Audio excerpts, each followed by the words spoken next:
Well, that was a technical difficulty. Anyways, hey guys, welcome to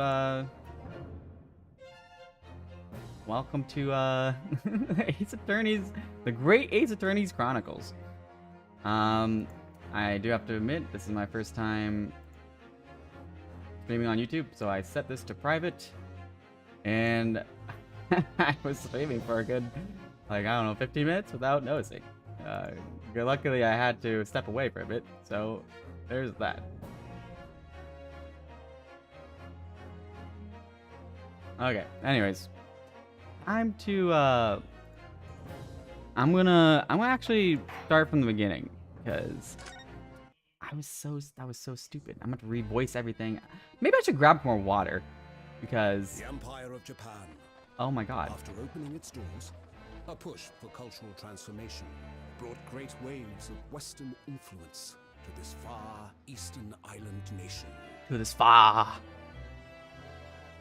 The revolution washed over the land, making life in the capital exciting and unsettling.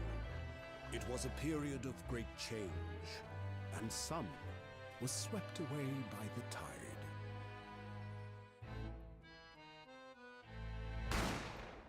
Bang!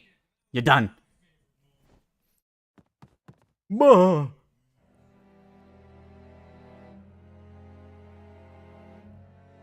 But for one man, the turbulence of that era was just the beginning of an extraordinary story.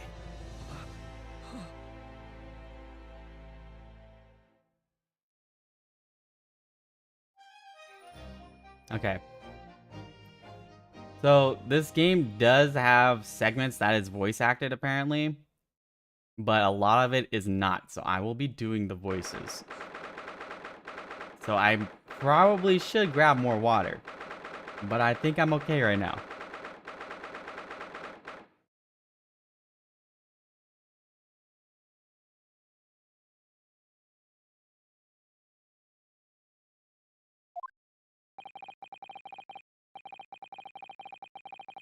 All right, there you go. I still can't believe it. I still can't believe that this is happening. How can it be that just beyond the doors to this quiet little chamber is the highest court in Japan, waiting to decide my fate?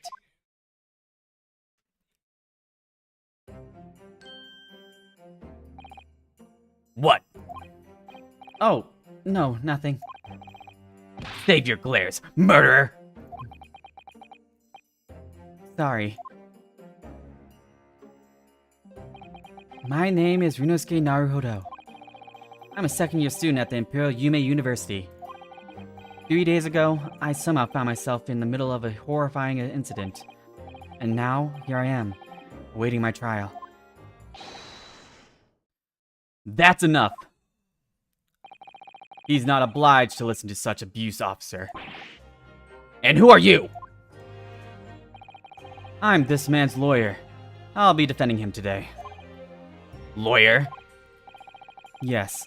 And until the judge has given his verdict on the case, no one has the right to treat him as a criminal. So you will hold your tongue, or I'll slice it off with my katana. Technicalities. Look at you, you haven't even graduated yet. And yet, I'll still seem to know better than you how a court officer should behave. Right, Ryunosuke? Oh, yes, of course. Sorry. What are you apologizing to me for? Oh, No, I suppose that wasn't my fault. But really, Kazuma, I never meant to drag you into this. I'm sorry. There you go again, apologizing. Just like always. Though I must say, you've been all over the newspapers these past few days. Yume University professor murdered in cold blood by student. But obviously, you didn't actually do it, did you? Of course not! You have to believe me! I didn't do it! I could never murder someone. Then there's nothing to worry about. Straighten yourself up. Hold your head high. You mean... I believe you. I know you're innocent, Ryunosuke. Kazuma Asogi, my best friend, also in his second year at Yume University. But he's far more clever than I. A star student, in fact. He's even a qualified lawyer. Impressive considering he's still an undergraduate. It's not that impressive. The very concept of lawyers is only a few years old, here in Japan anyway. My qualifications don't mean much, yet. You said exactly the same thing 3 days ago. I'm proud to have a friend like you, Kazuma, truly. 3 days ago. Yes, that's when all this started. Congratulations, Kazuma. Looks like you're going to get to study abroad at last. I know. I've been forever dreaming of this day. Finally, those government elites have acknowledged my academic achievements and successes in court. So you'll be representing Japan and you'll immerse yourself in the most sophisticated legal system in the world. I'm really happy for you, and proud as your friend. There's not a soul in the universe who doesn't know Kazuma's name. He's a living legend. It's like there's some mysterious aura bellowing around his temple. It's a flying headband. I want to bring about change in our own legal system. That's why I have to cross the ocean to see the real thing with my own eyes. The heart of the British Empire. I wish I could see it too. Then come with me. We'd have a wild time tearing up the streets of Her Majesty's City of London together. If only it were that simple. Oh dear, look at the time. I better be going. Alright, I'll see you later. I think I'll stay and enjoy this place a little longer. Good idea, after all. It's not every day you get to visit a high-class Western restaurant like this. See you in English class tomorrow then, partner. Don't go killing anyone! It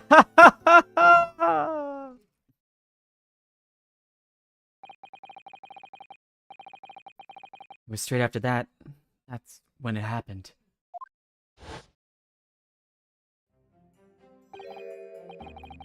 Asogi.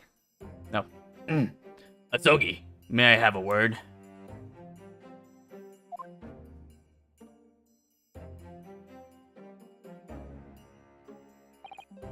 Professor, I didn't know you were coming.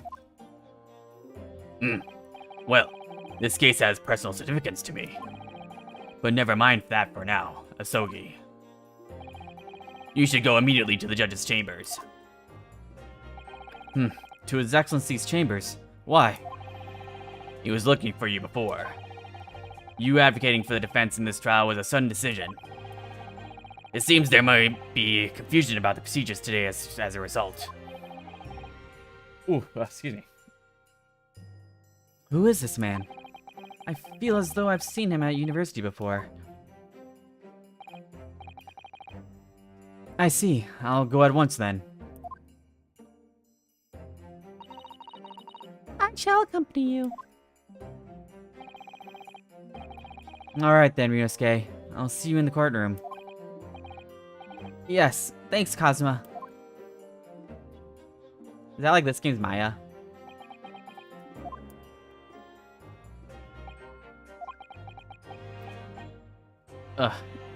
This is awkward. If I may, Yeah, yes, sorry? you must be the defendant.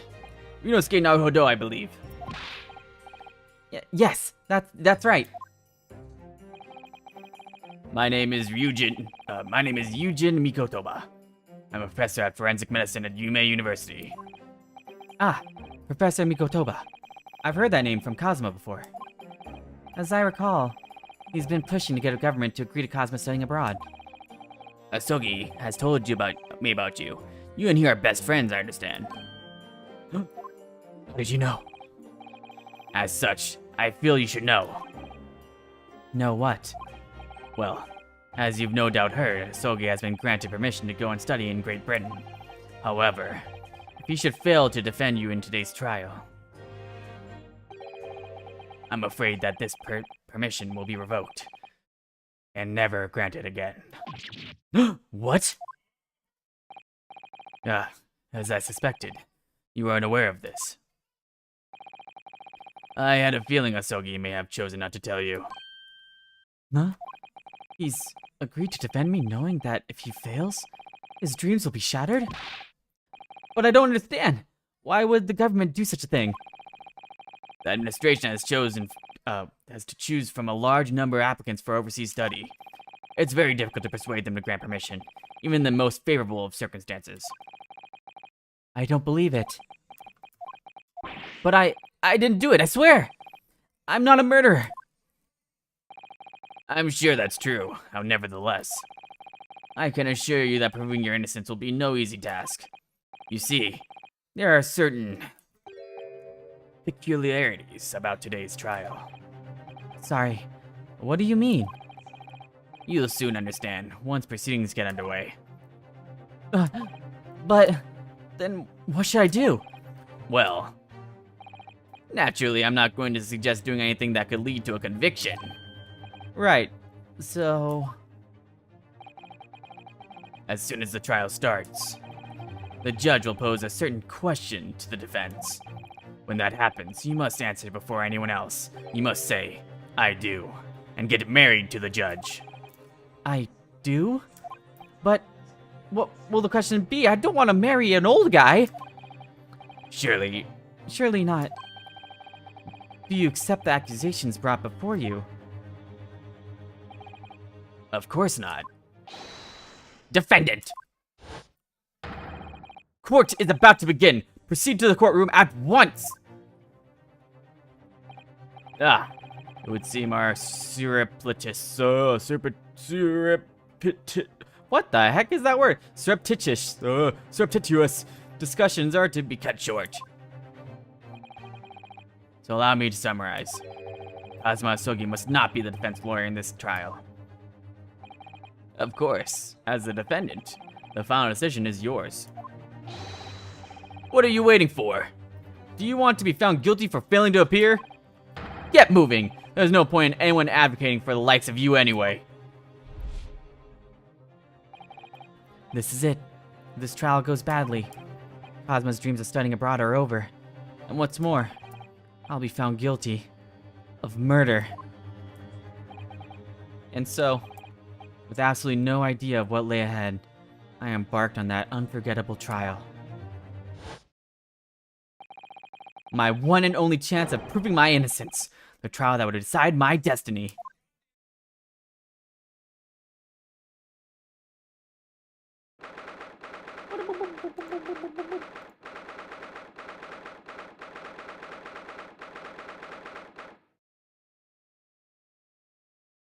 Alright, give me 1 second.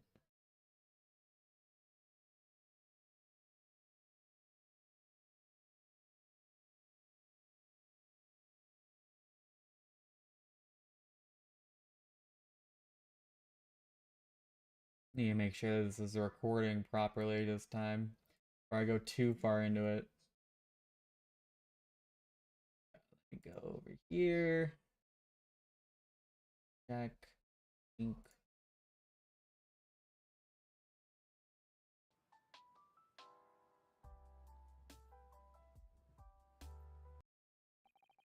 I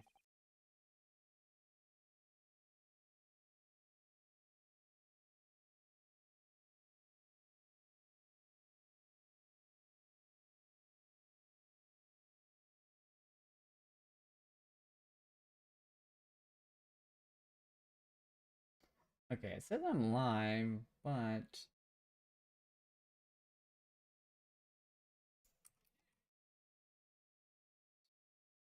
okay, there we go. It should be live and good, right?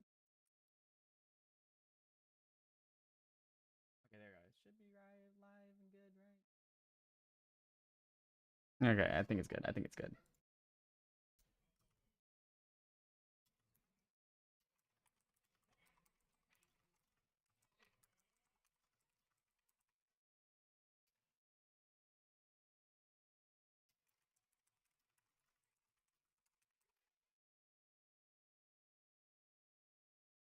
Okay, there you go. I think everything is working now. Also, my mic was sounding crunchy when I was listening, so let me put my mic settings really quick.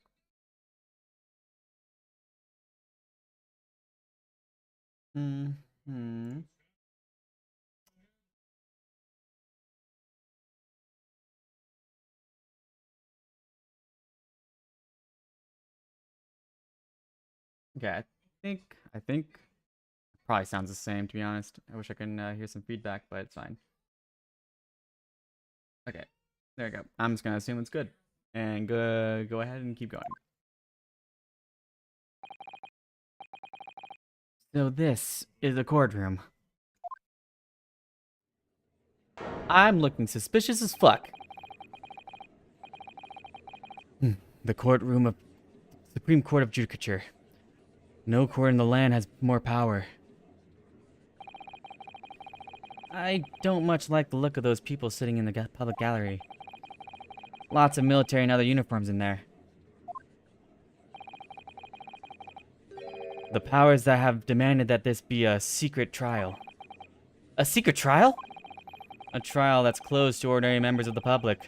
Only military and government officials may attend. What? But why?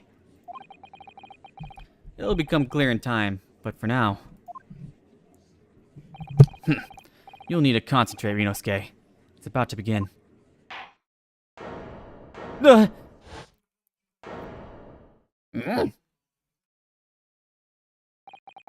court will now hear the trial of Rinosuke Naruhodo. The prosecution is ready, Your Excellency. As is the defense. Before we begin, there is one point of order I would like to confirm. Yesterday evening, the defense made a last-minute request for a change of advocate. That's correct, Your Excellency. I made the request myself. Know a procedure of the defendant's advocacy to be decided 2 days prior to the trial. As this is an unusual circumstance, I am obliged to ask for final confirmation now. Who advocates for the defendant in this trial? This is it. This must be the question. Who's going to defend me? And that's the question the professor meant. But then, if I say I do... I need to answer quickly. What should I say?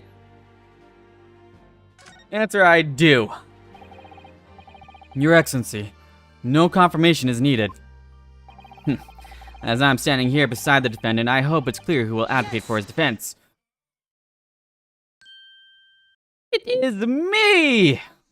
I'm looking so suspicious. What is the meaning of this unruly outburst? I would like to inform the court that I, Rinosuke Naruhodo, will be defending myself. You'll be... what?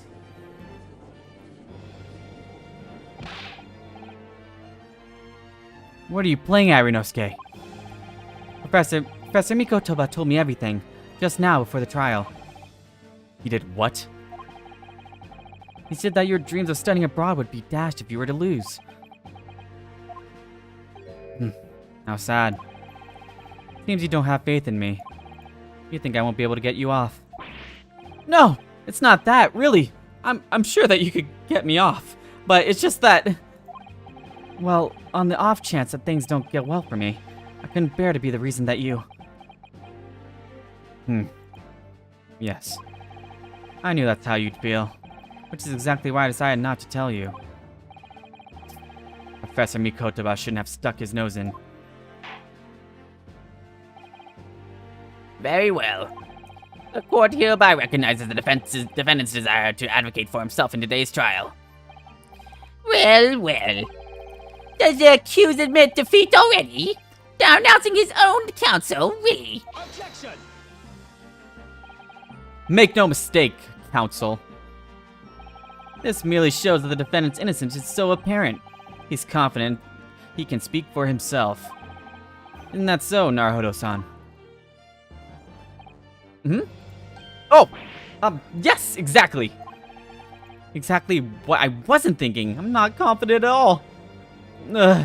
In fact, my mind's completely blank. I realize you're in charge now, but still, try not to look so bewildered. Well, for merely a university student to be brought before the Supreme Court. You must have perpetuated a most heinous crime indeed.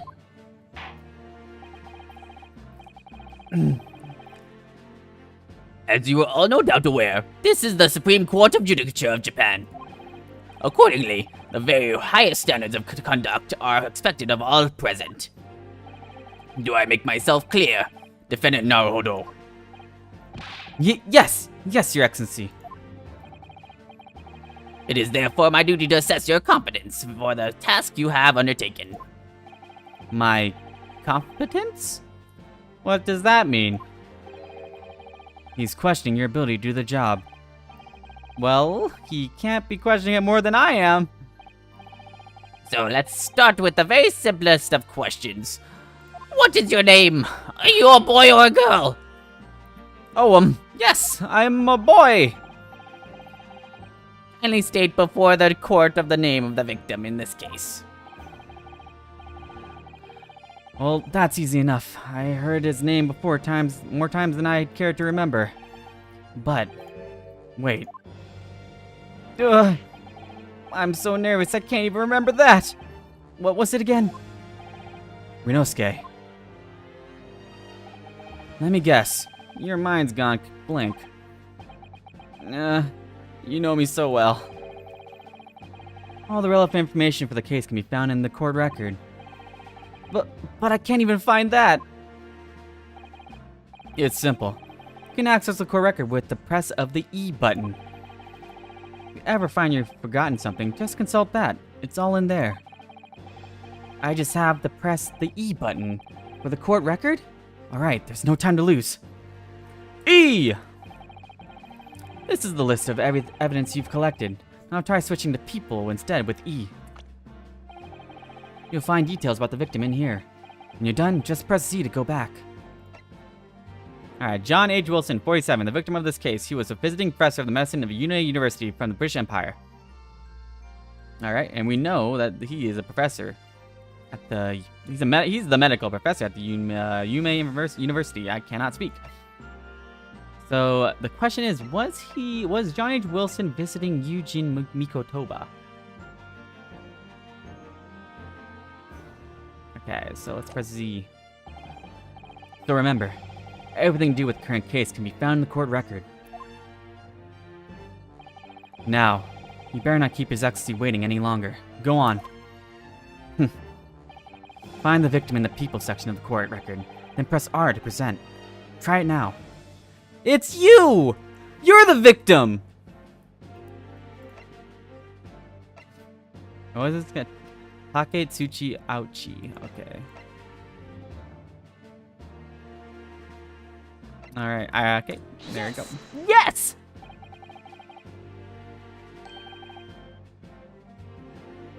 It's working! Let's go! Hello! The victim's name is Dr. John H. Wilson. Well, at least you can remember the name of an esteemed member of their own university. Dr. Wilson was a visiting professor from England invited to Yume University 3 years ago. Indeed, which is the reason why this case has such profound implications. The British Empire is at present our country's most valuable foreign ally. As most of you will be aware, we have just signed a new treaty together after lengthy negotiations. There can't be anyone who hasn't heard of the Anglo-Japanese Treaty of Friendship and Navigation. And yet, despite these delicate circumstances, the blood of an Englishman has been spilt on our soil. You two are both undergraduates at the Imperial Yume University, are you not? Murdering a professor from the very institution that provides you education. Have you no honor? But I didn't do it. This case is coming under great scrutiny from our allies on the other side of the world. The court therefore wishes for a speedy resolution to this matter. In other words, our feeble government is scared of upsetting England's policymakers. And you're a convenient and expendable scapegoat to blame for this crime. So that's why this trial has these unusual peculiarities, is it? Exactly. Our government needs to convict someone as quickly as possible. All because the victim was an Englishman. White privilege, am I right? Yes, Dr. Wilson was an Englishman. But nationalities and treaties won't make any difference for me here. The fact is, I was there at the scene of the crime. Oh dear, look at the time. I better be going. Alright, I'll see you later. I think I'll stay and enjoy this place a little longer. Good idea. After all, it's not every day you get to visit a high-class Western restaurant like this. See you English class tomorrow, then. Partner, don't go killing anyone! The British Empire. Wow, it's incredible to think. Wait. I've seen that man at university. I'm sure he's a visiting professor from Great Britain. I don't know his name, but still, I should go and say hello. So I went over to the professor's table and introduced myself to Dr. Wilson. Now then, let me pose my next question to you, Defendant Naruhodo. Yes, Your Excellency. How did this professor of medicine, Dr. John H. Wilson, lose his life? State before the court the cause of death. The cause of death? Well, obviously that was, Ryunosuke. Remember that in court, every assertion must be backed up by evidence. By evidence? But how? Find the piece of evidence that shows the professor's cause of death, and select present. Do it now! Okay! Death occurred a little after 2 p.m. and was caused by loss of blood from a gunshot to the chest. The bullet did not pass through the victim's body. Okay. Let's, present that bad boy. Yes! Yes! Well... According to this document, the victim suffered a hemorrhagic death due to gunshot trauma. Learn to read, you imbecile! That's the post-mortem report, I take it. Sorry, yes, that's right. The post-mortem report.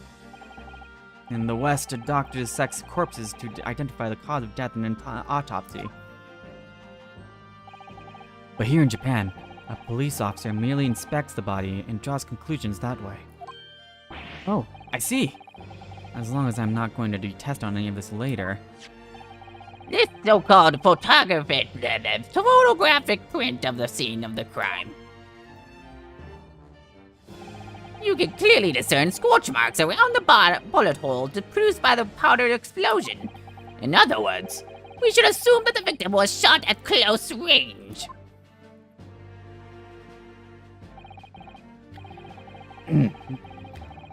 Thank you, counsel. The court will accept this modern scientific evidence into the record. Alright, the photographic print of the victim has been entered in the court record. He was shot from the front of the chest and subsequently died. Okay.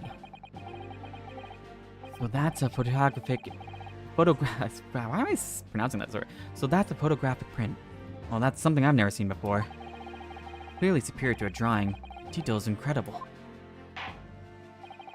Very well. I am satisfied with your answers. Let us start the trial. Certainly, Your Excellency. So, without further ado, in order to better apprise the court with the facts of the case, the prosecution hereby calls its first witnesses, who was there at the scene of the crime when it happened. This is it then. I think I may have worked out what the professor had in mind. The professor? What do you mean, Dr. Mikotoba? Yes, clearly you're the defense lawyer today, not me. That doesn't mean...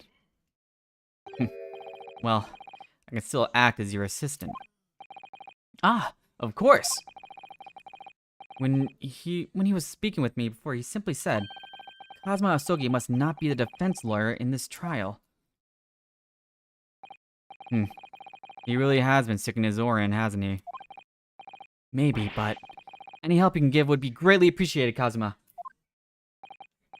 Well, my first piece of advice is, rein in that crazy look of bewilderment and control that cold sweat. Only if rein in that crazy headband and control the cold stairs first.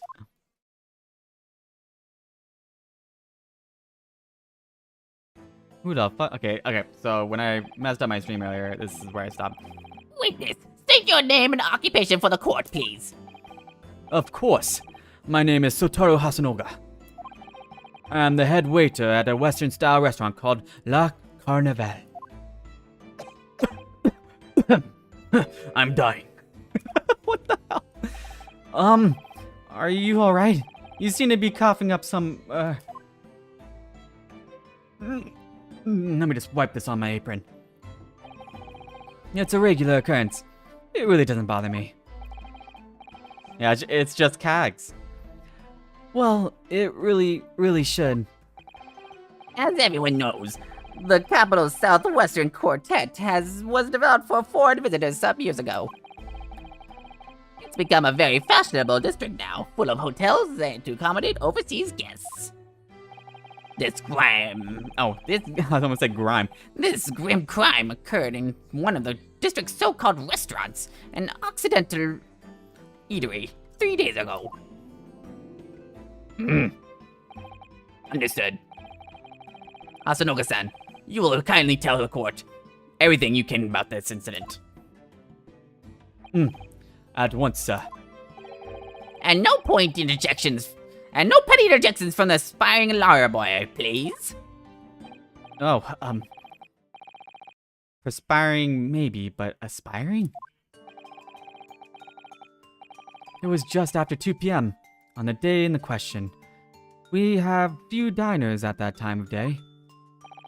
The lunchtime rush was over, and there were only 3 tables still occupied. That fits in with my memory of it too. There's hardly anyone else in the place. It was when I was in the kitchen putting away crockery and cutlery. A gunshot rang out, so I hurried out to the dining area to see what had happened. I found the victim, an English gentleman, slumped in his chair. Standing immediately beside him, gun in hand, was the accused university student. Yes! That was indeed me! Hold on! Let me just clarify something here. While I did pick up a gun that I found lying on the floor beside the professor, I didn't shoot him! Objection! Objection! I believe I asked you to refrain from petty interjections. The court wishes to listen to the witness's report of what he saw, not you, amateur. But... The next time you interrupt in an inappropriate time, you will be penalized, Defendant Naruhodo. Don't worry, Yunosuke. You'll have your chance to fight back. For now, we must just quietly listen to the witness. If I may confirm one point, waiter. Standing beside the victim with a gun in his hand was the same man we see here today in court? I'm dying. Yes, without question. I see. And apart from the accused, was there anyone else standing beside the victim?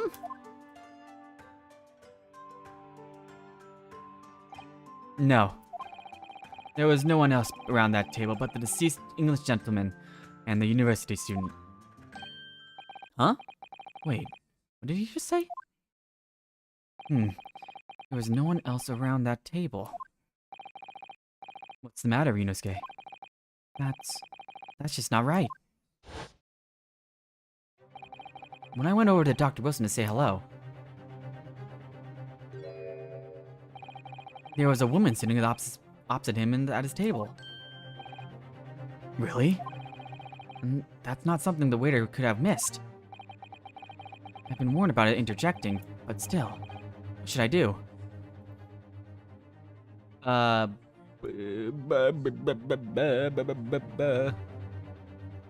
Wait and see, I can cross-exam later.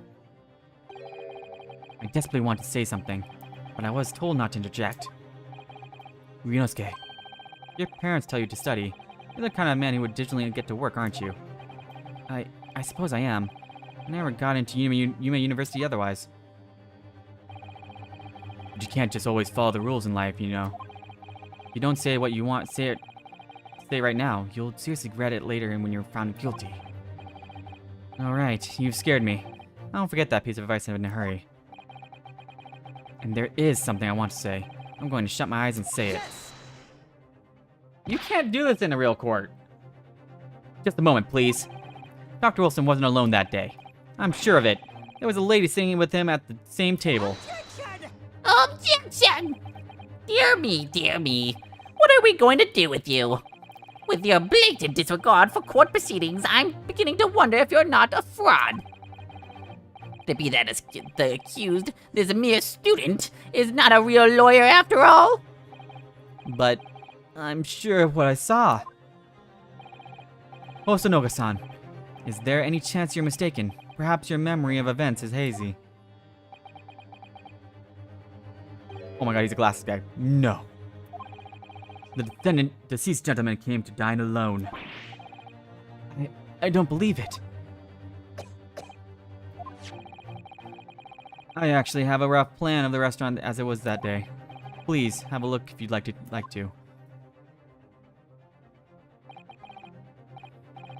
Let me see. Ah, a sketch of the establishment's layout. Drawn by yourself, I presume.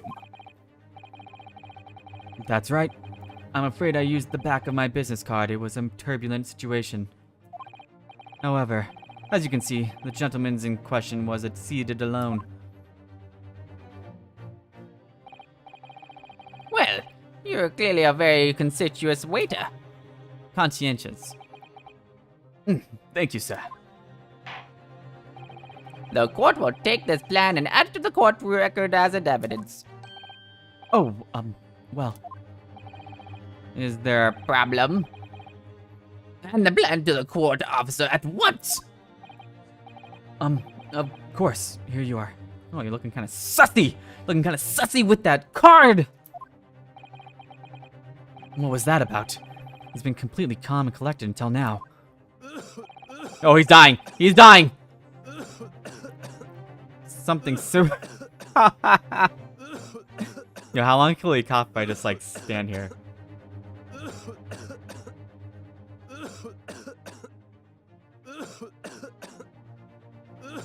Yo, you good?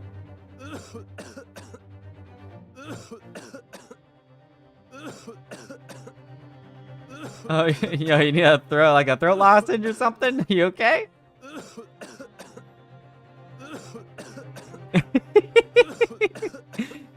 Something certainly doesn't seem to have shaken him. The waiter's business card, he's still going! Has been entered in the court record.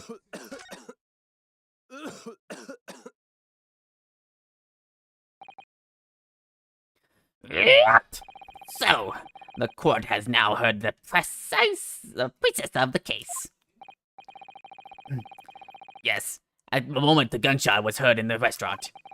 The only person in close proximity to the victim was the defendant on the trial today. It would seem we are looking at a black and white case here. Defendant Naruhodo. Yes, Your Excellency. If you admit your guilt at this stage, the court was willing to look mercifully upon you. In other words, you may have some small reprieve in terms of your inevitable punishment. I called this waiter as a unsworn witness in order to explain the details of the case to the court. But I must warn the defense if you are determined to pursue matters further in this trial. The prosecution has decisive evidence from sworn witnesses who were present at the scene of the crime. What do you think I should do, Kazuma? What do you mean? Well, I'm going to be found guilty one way or another, it seems. Wouldn't it be sensible to plead guilty at this stage and hope for a mere lenient sentence? Everyone keeps telling me that this trial is unusual, about these peculiarities. You said it, Professor Mikoto. Oh, what the heck? You've said it. Professor Mikoto said it, and so has the judge and the prosecution. I'm scared of what lies ahead if I push this. As I said from the outset, I believe you're innocent. I trust you. And yet, despite knowing that, You're willing now to throw that trust back in my face? Is that it? What? The accused is in fact innocent. Then the defense lawyer is duty-bound to prove that innocence by whatever means necessary. Are you just going to abandon that duty? Are you going to give up on yourself? The battle hasn't even begun yet, Minosuke. The defense pleads not guilty, Your Excellency. We invite the prosecution to stop making empty threats and bring out witnesses. Then we'll see just how decisive this evidence really is.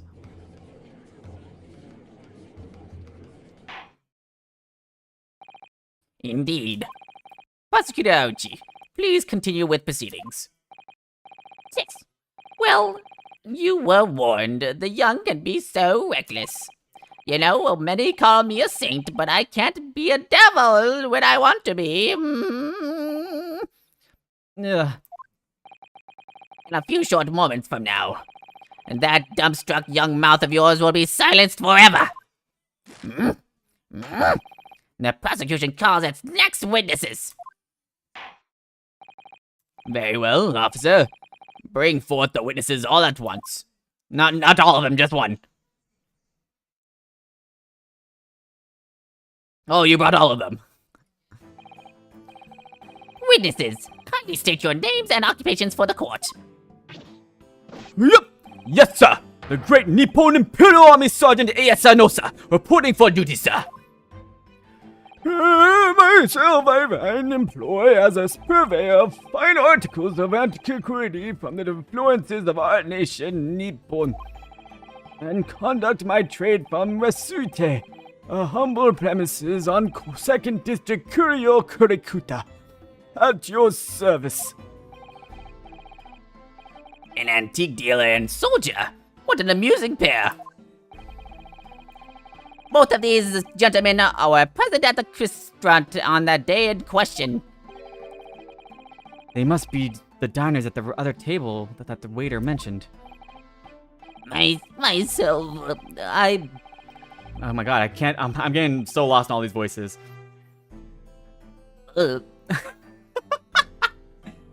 Myself, I habitually take tea of the most exquisite aroma at the establishment in question, always post-noon. And not infrequently converse with interested parties regarding the curious with which I make my business. I can't understand a word that old man is saying. He's an antique dealer, and it sounds like he's a regular at La Carnival. He seeks out potential customers who may have an interest in antiques and try to sell his wares to them. He obviously targets La Carnival because it's a high-class restaurant with rich clientele. Right, I see. Although, to be honest, that sergeant looks more like he'd be a seller rather than a buyer. Now you both witnessed the precise moment of this most atrocious incident. Is that correct? Affirmative! The enemy unit was been attacking the foreigner in what can only be described as an act of war, sir. It was that black uniformed rogue infantryman over there who imploded his fireman, sir. Oh, firearm. This man's an just as impossible as understand as the other. But I'm almost sure I heard strange noise during that last thing he said. So, this is the decisive evidence that the prosecution was threatening. The soldier is claiming that he actually saw the precise moment you shot the victim dead. Yes. Well, are you starting to feel uncomfortable? If I'm honest, I was feeling uncomfortable from the start. Now, the court will hear your formal testimony, please. You will state everything you saw at the precise moment of the incident occurred. Whoop. Yes, sir, yes, sir. Standing by ready. What the hell? Is that like a baby? Oh, he has a baby on his back, doesn't he? Unsavory memories of a most acerbic afternoon.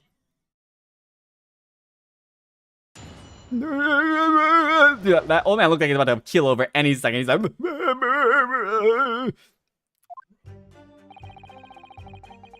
I was ingesting a regulation... What the? I was ingesting a regulation beef steak at the restaurant while having a tactical discussion with an old man. Myself, I was extolling the virtues of a particularly fine golden curio to the military gentleman. At that precise moment, a firearm was discharged. I observed the enemy's actions with my own eyes. The black uniform varsity... Oh my god, what are these guys saying? The black uniformed varsity cadet fired at the English civilian and from the back, the cowardly little weasel. From the back, but the gunshot's from the front. Hey, wait a minute.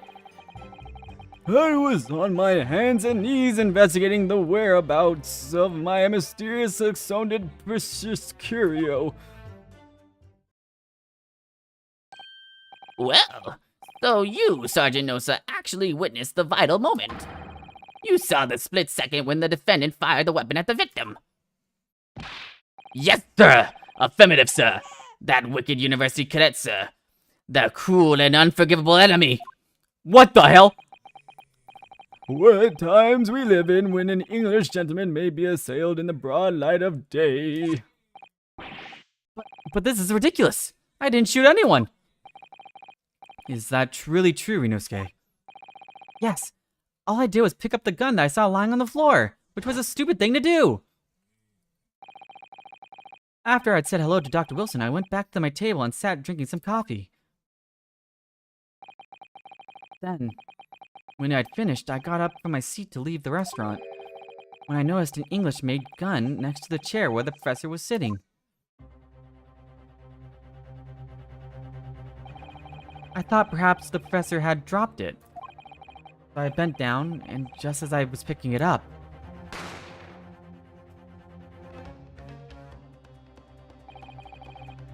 Well, if that's the truth, there was obviously a criminal on the scene somewhere.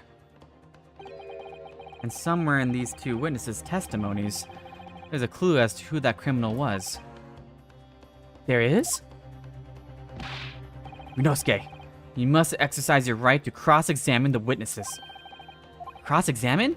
Do it now!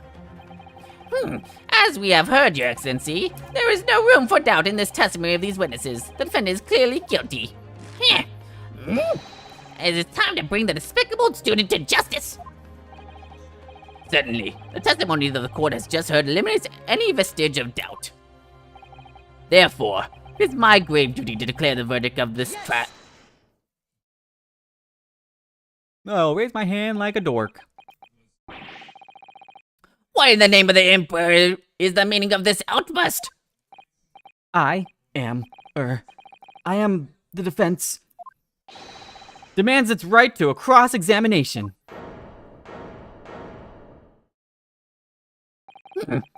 Me, dear me.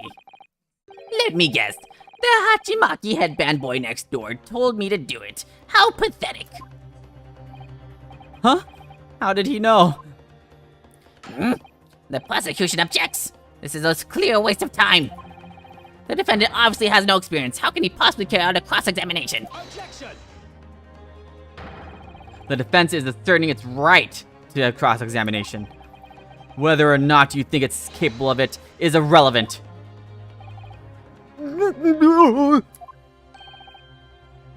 Cosmo is so commanding. Very well. Let the defense conduct a cross-examination of the witnesses. Alright, this is where the battle really begins, Rinosuke. But I don't even know what I have to do in a cross-examination. Isn't it obvious? You have to expose the lies in the witnesses' statements. How? You didn't fire the gun, which means that the soldier said it has to be a lie. Well, yes, but it's just a case of proving it. And the key to doing that is in evidence. Right, evidence. All you need to do is present some decisive and indisputable evidence that proves a witness is lying. Now let's go, Rinosuke. Don't let them beat you.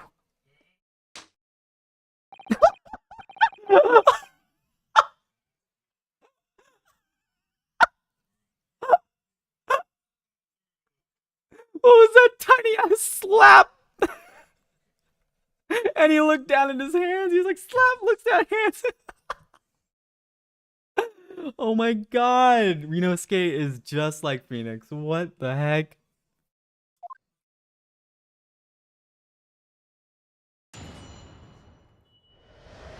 Alright.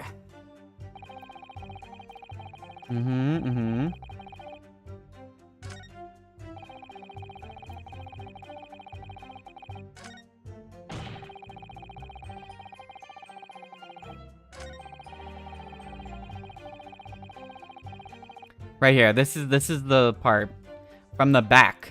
I need to use a photograph for it.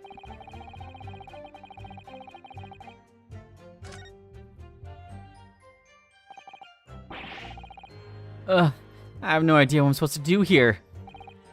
Listen, Rinosuke. We know there are lies lurking in these statements.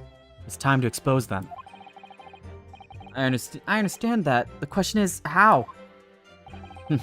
Like I said before, the key to this is using evidence that you've collected. You can examine and present evidence while the witness is giving testimony by pressing E. Go through each witness's statement and the details about each piece of evidence and compare all the facts. Somewhere in there, you'll find something that doesn't add up. In other words, an inconsistency. An inconsistency. When you find a statement and a piece of evidence that seems to contradict each other, present your evidence with R and rip the witness apart. Just be careful, because if you assert a contradiction that has no basis, you'll be given a penalty. If you're dealt too many penalties, the defense's case will fall apart and you'll receive a guilty verdict. So that's it. Peruse the evidence in the court record and find an inconsistency with the witness's statement. Alright, I'll give it a try. You can hear the witness's statements over and over again, as many times as you like. So keep your head and be measured in your attack. Good luck, partner.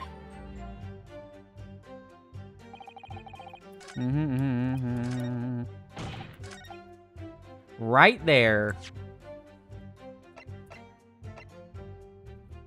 Can I examine this really quick? Oh my god, it's a magnifying glass. Whoa. Okay, well, this is it. Yes!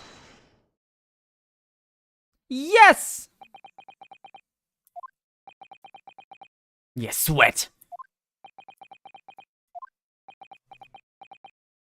It's so awkward. What are you playing at, cadet? What is the meaning of this subordination? Thrusting some photographic print in my mustache. Inconsistency, sir. I mean, yes. There's a clear inconsistency here. What a nonsense. What can this print possibly tell us that we don't already know? Well, obviously, that, I know what I want to say, but the words just won't come out of my mouth. Oh, he actually did say him. I think this proves beyond any doubt, Your Excellency, that there is no place for an amateur student here in this grand courtroom. This is so frustrating. Oh, please. Surely this doesn't require an explanation. It can be more plain. Spell it out would be an insult to the court. Yo, the music's kind of really good in this game. What the heck? Cosma, what? What are you talking about? It's apparent from a single glance at the photographic print presented by the evidence that there's a clear discrepancy here with the sergeant's statement. What? Sergeant Iesa Nosa. Oh, I get it. Iesa Nosa. Like, yes sir, no sir. That's great. Yes sir, what sir? Oh, that makes his line so much funnier. Yes sir, no sir. The statement you just made was this. The black uniformed varsity cadet fired on the English civilian, and from the back, the cowardly little Weezer, not the band Weasel. Yes, sir. Affirmative, sir. I witnessed the crime with my own military-grade eyes, sir. Yes! But no, that just can't be. And why not, cadet? Because... Take a close look at this print. Look at this photograph. Every time I look, it makes me laugh. The victim, Dr. Wilson, died from a bullet wound to the chest. Ah! Sergeant, according to your witness statement, the culprit shot from the victim from behind. And that is the obvious discrepancy here. Well, how do you explain it? Oh, it's a big... Well, what was that? Something just popped up from behind his back, but he pushed it down again. Certainly, there is a clear discrepancy from the facts here. Would you not agree, Sergeant Nosa? Yes, sir. At this juncture, that would appear to be indisputable. Until the moment I heard the firearm discharged, my eyes were firmly fixed on the delicious La Carnival steak, sir. What? The last testimony the court heard was proven one thing beyond all reasonable doubt. This witness, Sergeant Iesa Nosa, did not see the defendant firing a gun at all. That's absurd! I think the conclusion we must draw is simple. There is no place for an amateur prosecutor here in this grand courtroom.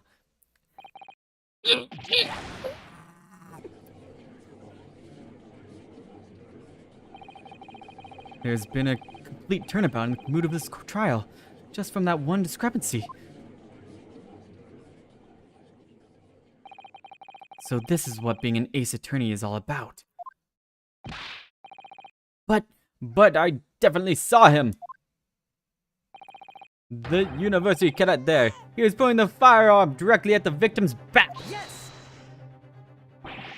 But I never fired the gun. All I did was pick it up off the floor. And you, old man, you didn't see the moment the victim was shot either. Myself, I have already been quite clear. The gunshot interested me not. I was far too busy on the floor, dropping it low, shaking it back and throwing it back. Too busy on the floor, huh? Shaking it up and throwing it back. Interesting, I didn't know an old man can move like that. Sorry, but what were you actually doing? Hunting for treasure!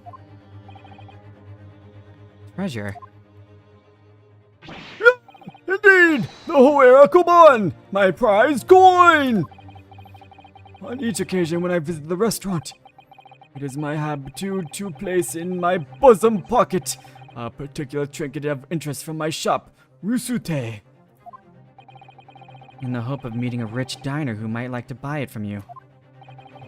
On the day under scrutiny, it was the military man that I proffered my Hoei treasure.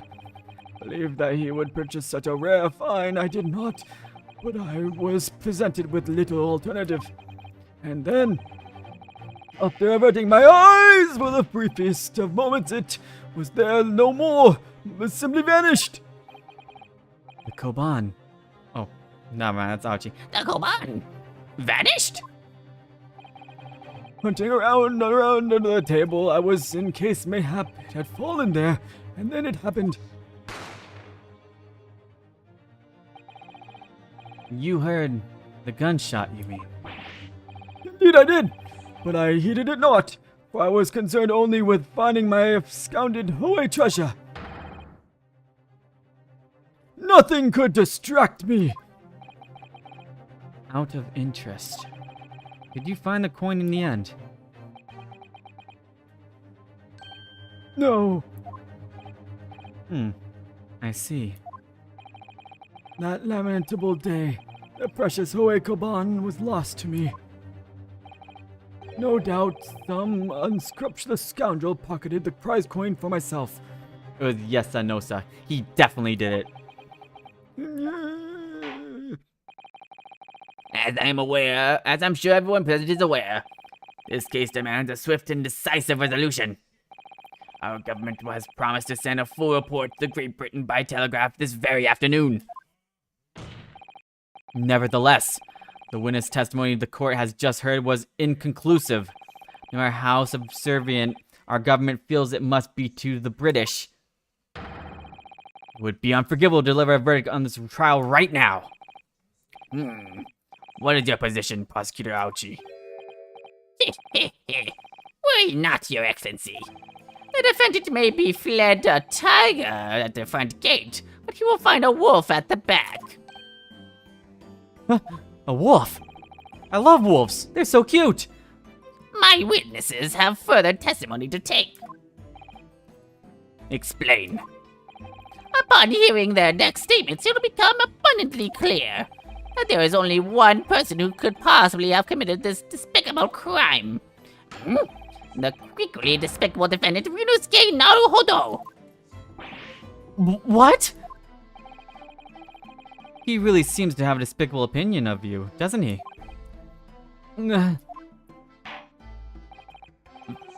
Very well, the court invites the witnesses to testify again. You will there thoroughly explain the reasoning behind the prosecution's allegations.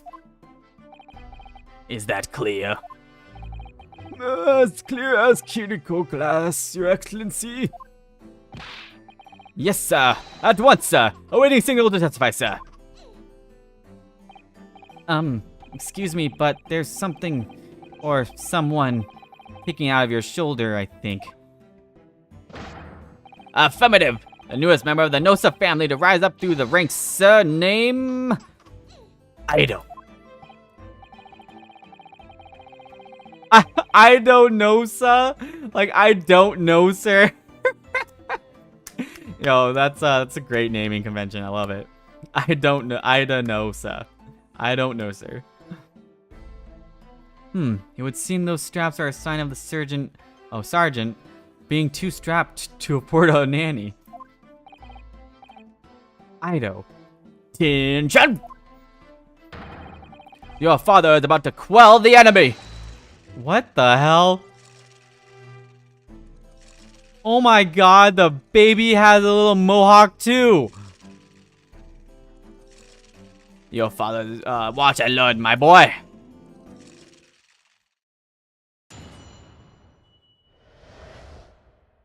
The snot was so gross, what the heck?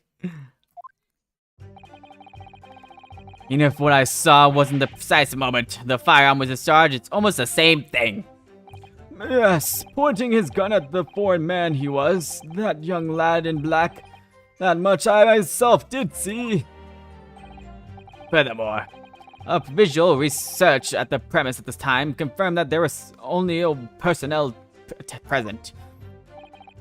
Indeed, alone he was, the Englishman, dining all by himself. Therefore, no one other than a black uniformed cadet could have dispatched the Englishman. Over and out!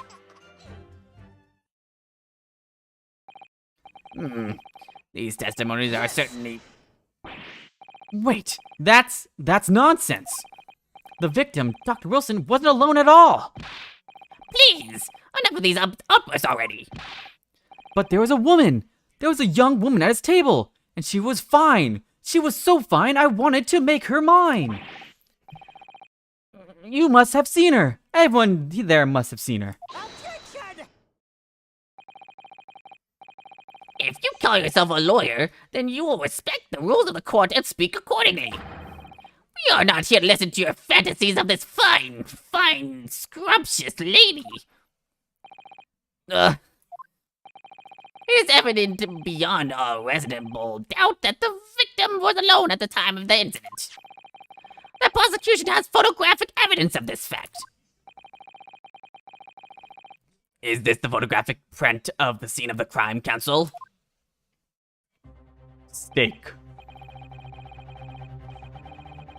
Indeed, of the table at which the victim was dining, taken by the investigator immediately after the incident. As can plainly be seen, there was only one place set. Certainly, based on the appearance of this print. It would be reasonable to conclude that the victim was not in the company of anyone else. This doesn't make any sense. The court will add this new photograph evidence to the court record. A bottle of carbonated water and a steak lunch that can be seen on the victim's table. Carbonated water. I don't understand. What's going on here?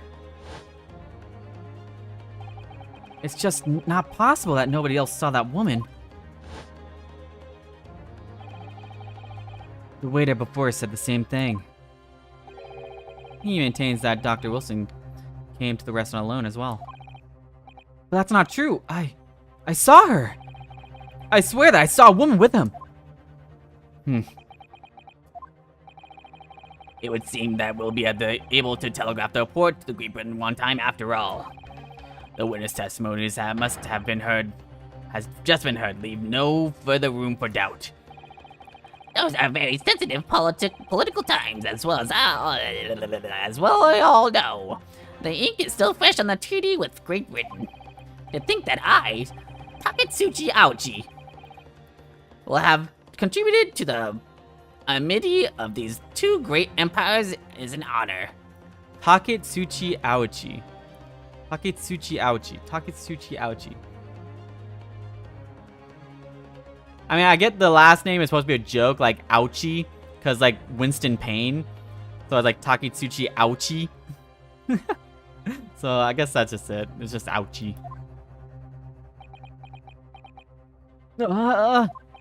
How can this be happening? The judge is ready to rule. Stand tall, Ryunosuke. It's not over yet. What? If what you say is true, then there's something going on there behind the scenes. And now's your chance to expose it. To draw out the truth in your cross-examination. I don't know, Kazuma. The defense is entitled to cross-examine the witnesses, but make it quick, understood?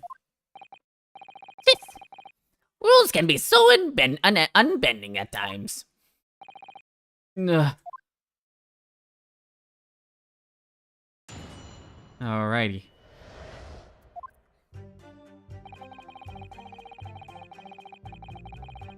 Okay, uh-huh.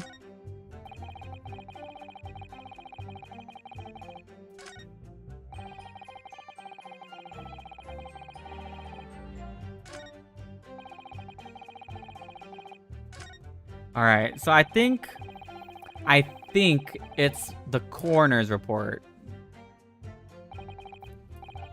What do you think, Ryunosuke? Oh. What's the matter? I can't find anything. I can't find a clear discrepancy anywhere. I'm done for. I can't win this trial. No. No. No! Listen. The first thing to do is calm down. You can't expect witness statements to be full of holes every time. So just take your time and try to tease more information out of them first. What do you mean? You heard me. Be a tease. Give them a show. Get some information. By any means necessary. You can choose to either press or present against each of the witnesses' statements. If a witness is saying something you're suspicious about, press him on it with Q. With little luck, you may get more details which could prove to be crucial. Right, I see. The important point is, there's no sense in holding back. If anything even slightly jars with you, press the witnesses on it and press them hard. Alright, got it. I'll press them like blocks of tofu. Professor wasn't alone in this restaurant, I'm sure of it. And one way or another, this cross-examination is going to prove I'm right. It's time to press them for all they're worth. My fate depends on it.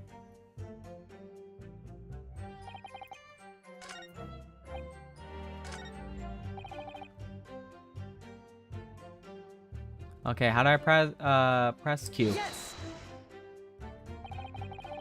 You must have noticed something else. Someone else at Dr. Wilson's table. There was a lady there. As you have been at pains to point out time and again, I feel I'm growing a callus in my ear. And yet, no one else appears to have caught even a glimpse of this woman. If only there'd been more people dining out there at the time, then someone else would have noticed her. Unfortunately, it was already past 2 p.m. when it was happened. A quiet time between lunch and dinner in any restaurant. I know. Of course the place was almost empty. It's what you'd expect. Certainly, 2 p.m. is neither here nor there in terms of a time to eat. I wonder if there was a reason why the victim was eating all at that time of day, and why he was alone. Yes, Your Excellency. There is indeed a reason. There was? This was found in the victim's jacket pocket. What does that count? Oh, that's a totally wrong voice. It is a medical report card, Your Excellency. It would seem that the victim had an appointment at a clinic prior to visiting the restaurant. Huta Clinic. Yes, there would indeed appear to be an entry for the date in question. 19th of November, noon to past 1 p.m. The very day of the incident. So the victim went for a late lunch following his appointment. The explanation couldn't be more simple. The prosecution felt no need to submit this evidence before, as it really has no bearing on the case. I wonder. What do you think, Rinosuke? Well, it is hard to see how it could be related, really. Remember, you can request for it to be entered into the court record as evidence if you think it could be useful. Should I ask for Dr. Wilson's medical report card to be submitted as evidence or not? Yes. Obviously. Yes! If I may, I'd like to ask for the medical report card to be submitted as evidence to Your Excellency. On what grounds? Um, The court has already heard conclusive witness testimony. Additional evidence would be extraneous. Not to mention the victim's movements prior to his arrival at the restaurant are no concern. Objection! Whether or not they are concerned is up to us to decide. We have a right to explore all possible avenues. I beg your pardon? You have no authority to refuse a perfectly valid request for the submission of evidence. Very well. The court will grant the defendant's request. Youngsters these days are forever asserting their rights. It's a most disturbing trend.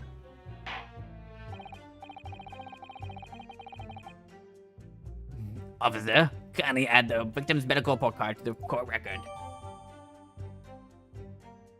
Okay. What we need right now is new clues. We have to explore things from every possible angle, even if they don't seem relevant at first. Right, I hear you. You can conspire to prolong this trial as much as you like, but there is a day after the festival already for you. Or perhaps you'd forgotten that these witnesses' testimonies leave no room for doubt. Feel free to reiterate for the accused, Kure Kuta-san.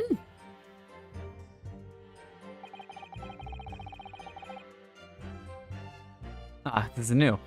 Indeed, alone he was, the Englishman, dining all by himself. Oh, it's not new. Excellent work, Rinosuke. You've gleaned some new information now. Well, yes, but I don't feel like it changes much. Can't see that it brings any real discrepancies to light. I wouldn't be so sure. Let me see that medical report card you've got before. Oh, you mean this? Yes. This is a brand new piece of evidence. So perhaps we should examine it with a little more detail. How exactly? By pressing E, you dum-dum. You'll notice that some pieces of evidence bear a magnifying glass. These are the ones you may examine. Press space and you can take a closer look at the piece in question. Use your arrow keys. Oh. to rotate the evidence in all directions and examine it from all angles. By using WSD, you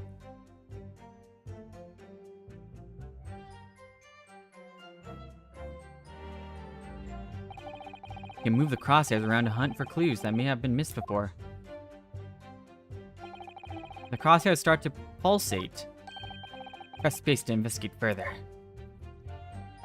You hear that? Once they start pulsating, press it hard. So partner, I think you should take a closer look at this medical report card. See if there isn't something new to be learnt by examining it in more detail. Alright, I'll see what I can do.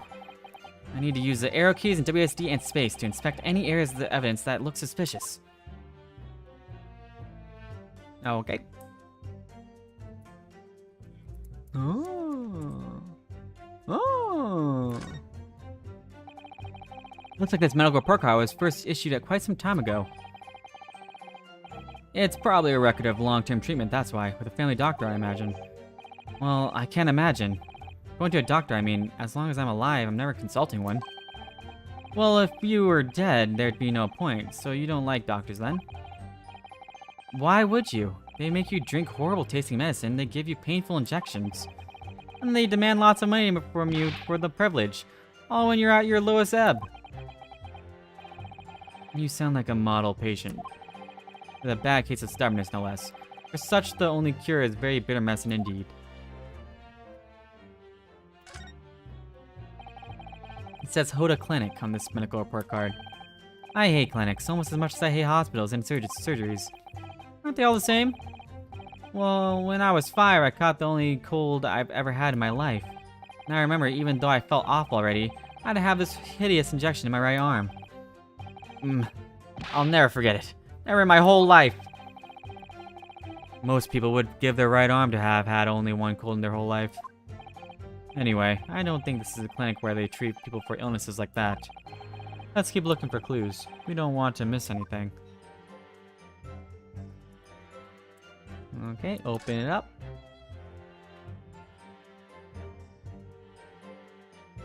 Oh, he's been there going for a while. Let's have a look. This is some kind of medical history. Ah, and there's an entry for the day the professor was killed. Extraction of molar with topical anesthesia. Extraction of molar? You mean he had a tooth taken out? It would seem so. Just before the incident, he'd had a bad tooth removed. Perhaps they used laughing gas. That's the most modern practice in the West for pain relief. Yes, I've heard of this anesthesia. Although it's hard to believe there's anything that can actually stop you feeling pain. Ah, there's a cautionary note for from the medical practitioner as well. Strictly no food or drink besides water for 3 hours post-procedure until anesthetic effects have passed. Really? Sounds like information worth bearing in mind. Well, yeah.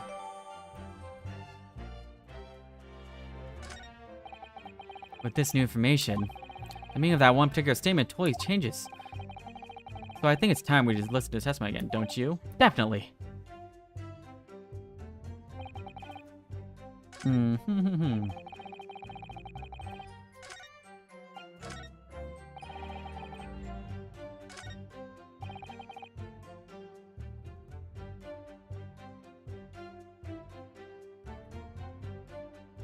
Maybe it's this one?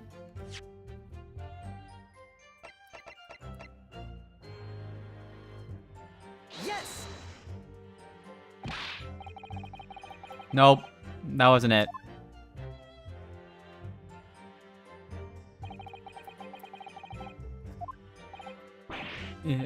Exactly. Perfectly reasonable in every way. Perhaps you should take a leaf. Perhaps you should take a leaf out of the witness's book and learn more to be more reasonable yourself.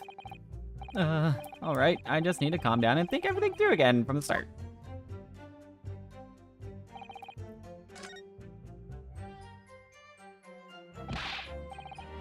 I fucked up, what do you mean?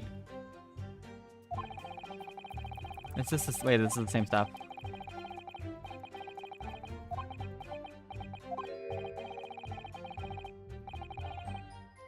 Oh, I think the situation has changed a great deal. We've come a long way. How so? Because we have just what we need. It's simply a case of using it to our advantage now. Then, do you mean there is a discrepancy somewhere? The crucial point is, the victim had been prohibited from consuming anything but water when he was shot. The fact has not yet been brought to the court's attention. He's right. Think about Dr. Wilson's circumstances at the time of the incident. Puts that particular statement in a totally different light. Always keep your eye on the progress of the battle. That's the only way, sure way to win.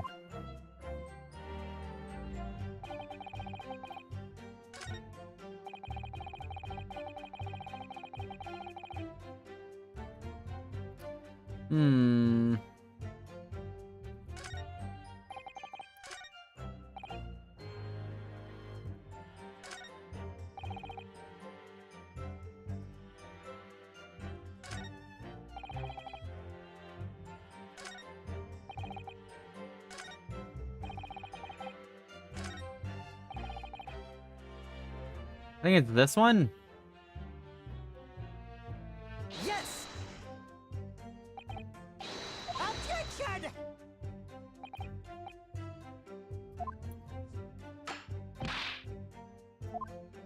Oh, the same stuff, damn it.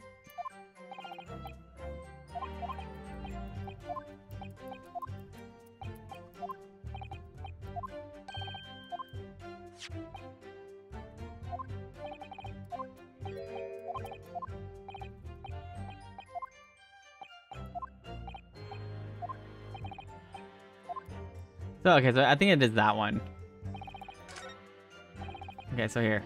And then we present. No, go back. Present. Yes! Nope. Damn it.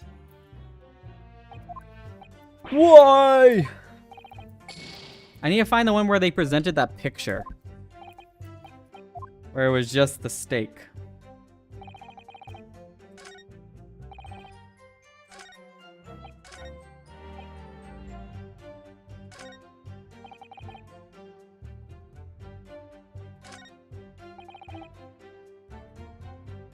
Yes! Yes, it may be true that I was holding the gun at that point in time. I've already told you already. That's only because I picked off the floor. Well, obviously, as a culprit, that's the only way you could explain it away. I had just finished drinking my coffee and I was about to leave the restaurant when I noticed a gun on the floor at Dr. Wilson's feet, so I picked up the. Oh, I already read all this part. Bang, bang.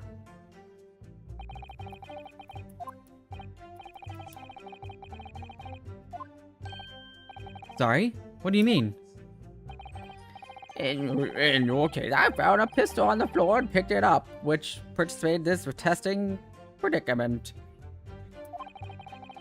Whereas conversely, I failed to pick up the Koban from the floor and find myself in equally testing predicament as a result. Anyway, the fact remains, myself, I did see you. With pistol in hand, standing over the foreigner.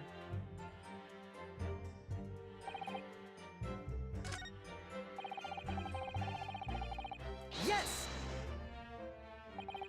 So you actually saw that with your own eyes, did you? The victim, Dr. Wilson, dining alone. That I did. Forgive me for the position I placed you in. So the testimonies of the old man, the soldier, and the waiter all agreed to that point. Isn't that interesting? And let's not forget the incontestable evidence we have to support our statements as well. This picture of steak. Delicious meat. No. The antique dealer, the sergeant, the waiter who testified before, it's not impossible that they're all lying. But if so, then why? I'm perfectly honest, I have absolutely no idea. Okay, go back. Nope, I need to press that one. There we go. Present! I have a question. Can I go to the bathroom? Well, I think, Well, what were you wittering, lad? Call yourself a lawyer? I wish I could, but first and foremost here, I'm the accused. Yunosuke. Everyone stumbles on their words occasionally, but under the circumstances, I wouldn't worry about it. Thanks, Kazuma. I could see it quite clearly in the cross-examination you just carried out. When you raised your hand straight up like that, so purposefully. You knew exactly what it was you wanted to say. Don't feel like you have to choose your words carefully. Just say what you're thinking. Alright, and thanks for the advice. Judge, you a...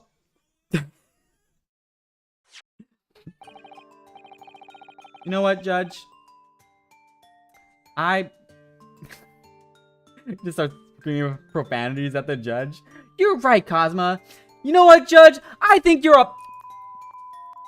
And your mom's just a...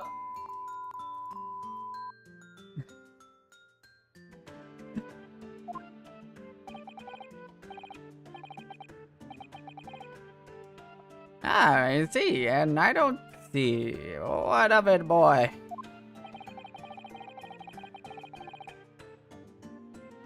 Comparing what is written on this report card with your witness report statement part. Blah, blah, blah. What? Something clearly doesn't add up. Objection!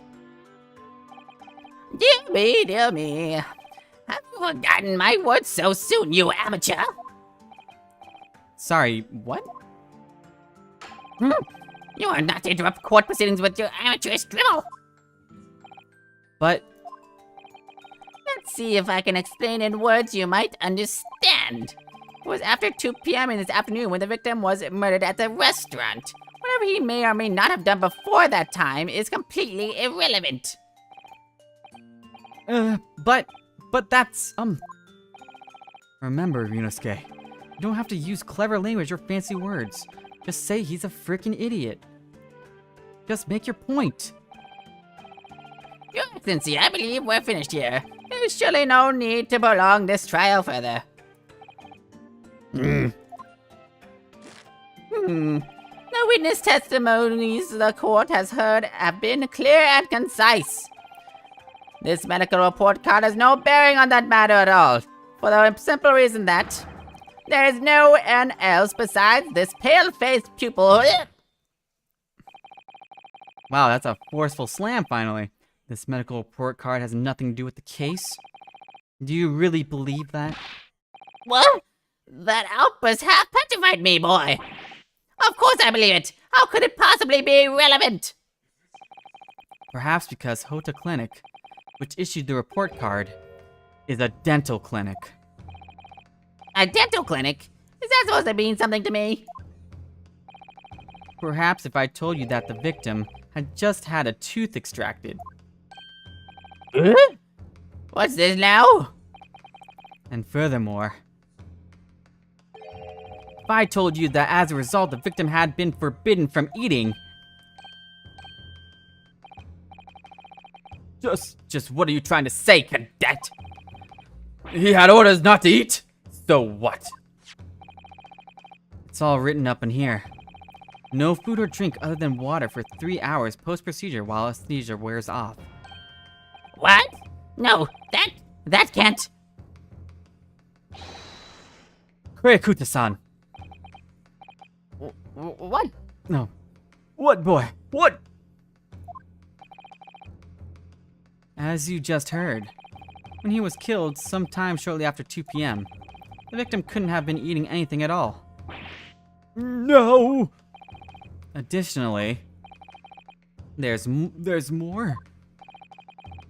You have assured the court with an unwavering self-confidence that the victim was dining alone. But that cannot possibly be the case.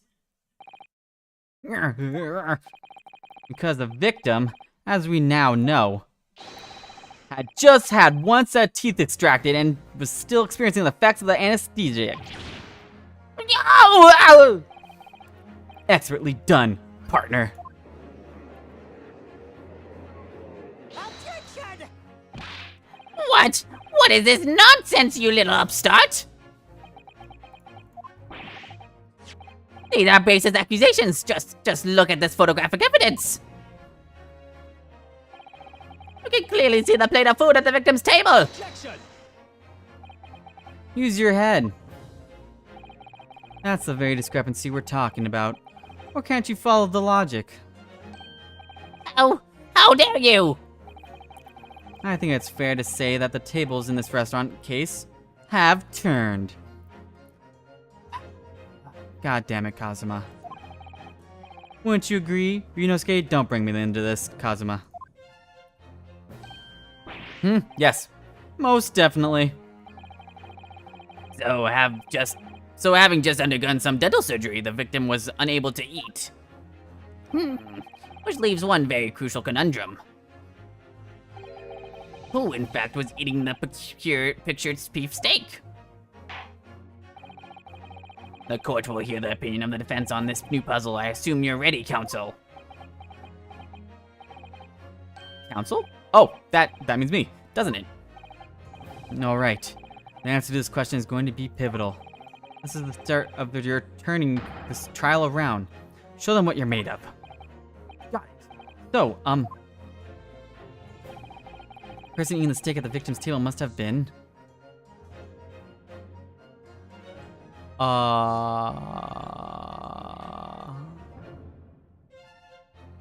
Me. I was eating the steak. Not the two, no. It had to be an unknown third party. Or is it the two witnesses? Because he was enjoying his steak. Must say the two witnesses. I got it wrong. Are you taking the cake, cadet? You think I'd share rations with a strapping graybeard? Insult me, my salty man! You're both present in the scene. Neither of you can deny that you had the opportunity. I'm sorry. I'm sorry. I had my own regulation beef steak set before me at my own table.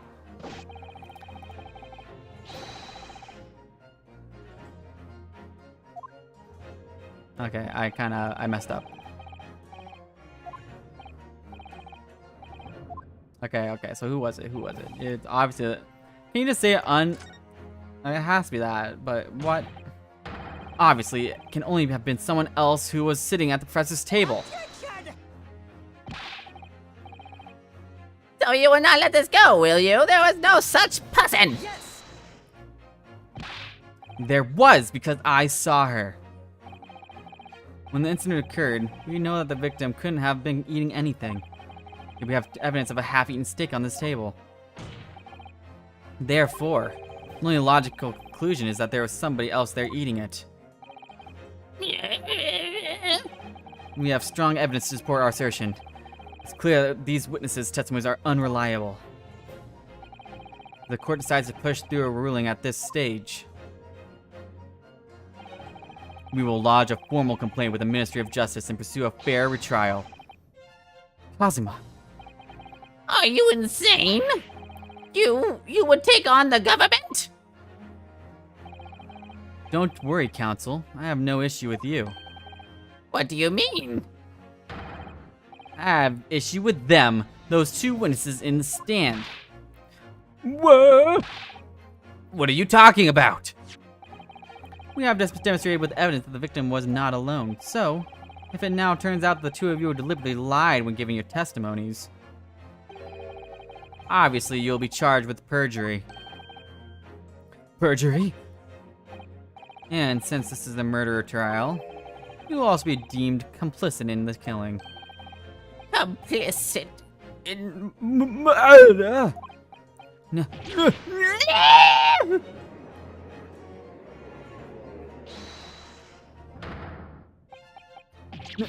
Negative! There was no mention of this in the tactical meeting.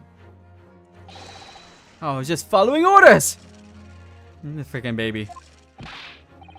That's right! As the man says. Just say you never saw the gentlewoman. That's what they told us. Oh, I messed up. What? What did you just say, Kurekuta-san? Oh, no. You were just following orders. Now, hold on that I was, Say you never saw the gentlewoman.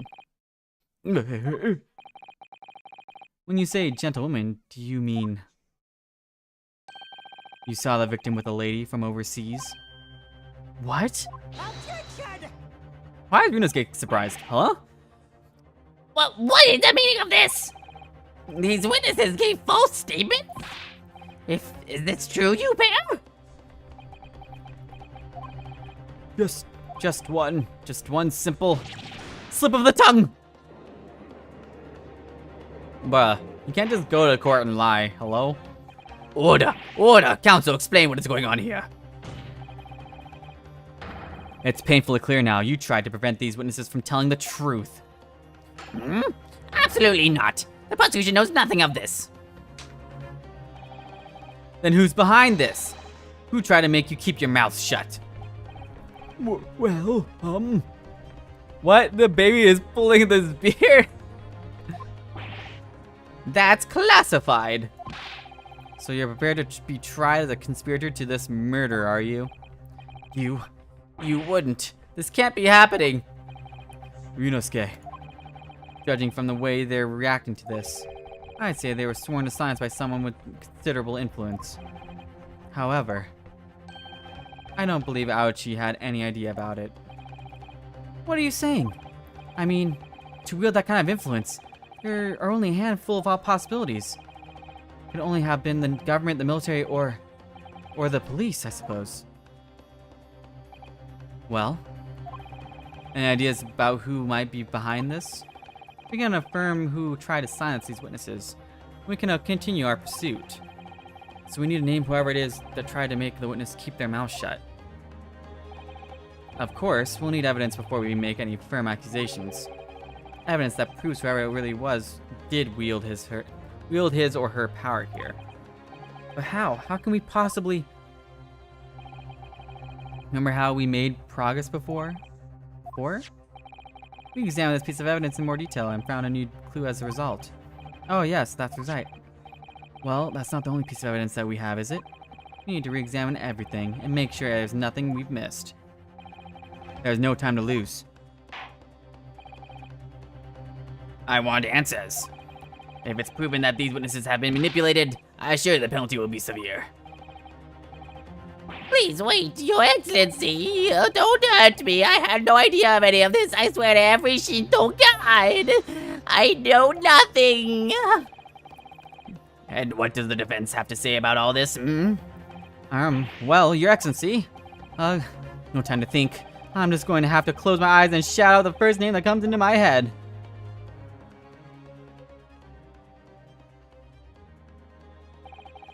Besides the prosecution, the only one with the necessary influence to manipulate the witnesses is... Oh my god. Yeah, it's definitely him.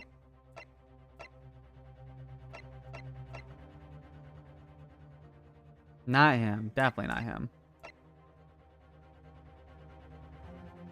Can I look at my other stuff?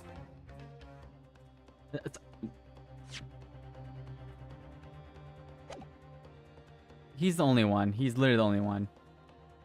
Has to be. Yes!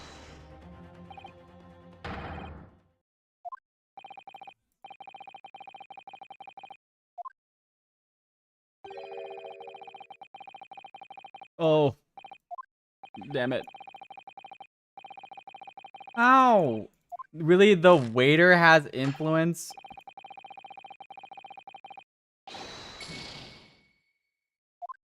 The waiter has influence. The head waiter has influence. Are you kidding me?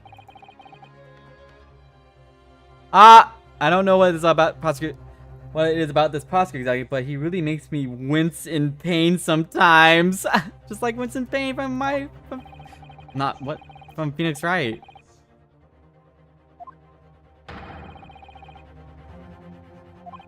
Oh my god.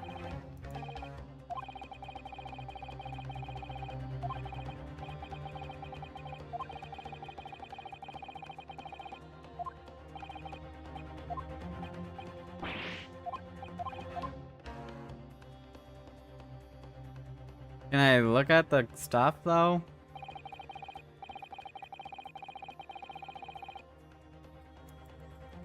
Why can't I look at anything?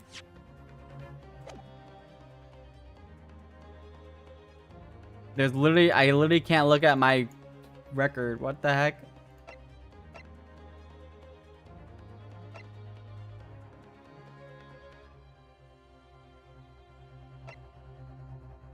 Well, I mean, this is the only other option. Yes. Really, the head waiter has influence. Well, surely that would be Satoru Hasonaga-san. Hosonaga-san? The waiter who took the stand earlier? Objection! Poppycock! What possible reason would the waiter have to make these witnesses give false testimony? Not to mention the fact that even the head waiter could not possibly have that level of influence. For once, I would agree with you. If that is, the man truly were a waiter. What? If he truly were.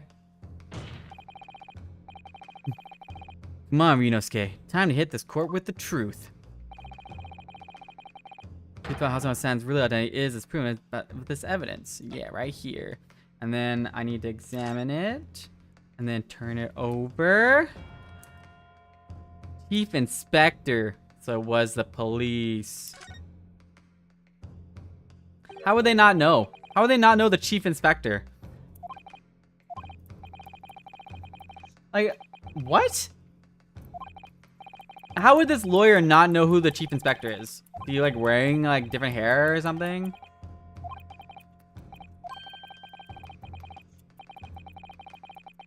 He didn't even give it like an alias or an alias. It's literally just his name.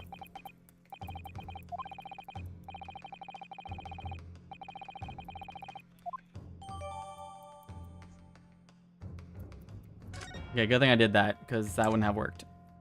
Okay, now I present. Yes. The plan of the restaurant sketched by the man in question.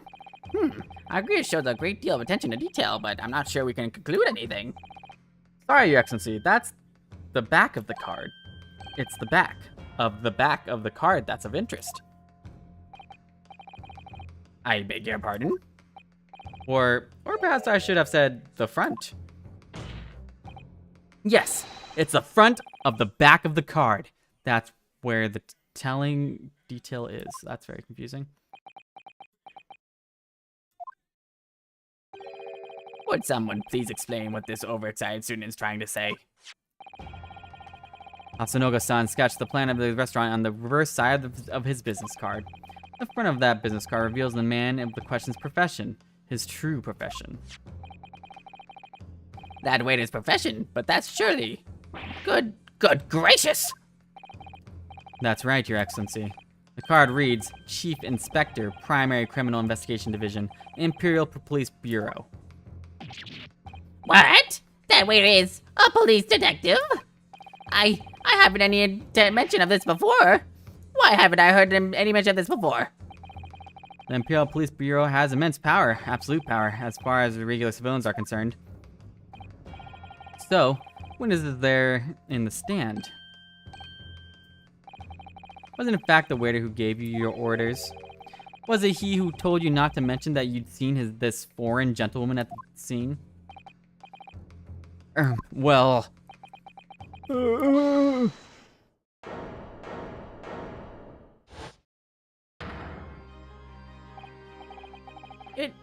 Inspector Hasanaga.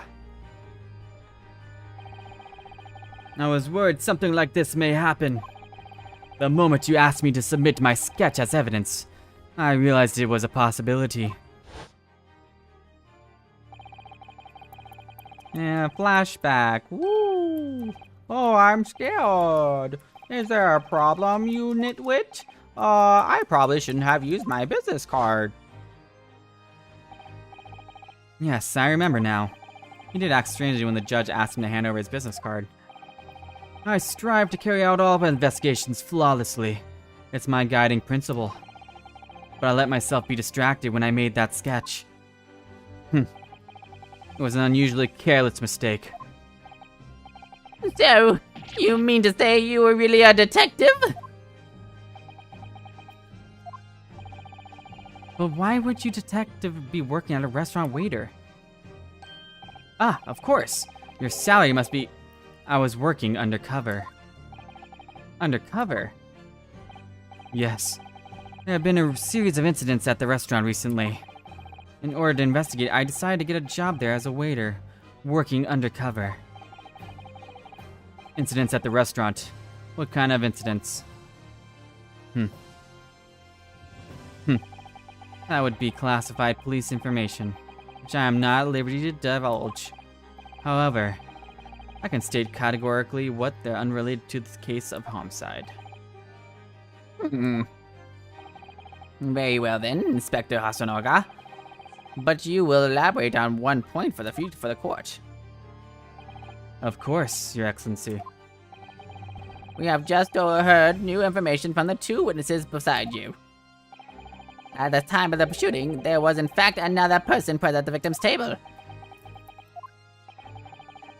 If that is indeed true, clearly you would also have to be aware of this person's presence having served at the table in question. However, your testimony did not allude to this other diner. Therefore, I am led to assume that in your professional capacity as a police officer, you required these victims to be in agreement. Would that be correct?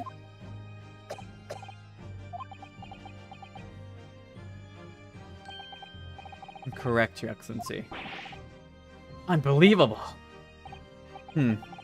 As I suspected.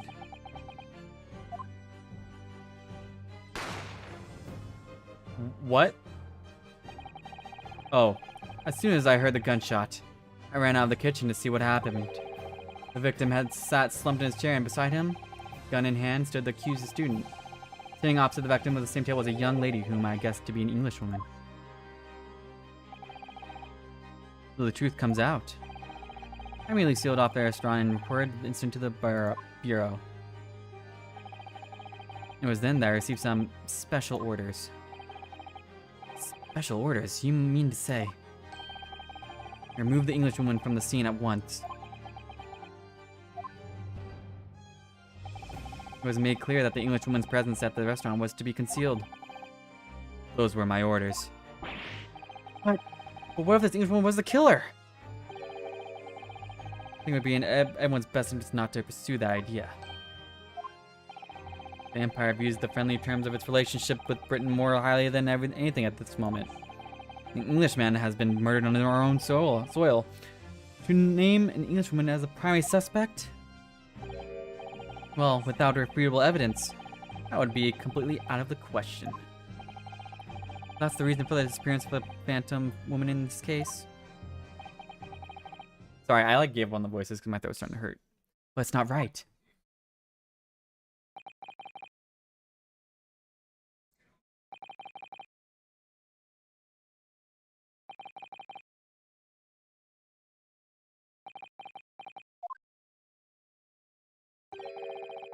One possibility does spring to mind.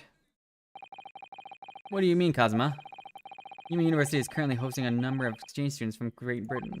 I'm fairly certain that one of them, studying in the medical faculty's research laboratory, is a young English woman. What? You're a shrewd man. I can see why you're the chosen candidate for the overseas study tour. You mean, when I removed the woman from the scene of the crime, I thought it prudent to check her identity first. And the court demands that you name the lady in the question at once, Inspector. The Englishwoman sitting at the university professor's table was a certain Miss Giselle Brett. She is indeed a foreign student studying in the research laboratory of Yuma University's medical facility. What is happening here? I admit that under orders from the police bureau, I erased all evidence of this lady's presence at the scene, and ordered these witnesses to make no mention of her in their testimonies. It must now be up to Your Excellency to decide how to deal with the situation. Very well. My thoughts on the matter are as follows.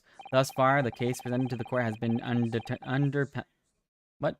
underpinned. Maybe I thought undermined would be the word. Underpinned by a particularly critical premise. namely, that the victim was dining alone. However, as we now discover that the premise is false, it would be a desecration of our justice system to ignore the truth and give a ruling at this point. But, Your Excellency, that would mean missing the noon deadline for ruling in order to send the telegraphic report to Great Britain. Our own government will surely be very displeased by such actions. Sorry, I know I said I wasn't gonna do voice, but his is too fun to do. Calm yourself, Council. I will not allow the government of our country or any other influence the proceedings of my courtroom. Inspector Hosonaga. Yes, sir?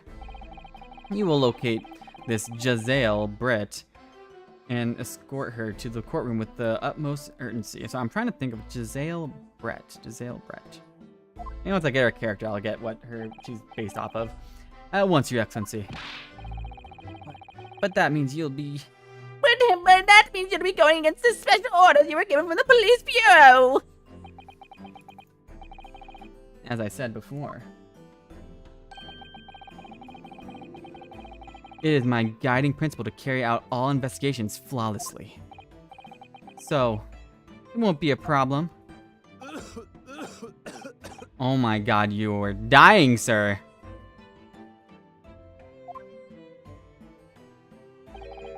Nothing will get in my way.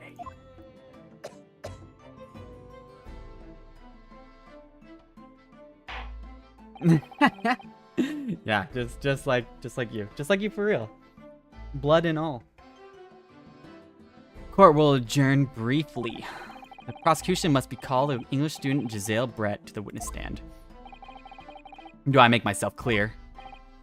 Yes. Your Excellency! Good. Then we will have 30-minute recess before reconvening.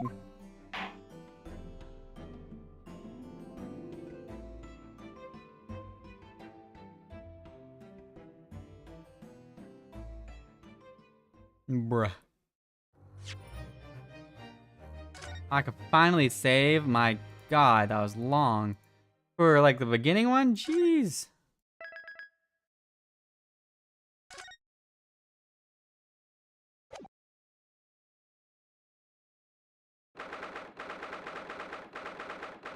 Oh, my leg went to sleep. Oh, hold on. I need a stretch. My leg is asleep.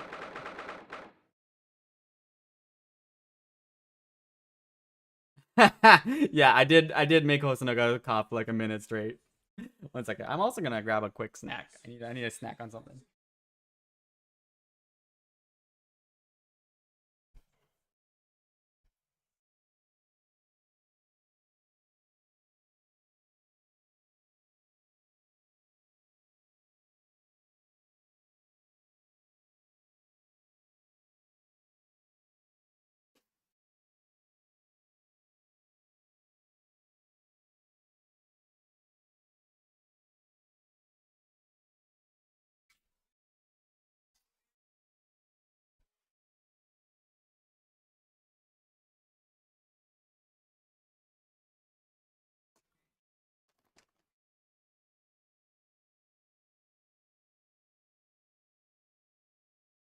The tutorial case ties into the overall case. Oh, that's pretty dope. Because like Phoenix Wright was all just like one-off cases. But I kind of liked it how it was episodic.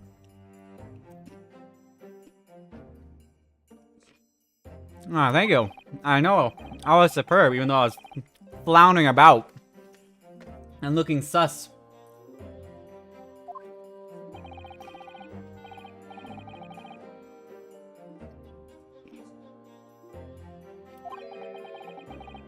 You were drenched in sweat and eyes popping.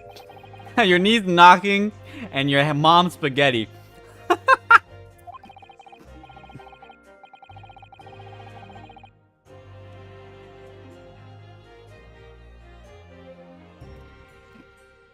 Yeah. You know, I'm a natural born attorney, that's why.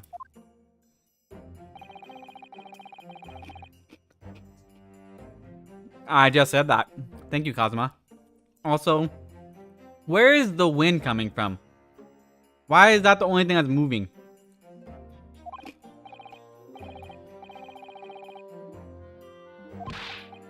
Ah, ha ha ha.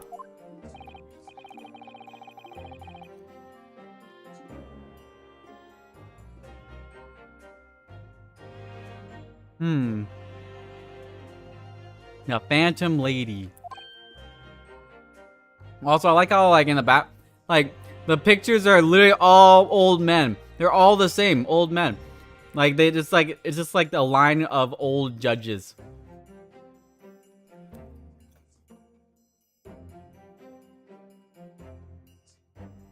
Yeah, I pointed out in the beginning of the game, and then Renosuke literally said, "Why don't you chill with that headband?"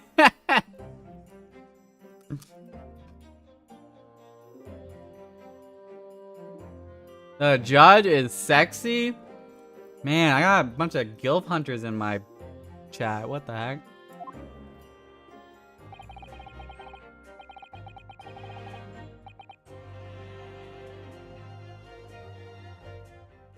Also, I love the new Winston Payne's name. Takeichi Ouchie. Like Ouchie. And then I got when you get the answer wrong, he says, "Wow, this prosecutor really makes me Winston Payne." That's so good.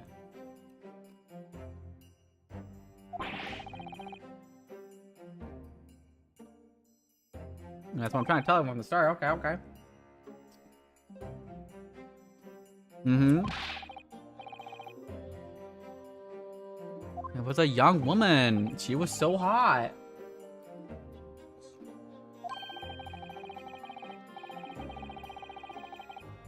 My powers of observation are one thing.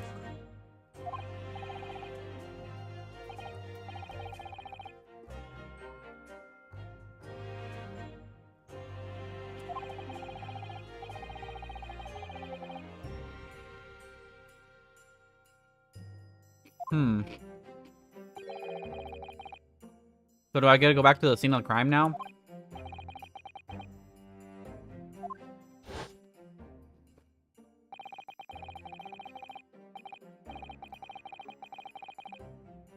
Sorry, I'm not voicing the characters or reading it right now because of one, having a little snack because I'm hungry, and two, my throat's starting to hurt. So I'm just gonna be playing the game and commenting on what's going on.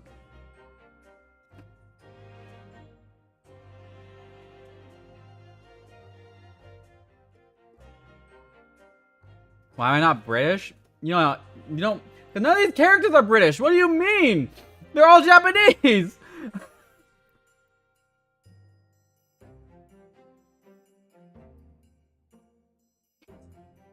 They're all Japanese.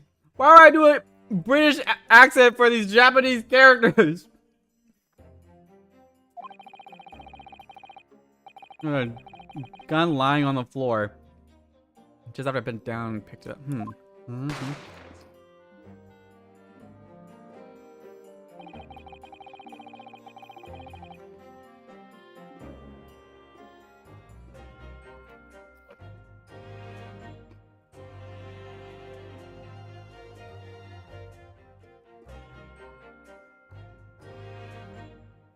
I have no idea how any of these people sound like. They haven't even talked yet. I wish this game was voiced, but it's not.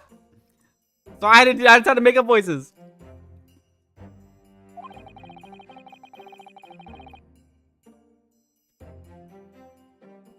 Small pantry next to the kitchen.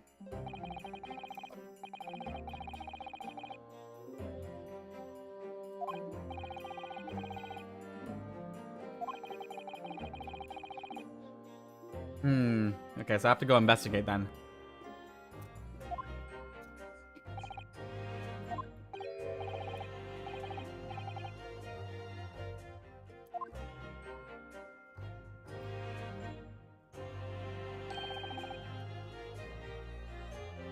Miko Toba.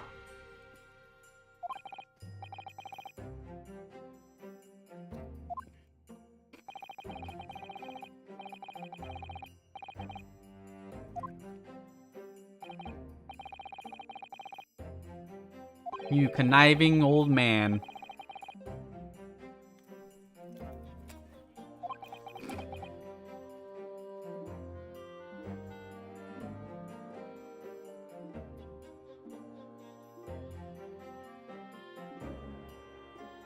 Man, Kags, you are actually the Gilf Hunter.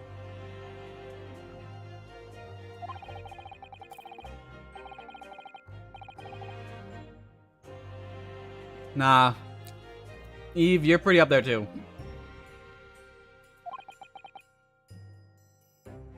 Kags is just one more higher.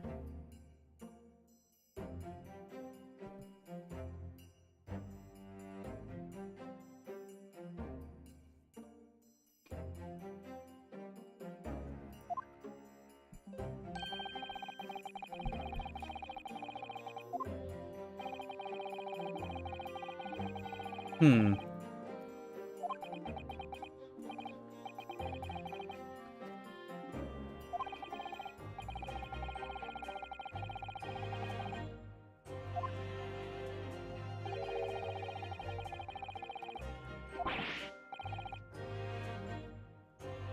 Damn, giving up his opportunity to go overseas? Crazy.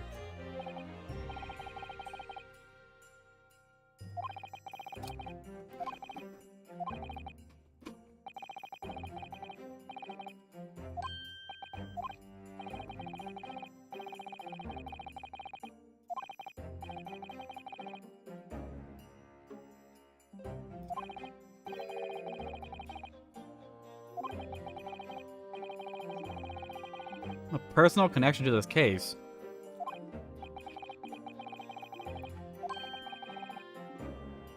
Oh yeah, that's his friend. That's right, that's right. I gleamed that when I looked at the report.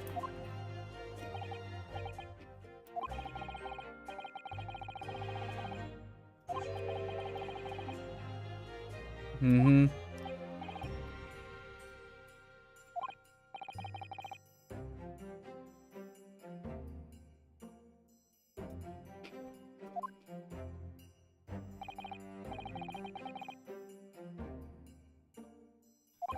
Going to battle?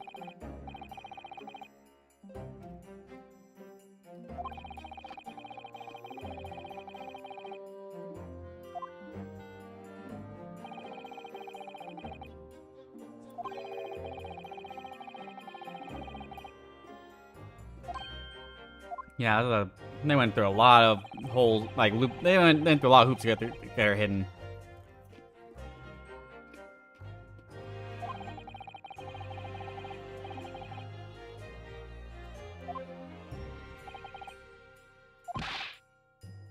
Thank you.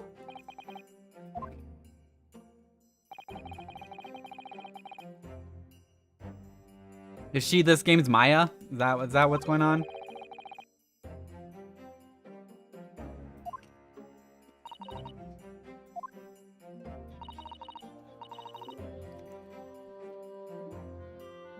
Sama?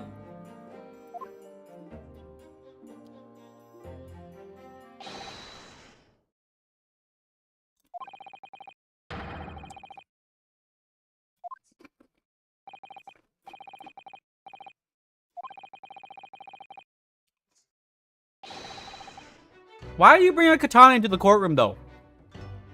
That... How?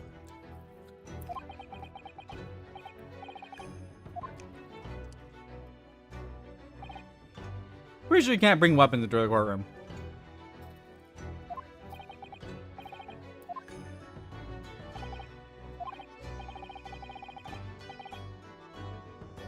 Yo, the music's kind of slapping though.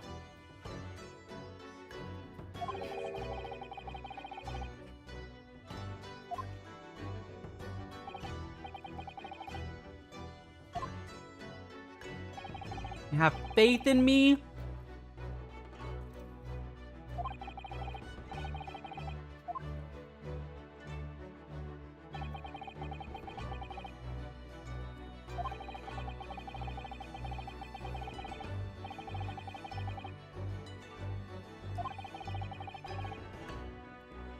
Wow.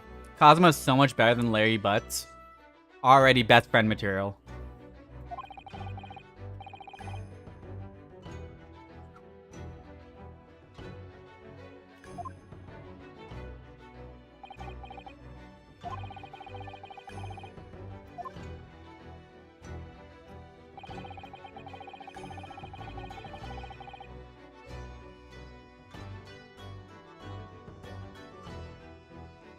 Sukiyaki. Yum.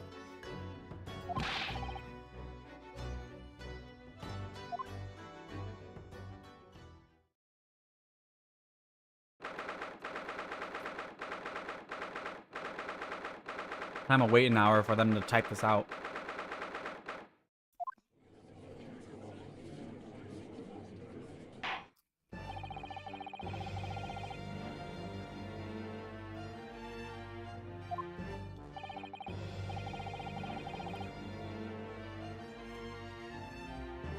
Prosecutor, ouchie. I have an ouchie.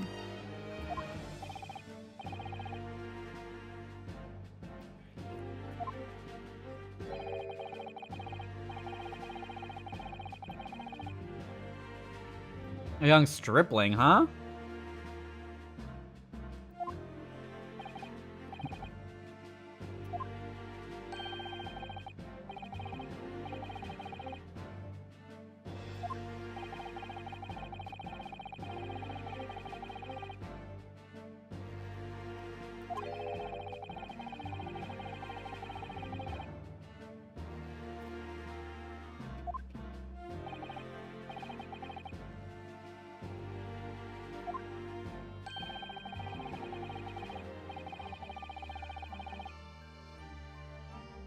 Seriously, that wouldn't be up in the air based off of one thing that happened.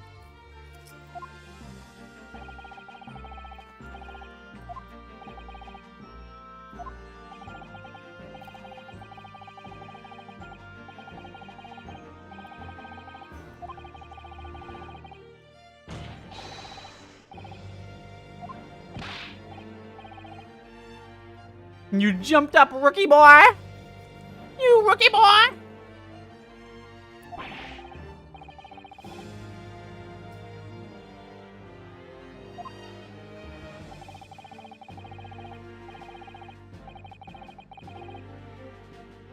No, he just wiped his whole sweat with his hand. Ugh.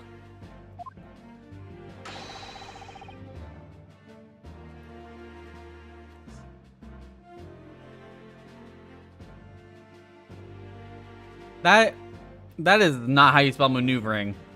That is grossly misspelled. There's no way that's how you spell maneuvering.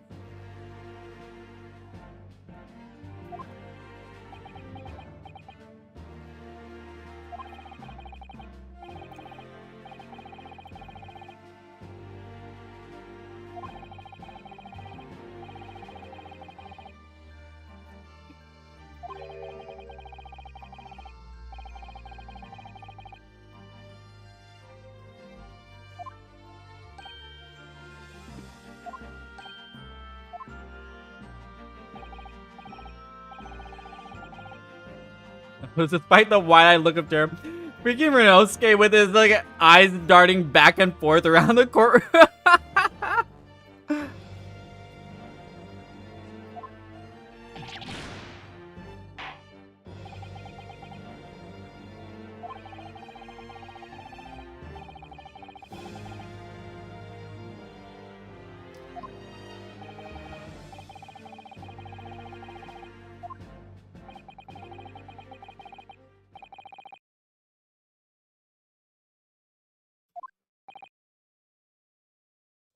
All right, let me see this woman. This mysterious, beautiful woman.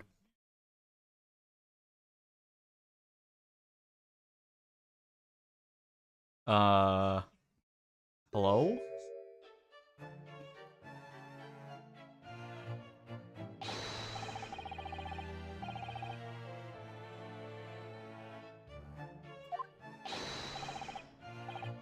Someone bring some English tea!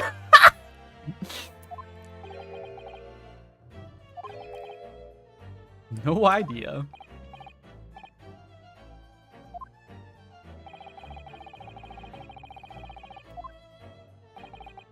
She's British!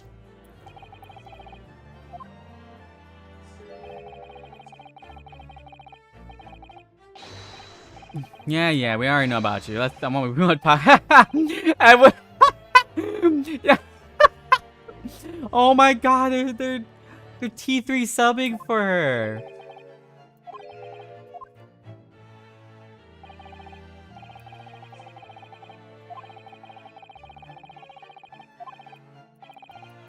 Okay. Your description for this amazing site was simply a woman.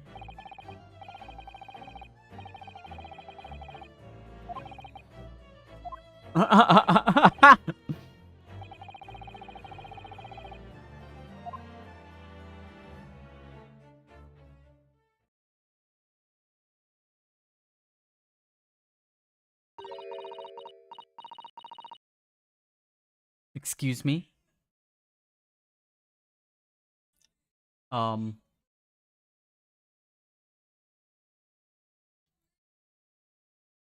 What?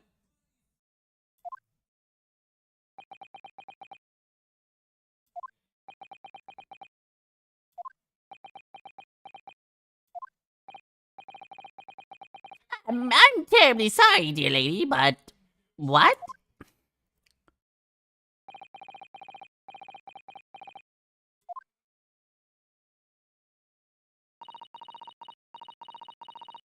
I can't. What am I supposed to do? Just be like, crumpet. The lady says her name is Giselle Brett, and she comes from London, England. She's a visiting research student, certainly enrolled in UMay University's medical faculty. Oh my! What a rare treat to hear the delicate tones of the delightful language of the British people. I'm not giving Ouchie a British. Nope, it's gonna be his annoying voice. I'm doing it. Sorry. I'm afraid. Oh my god! Now I can't go back to it. Wait, I don't understand a word you said, but it was a beautiful hummingbird song. As far as I can tell, the detective is translating her words faithfully enough. Yes, I agree. You'll obviously do fine in England, Cosmo. Her English doesn't rally you at all, does it? Nor you. You've clearly been paying attention in your English classes, Rinosuke. The court thanks this beautiful lady for taking the stand. Now, if we may trouble you to confirm something, Miss Brett. 3 days ago at a restaurant called La Carnival, a grim murder took place. The court has been led to believe that you were dining there with the victim, Dr. Wilson, at the same time. Is that correct?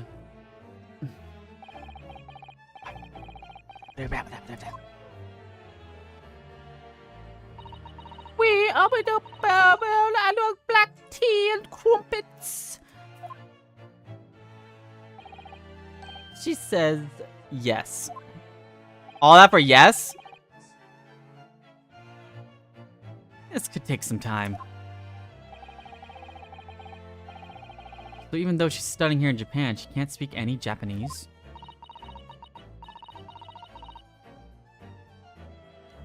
As you can see, I went there to see that old man, you see, and we had a spot of tea, and I asked for some water, and then the old man just went bang bang, you know, and then the old man just bang me, and then I bang him, and then there's one of it, and then I got out, yeah.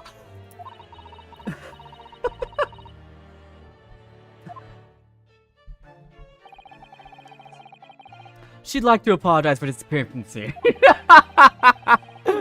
She was due to make a presentation at the university, so she had to leave immediately.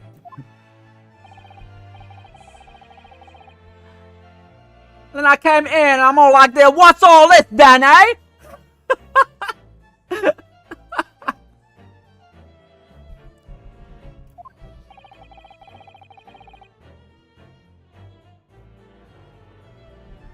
Is that not British? I was just following special orders from the Bureau. Well now, dear lady, would you be so kind as to cast your eyes over on this photographic print?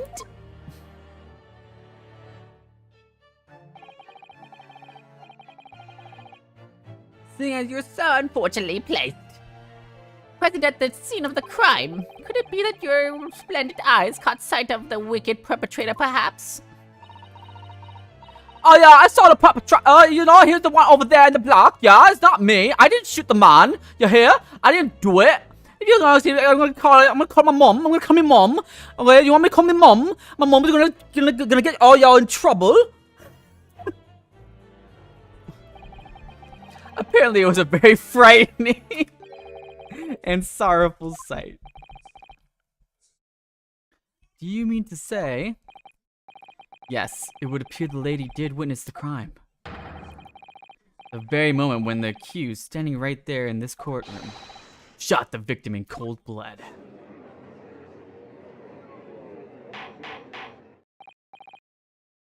Order! Order in the court! Did you hear that, Your Excellency?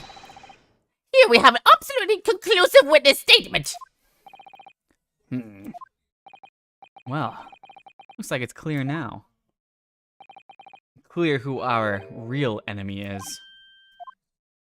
Don't say that grabbing your katana. Kazuma, don't say that grabbing your katana. I think you're gonna get accused of something else in this courtroom. Unfortunately, I will have to ask you to formally testify if you please. Kindly tell the court the exact nature of this frightening and sorrowful sight you described. That man over there, yeah, is asking you to tell the specifics of what you saw, okay? And then tell him what you saw.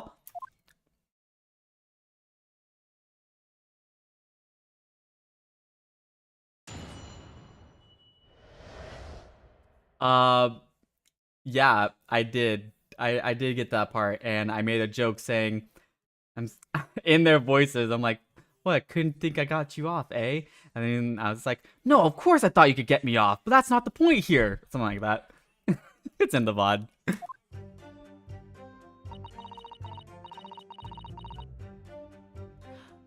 That man over there, yeah, he shot him with the bang bang, okay? I saw the pistol on the floor, picked it up, I saw his fat bum, yeah? And then he picked up his bum and shot him in the chest, yeah? I had arranged to meet for a slightly late luncheon with Dr. Wilson that day. Professor was unable to eat, so I ordered for myself only a beef steak. Not just a beef steak, I had to be a carbonated water, because I'm from British, okay? And we only drink carbonated water. We don't drink none of that tap shit, okay? After a while, the accused came over to greet the professor and they got into a fierce argument. Then not long afterwards, the accused took the professor's gun and shot him right before— Who just shot the gun in the courtroom? Hello? That was me. I shot my titty gun, okay? It just went off a little bit. It's a little warning shot, yeah? Just a little on my gun. I don't carry a gun myself, so how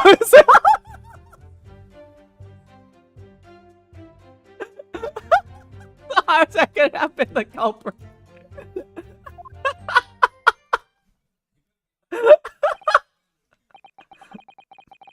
Yes! Yes! I heard the gunshot! You have a gun right now! Lift up your skirt! Show the court! No ill intentions are saying right now! Lift up your skirt! Objection! Quiet, you filthy witch! If she lifts up her skirt, it'll only be to me! Look at you, you black-hearted virgin! And look at this Snow White angel! You can see that I am the one that gets all the ladies, not you! Look at this bald head! The women love it! They love to stroke it! Ugh, he's right, that bald head is peculiarly shiny. You're still making the same mistakes, Ryunosuke. You mustn't blurt out when you're goaded like that. That's a lesson you need to learn. But he's just so bald! Of course I was at the scene as well. I took statements from this lady and the two witnesses who testified before and reported back to the bureau. It was decided that Miss Brett was not involved, so let her go. The testimonies of the last two witnesses were completely worthless, however. Well, Even so, on the day in question, the lady was wearing the same outfit as she is today.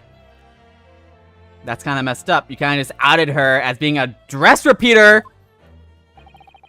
As you can see, there is nowhere to be her on a person where she could conceal a firearm. I would think she could hide a gun almost anywhere in that outfit she wanted to. Unless and until the precise location where the witness is to be have a hidden weapon can be shown, this is moot. There are no pockets in my outfit. I have nowhere to hide a gun. Those are the witness's own words on the matter. Oh yeah? Then how about you take off your bra? Whip them out! I mean the gun out! I mean the... Yeah. Ugh, that's ridiculous. If only I was allowed to lift up her dress. He does say it! He said it! He said it! Don't think about doing anything rash, Ryunosuke. But I didn't fire the gun I picked up. There must have been another gun there that day. You're right about that, which means this lady was hiding a gun somewhere. Yes, that's what we have to prove now. And to do so, we'll need to pull her testimony apart. Oh, I knew it! Your Honor, she's hiding the gun in her ass crack.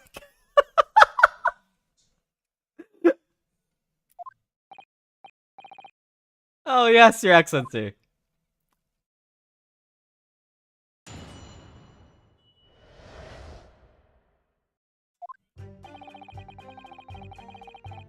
I had arranged to meet for a slightly light luncheon with Dr. Wilson that day.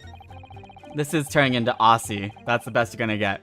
The professor was unable to eat, yeah, so I ordered for myself only a beef steak. After a while, the accused came over to greet the professor, and they got into a fierce argument, yeah? Then, not long afterwards, the accused took the professor's gun and shot him dead right before my eyes, yeah? I don't carry a gun myself, so obviously I couldn't help but being a culprit. What? This accent is all over the place. So she's maintaining that you got into an argument with the professor at the end, of which you shot him. Also, that accent, it's so spot on. Which is not an out-and-out, totally unfounded lie. Still, her statement is very compelling. After all, How did your mask change? What the heck is this, Spider-Man? she is an elegant, refined, young, and beautiful gentlewoman from the Great Britain. In stark contrast to you, dressed from head to toe in a dull black school uniform. I'm dressed exactly the same way as you are, except for the flapping red ribbons. Yeah, they got it with the comment. Well, anyway, this is our only chance to expose her testimony as a fiction that it is. Is that why his name's Kazuma? Because there's always like a wind going around him, like a whirlwind. That's probably why his name is Kazuma.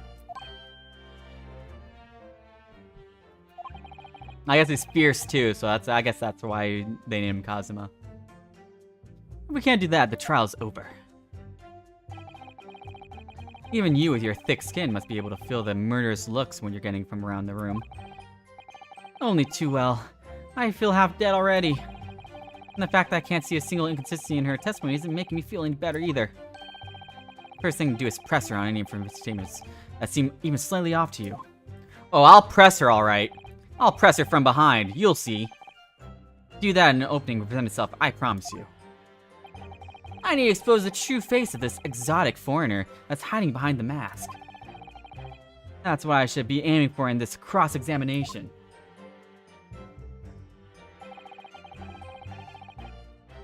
Slightly late luncheon with Dr. Wilson, okay. The professor was unable to eat, so I ordered for myself only a beef steak. After a while, the accused came over to greet the professor and they got into a fierce argument. Then not long afterwards, the accused took the professor's gun and shot him right before my eyes.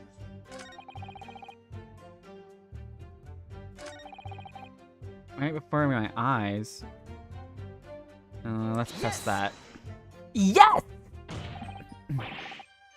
Like I said, I did not shoot that gun. And like I said, there's no point repeating that assertion over and over. Well, I wasn't expecting to be attacked by my own side. Nevertheless, defendant, you can't deny that when the shot rang out in the restaurant, you had a gun in your hand. Well, yes, that's true, but I love Ryu's tiny little slap, and it's like, tiny slap? Why?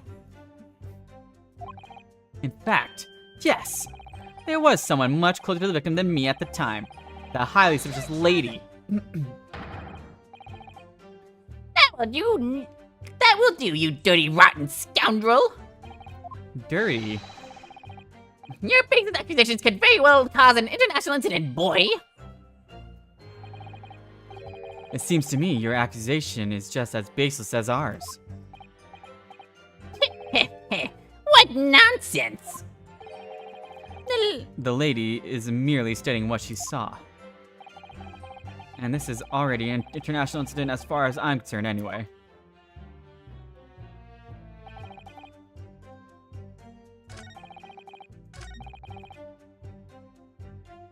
Okay, let's push the argument, because there would definitely wasn't an argument. I never got into an argument with the professor. All I did was I noticed him was go over and just say hello. Please don't get angry with me. No, I wasn't directing that retort at you. It was meant for the lady next to you. Anyway, as I said, I did not argue with the professor. I'm afraid your words are in vain. Sorry. Miss Brett does not appear to speak Japanese. No, of course not. Japanese is such a cumbersome language anyway. English is the future. We must all speak English.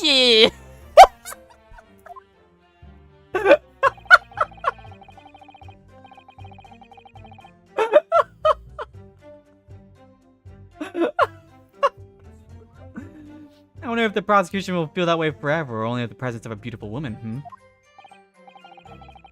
Well, that beautiful woman is telling blatant lies with a completely straight face. I have to find something that will unravel her testimony, no matter how slightly insignificant it may be. Anyway, it seems that after the argument, the accused briefly returned to his own seat. That part ties in with what you said, doesn't it? Yes, I still had some coffee to drink. Next time you got up after that was when I finished my coffee and stood up to leave.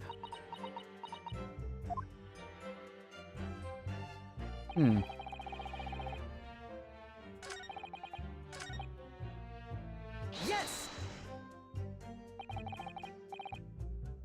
He was unable to eat, you say? And that was because he just got a tooth removed at the Hoda clinic, correct? That's right. You're supposed to actually check with the witness before answering. Was Miss Brett aware of this fact? It seems so, yes. She'd heard that the professor was to have some dental treatment. So that would mean that it was you who ate the steak and pictured here. Is that right, Miss Brett? That's right, yes. The print you have there shows the table exactly as it was left after the horrifying events.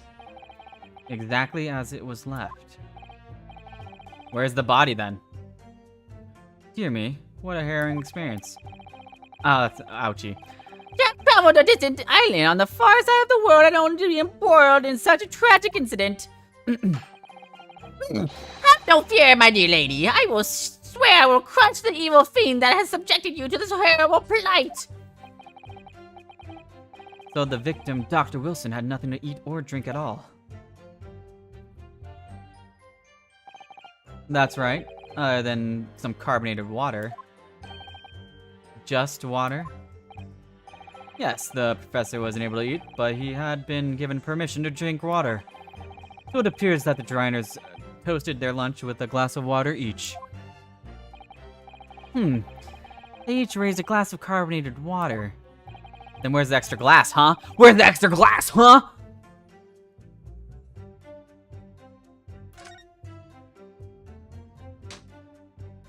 Fuck! I was wrong! Well, well. How fascinating. Do tell us, what is the profound bearing,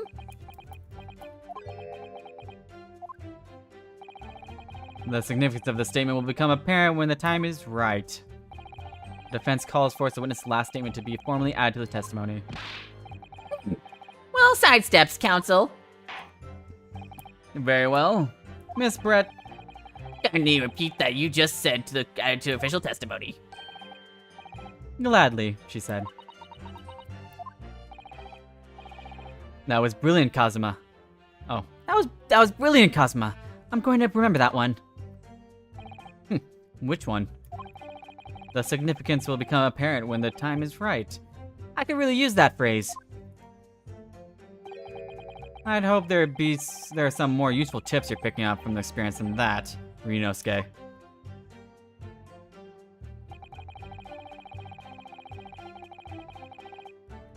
Okay, can I look at my... How do I look at my stuff again? Oh, E. Okay, let's look at this. Examine. There's only one cup! You fool! You fool! You fell into my trap! You fell into my trap! Present! Yes!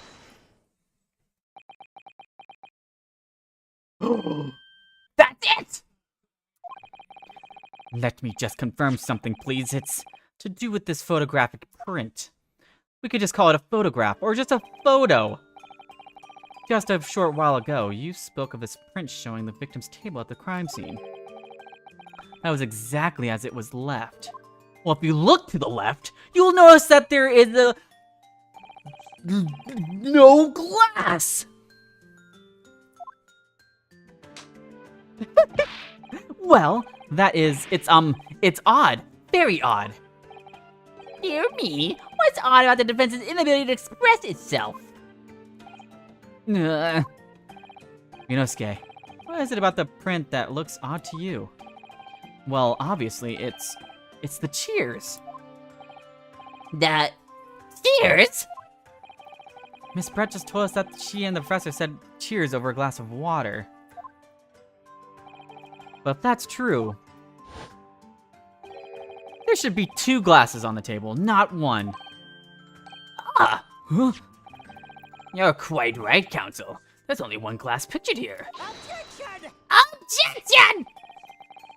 Are we supposed to be impressed by this nitpicking over minutiae? I didn't know how to pronounce that word until just now. What possible difference does the presence or absence of a glass make on this case? Objection! Minutue, you say? That is a hard word. But damn it, I'll use it anyways. Could it be that the detective here removed a glass from the table to conceal the lady's presence? Of course not. I would never do something so reckless. But there should have been 2 glasses on the table. Or are you going to try to tell me you can clink with only 1? You're quite right. I certainly took 2 glasses to the table.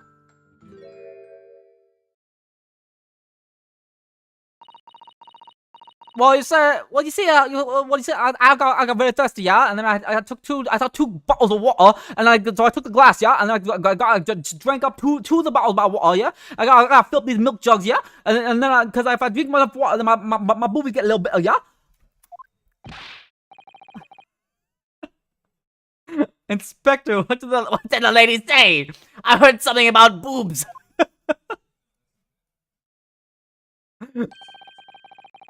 it would seem that it was Miss Brett who took the glass from the table. What? It was all so terrifying, everything that happened. I panicked and thought I should try to hide the fact that I had been there at all, she's saying. Gracious.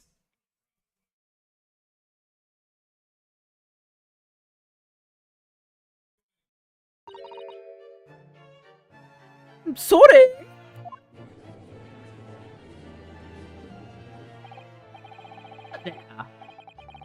There, as I showed at the court before, this is no consequence at all. Oh, please. We must remember that this student had just murdered this lady's luncheon companion before her very eyes. Who could blame her for concealing a glass or two in her state of disarray?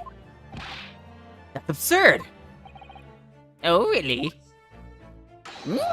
So, do we take it that you are now going to accuse this vulnerable young, beautiful woman of mischief? Her young, supple breasts and her beautiful waistline is a miscreant? What? I think you went a little too far there. No. This can't be put down to mischief. I'd like to know exactly how the lady took the glass from the scene.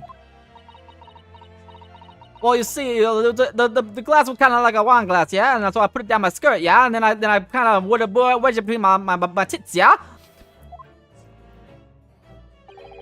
It would seem that she slipped into a small handbag she was carrying.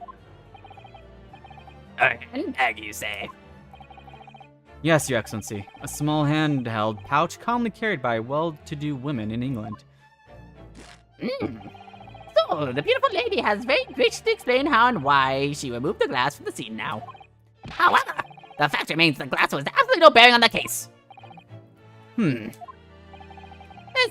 student has been trying to confuse the court with real logical reasoning, but in the end, it comes to nothing.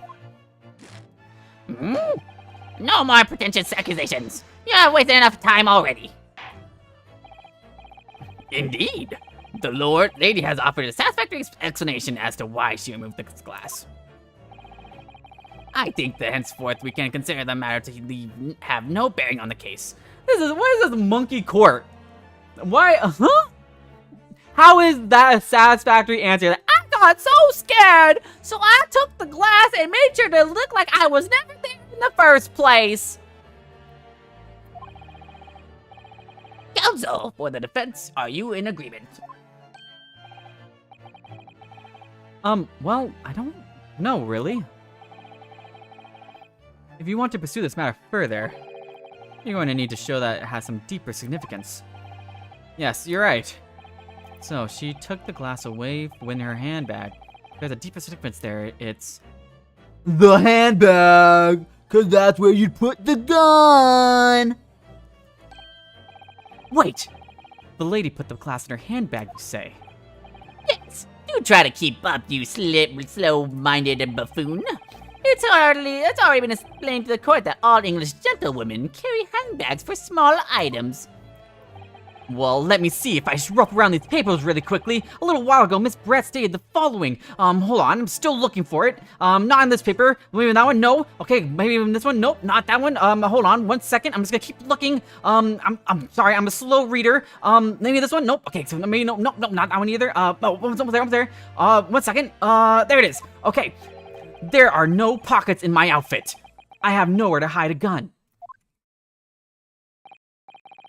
But what she forgot to mention was her handbag,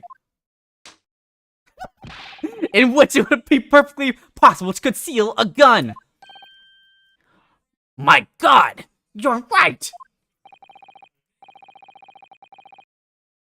Well done, partner. I had a feeling you'd pick up on that too. What are you insinuating, you vile blackguard? You were shuffling those papers for a good, 10 minutes. How can we believe you? It's really very simple. Those papers are stiff, so it's hard to shuffle them. The gunshot was heard when the defendant picked up the gun from the restaurant floor. As he didn't fire that gun, we can deduce that there must have been another firearm at the scene. A true murder weapon, if you will.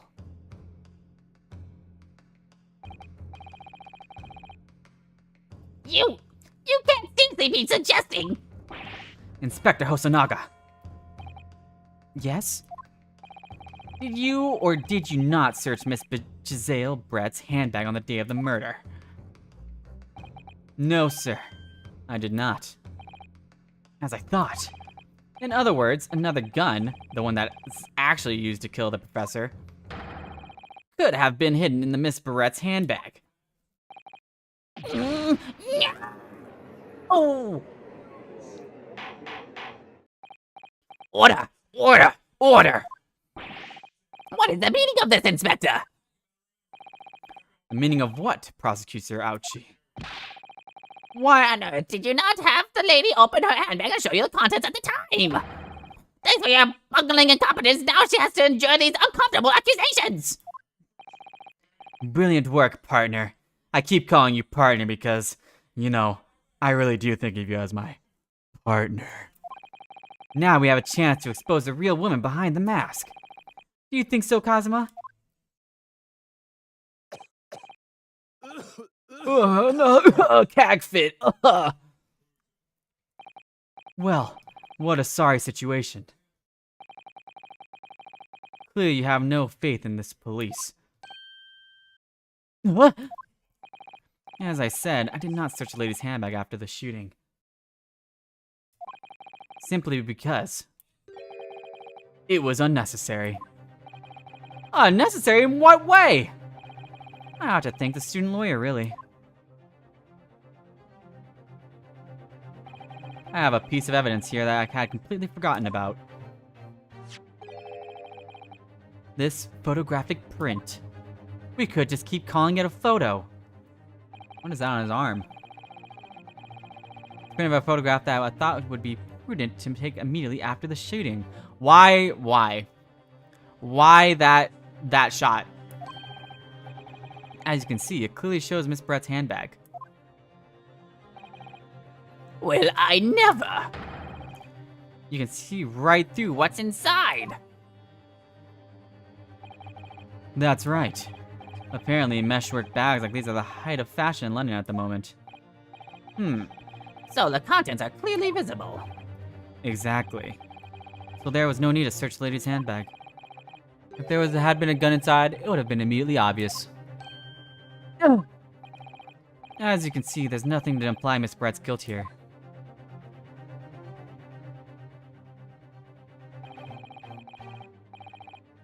Thank you for helping to prove that, Naruhodo-san.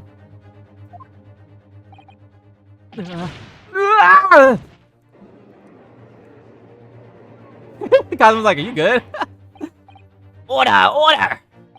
Inspector Hosonaga, you'll submit that print as evidence at once. Certainly, Your Excellency. Shows Miss Brett's handbag in a chair by the victim's table. Okay.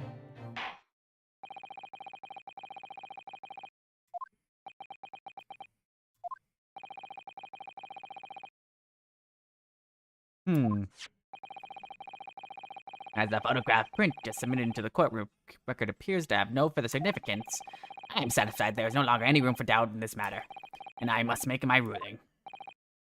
Indeed, and there's only one logical conclusion.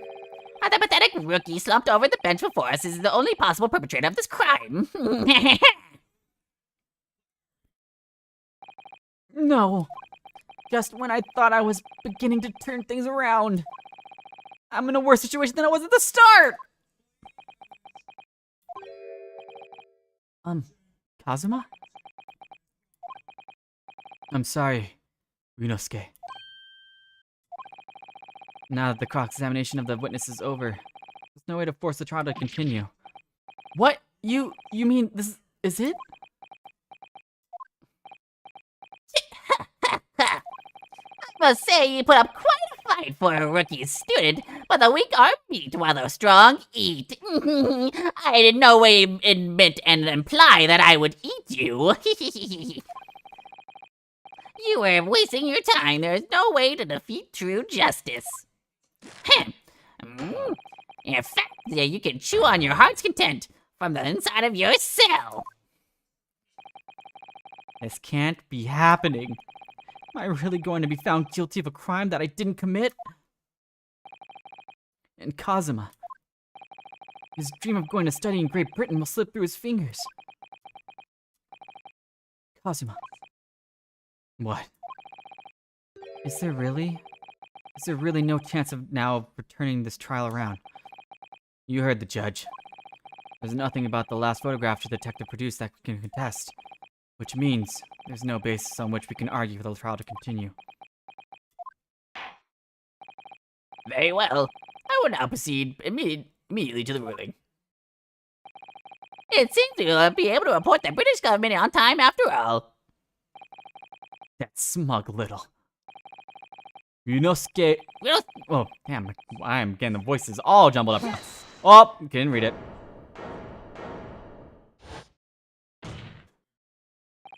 Wait, Your Excellency. Yunosuke? I don't think you can rule on this case yet. Objection! This amateurness is getting tedious. When His Excellency deems that the trial is over, he gives his ruling. That is the most basic protocol of the courtroom. Yes. Yes! But I disagree! Your Excellency, just a moment ago, you said this. As a photographer print just submitted appears to have no further significance. There's no longer any room for doubt in this matter, and I must make my ruling. Now that means that if there was a problem with the evidence, some significant detail I mean, then ruling on the case at this time would be out of the question. Objection! This is blatant straw clutching. Look at this photographic print. All it shows is the handbag that the gentleman was carrying on the day of the question. There can be no problem in this evidence. You'd better know what you're doing, Yunosuke. I understand your objection, counsel. Certainly, the new evidence submitted by the detective has not undergone the court scrutiny.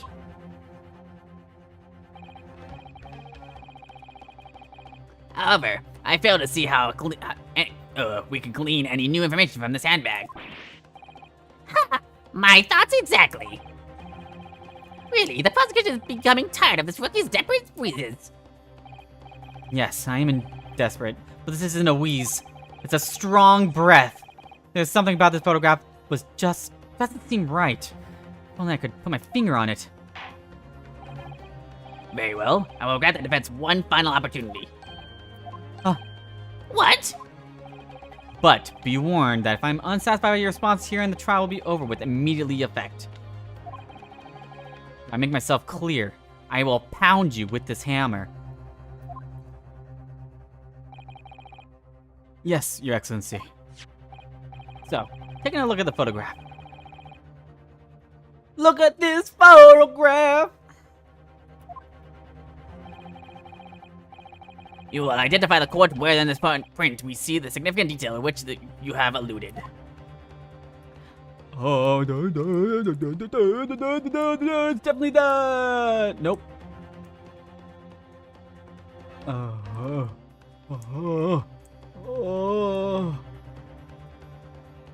Okay, well it doesn't, okay, that's what I thought. Okay, right here. Yes. Look at this, here. There's a very unusual mark on the victim's wrist.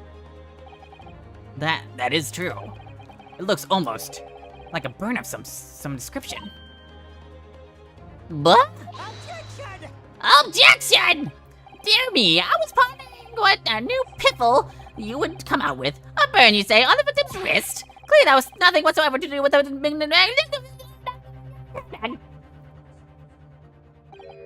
Yes, that's a burn mark, you're right. Go on, Inspector. Police coroner also noticed it when we was performing the post-mortem examination. It was deemed unrelated to the case's cause of death, so he didn't note it in his report. What did I tell you? In any case, we have no idea what the victim suffered this burn, do we? And no possible way of knowing either. The more I look at it... No, the more I look at it, the more I find myself intrigued by the curious shape of this mark. However, as Prosecutor Ouchi points out, unless a firm connection to the case can be shown, I cannot allow you any further time to be sent on the precise details of this burn. Well, you see that burn like, yeah? Because when we were like in the bed, yeah? He likes to be burnt, yeah? So I give him a little scotchy with my little bun, yeah?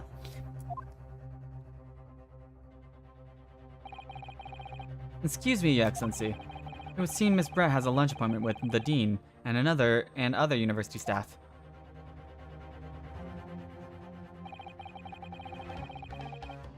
She would like to know if she may be excused from the stand now. Oh, of course, dear lady. We shan't hold you up any longer. I'm quite sure His Excellency is about to give his final ruling anyway. What's your thinking on this, Ryunosuke? Do you believe this burn does have something to do with the case? To be honest, I'm not really sure. If I don't keep pushing, then it's all over. So I wasn't thinking I should keep digging and digging, in the hope that I might uncover something useful. Yes, you're right. I am? We can just link that burn to the case. We can do that. Might be able to prise this shutting door back open again. Just give up, Council. You can't possibly hope to do that. Indeed. I'm afraid that without evidence, I can't allow you to pursue what is little more than conjecture. But if we had evidence that irrefutably linked the burn on the victim's wrist to the case, then you would allow it.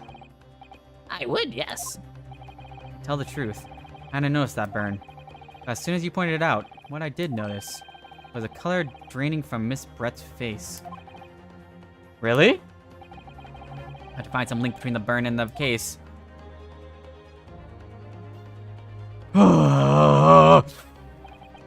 This is the moment of truth. It's time to find some evidence that proves what the burn really means. So then, what the defense will now present its evidence to the court. Evidence that demonstrates an external connection between the victim's burn and this trial.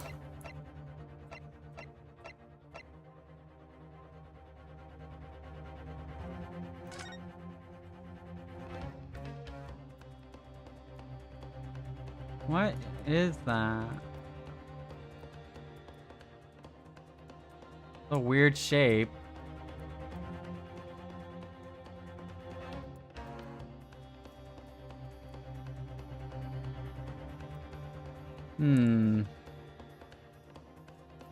Not from the purse itself.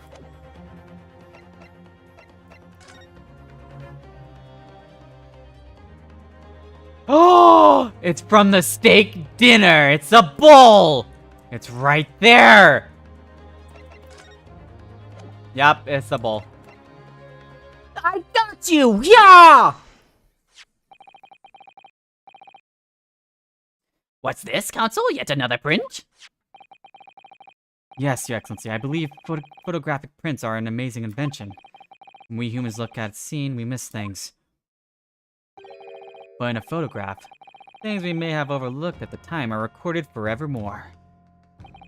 You hurry up, rookie. What are you trying to say? To inconvenience this poor lady any further with you would be quite inexcusable. Actually, you may not need to stay with us any little longer, if you don't mind, Miss Brett. You see, it's very clearly visible in this other photograph. How did the victim come to have that unusually shaped burn on his wrist? The reason is recorded here forevermore. I said it twice because I thought forevermore is a cool word. What? How? Objection! You can't fool me with your little bluffs, boy. If that's your game, then let's see how it plays out. Show us to the court exactly what you mean. I got you. Let me just give me the. There you go. Yes! The beefsteak? Actually, the point is the metal plate the beefsteak was served on. The plate? Ah!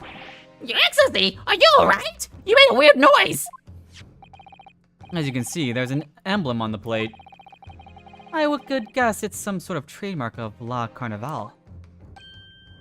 Oh! This emblem on the plate. And the victim's burn are exactly the same shape. Ryunosuke, you genius! You're spot on. Which means the victim must have suffered this burn while he was present at the restaurant. Objection! But even if that's the case, we can't know if it happened on the day the question or not. It could have been the day before. They paid for that. It almost most likely happened on some well, Objection! Sadly, Prosecutor Ouchie, the chances of that are extremely slim. Thanks. Why? That line of the burn is clearly discernible. Such a serious injury would have caused quite a commotion in the restaurant. Wouldn't you agree, Inspector Hosonaga? I can't imagine having missed such a terrible disaster, certainly. But I would say looking at the picture of the wound that it wasn't suffered very long ago. And although it's not a particularly large burn, it's extremely well defined as the defense just pointed out. This was no mild burn, that's for sure. Can you be more specific, Inspector? Well, let's see. If the plate was at around 90 degrees centigrade, a burn like that would have taken around 33 seconds. it's inconceivable that the victim would have let out a scream of pain then. I've been investigating at the restaurant for several weeks already, but I've not heard anyone scream at all. As the head waiter of La Carnival, I can testify to that without hesitation. But you're a detective, not a waiter! Yes! There you have it. Something isn't right here. As the detective said, anyone who burnt themselves on a piping hot plate for 3 whole seconds would scream in pain. There's no question of that. And yet Inspector Hosonaga never heard the professor scream, not on that day or any before it. That's right. And the thing is, on the day he was shot, I didn't hear him cry out either. What are you suggesting? Well, if the professor had carelessly laid his wrist on the plate for anything like 3 seconds on that day, That would be beyond careless, I think, Counsel. then the rest of us in the entire restaurant, myself, the sergeant, and the old antiques dealer, all of us would without any question have heard him scream. Wouldn't you agree, Prosecutor Ouchie? Well, yes, I suppose. The question is, why didn't a single person hear Dr. Wilson scream? I almost don't believe it. Nosuke, do you think...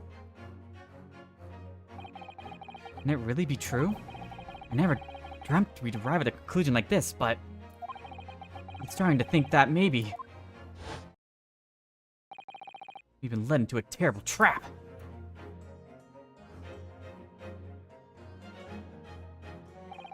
There's only one explanation I can think of to make sense of this apparent impossibility.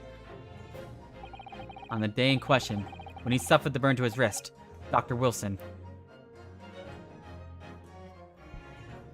was already dead?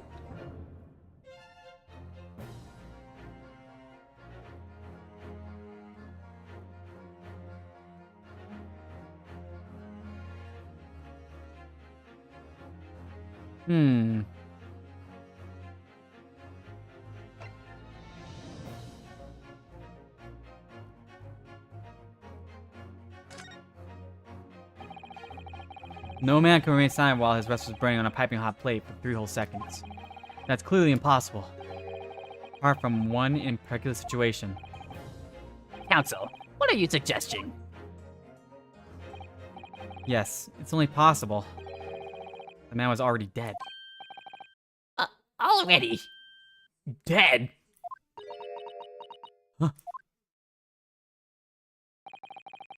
Knowing what we know now, it's only possible explanation. Ah, he was poisoned! It was poisoned! When the beefsteak was brought to Dr. Wilson's table that day, the professor was already dead. That's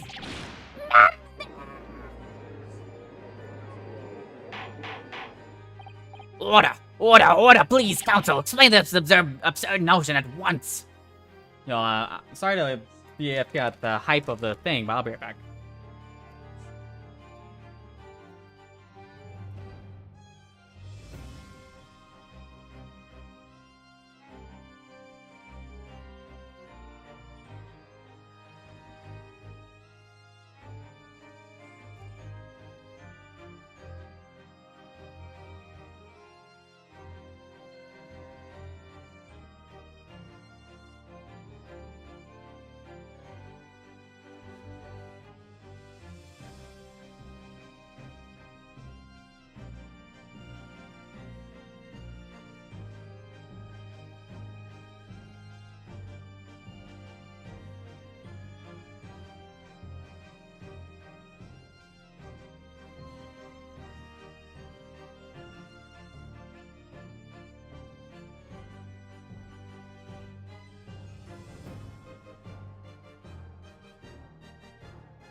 Alrighty. The victim was killed by a gunshot. That's right! That's absolutely right, Your Excellency. This is another ridiculous ploy by the rookie student. But clearly he was no grasp of the facts. Objection! No. Prosecutor Ouchie, it's you who has no grasp of the facts. I beg your pardon? As soon as it became apparent that the victim had suffered that burn while at the restaurant, this whole cause was turned into upside down. Or have you not grasped that yet?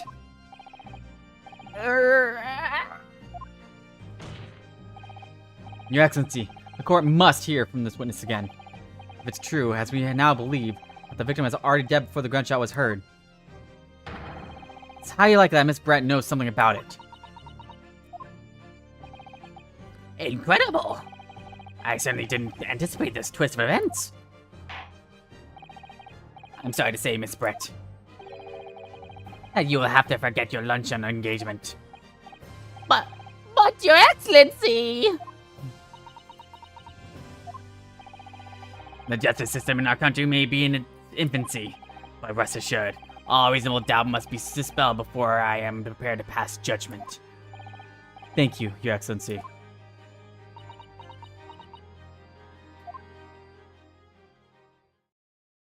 Show your face, coward. Why are you smiling again? What was that smile? Yes, of course. I mean, I'd be delighted to help. Especially if it helps relations between my country and yours. Ah, Miss Brett, you speak Japanese?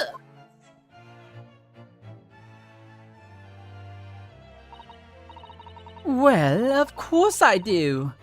I'm studying in your country after all. But then why have you been speaking through an interpreter all until now?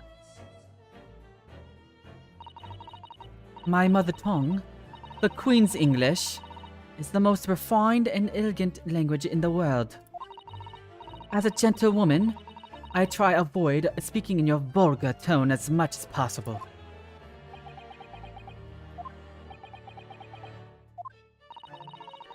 But it seems the men in this land possess none of the chivalrous virtues of English gentlemen. So I can see that I shall have to lower myself to communicating with you all on your own level. Yeah, that's some racist ass. What the hell? You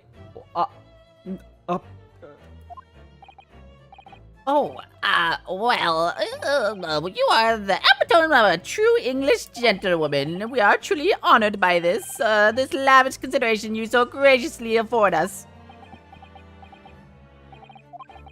I see.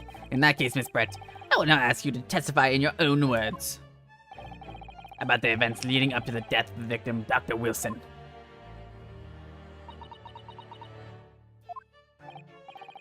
So, we're finally going to hear her own words on the matter. Things are getting interesting, Rinosuke.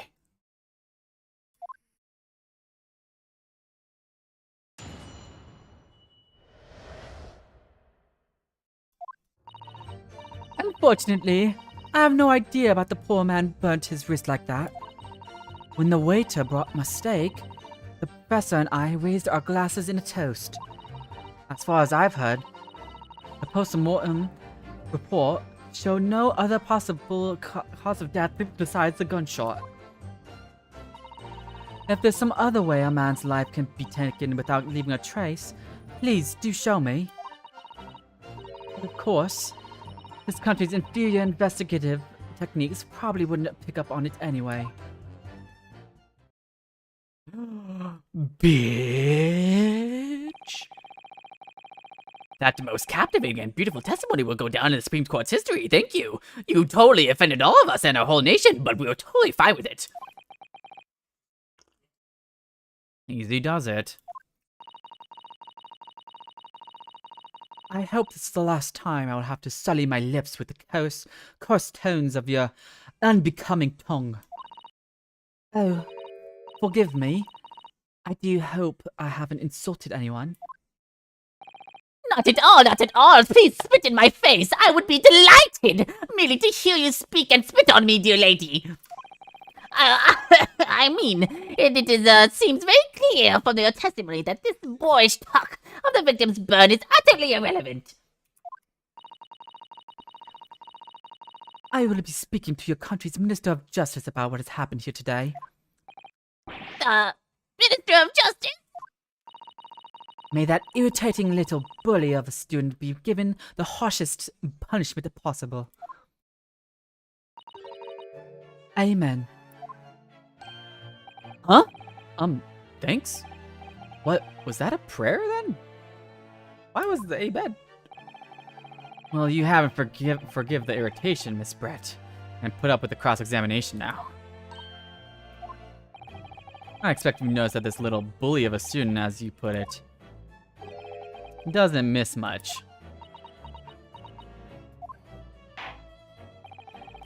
I'm sure I don't need to remind you, counsel, that this will be your final cross-examination of this trial. If you fail to demonstrate any problems with this testimony, I will be ruling on the case immediately. Is that clear?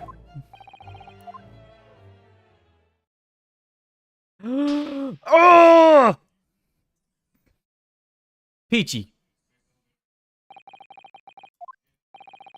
Then you may proceed with your cross-examination.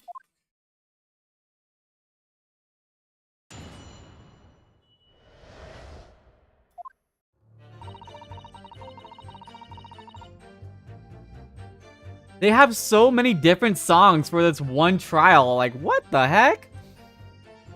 Okay, so... Oh, I can press. I need to press. Yes! But his hands are on a searing hot plate for at least 3 whole seconds. You can't not have noticed. It was on your plate. Do you think so? Let me ask you something. Sorry? Ever since I arrived in this courtroom, and I even still now, the fly on those unsightly black trousers of yours has been wide open. You can't not have noticed, can you? Huh? What? Ah! What fun! You hadn't realized. The dear lady is absolutely right. How do you see my penis from there? As your friend, you've embarrassed me as well as yourself, Inosuke. Why didn't you tell me? Dr. Wilson was a true English gentleman. He chose honorable silence over a vulgar scream.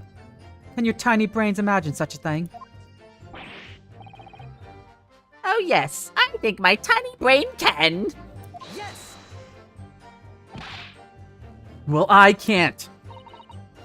Anyway.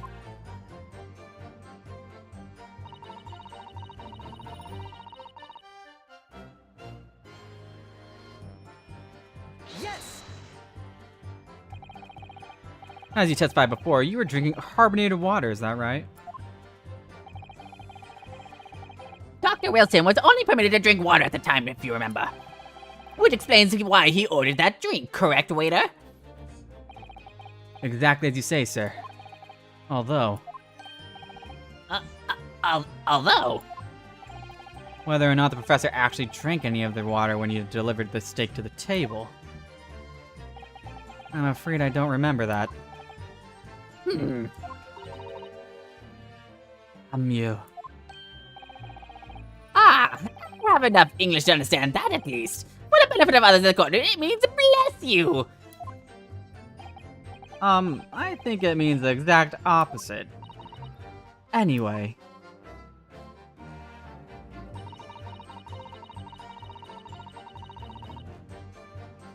Yes!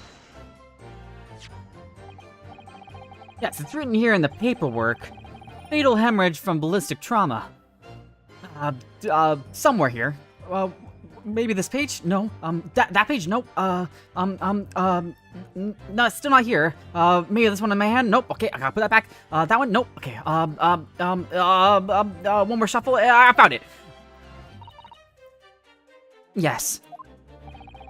Luckily for all of us, our little bird on the wrist isn't going to kill us. And as there were no signs of trauma on the victim's body to indicate some other cause of death, it only have been a bullet from your gun that put an end to this innocent man's life. But it doesn't make sense. That burn must have happened straight away when the plate was first brought to the table by the waiter. Yes, that's true. Had it been cooled even slightly, it wouldn't have been able to make that burn like that. And if the victim burnt his wrist on the plate as soon as it was brought out of the kitchen, then he must have already have been dead at that point. And yet, the fact that the victim is killed by a gunshot to the chest. Until you're able to show the court evidence to disprove that is a complete waste of time. I concur. Prosecutor Ouchie is right. Yes!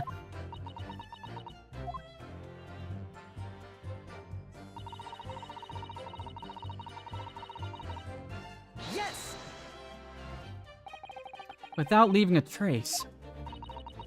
If someone is shot... Oh. If someone is shot, or strangled, or stabbed, or thrown from a height, however, a person's life is taken. There are always telltale traces in the body. Quite right, dear laddie.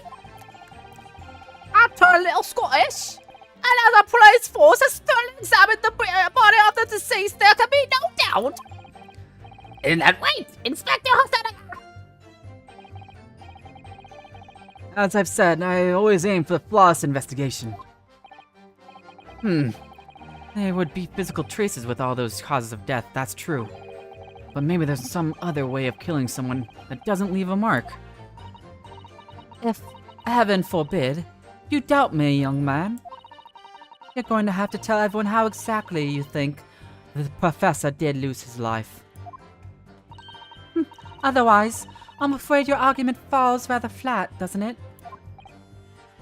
No, perish the thought! Calling such a sweet young lady's innocence into question? On my honor, I, Ouchie, will cut down anyone who dares such aspirations! Man, Ouchie's really white knighting this girl. I'm a way of killing someone that leaves no trace. I have to figure it out. We need some evidence to back us up here. Yes, evidence.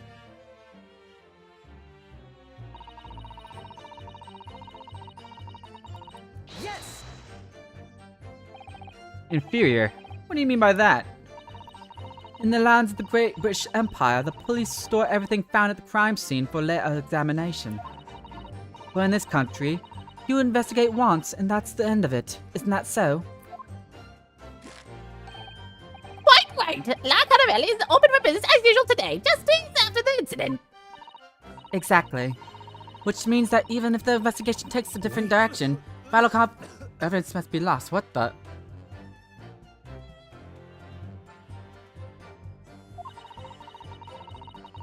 Huh? What is this? What do I missed what she said. What is this? I'm trying best to be as tactful about this as I can. You can understand. Killer blow! The lady in the formula, she is beautiful. Amazing. He's actually admitting our police may be flawed. Perhaps Prosecutor Ouchie is finally starting to see sense. I very much doubt that. Still, there's something about what Miss Brett just said. There was a moment before when something didn't seem quite right.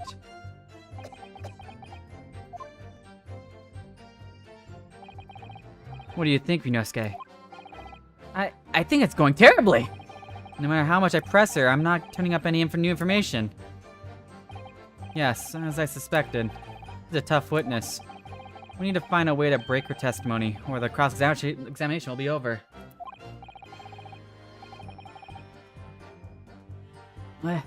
But that would mean I have to find a way.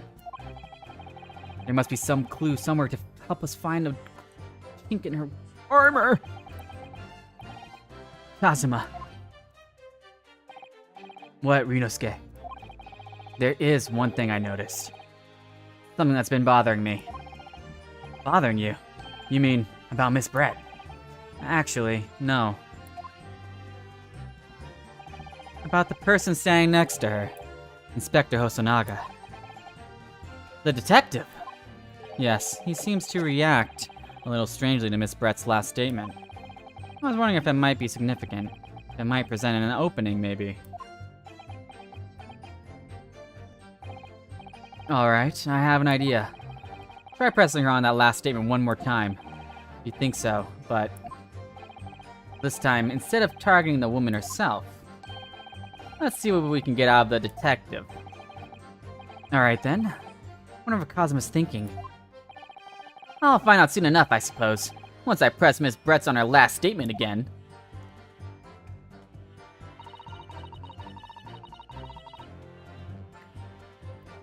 Okay, time to go all the way back over there. The Ox? Who is the Ox?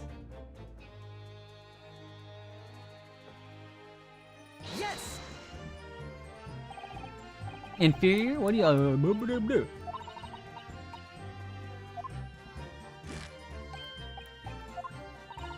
Wait.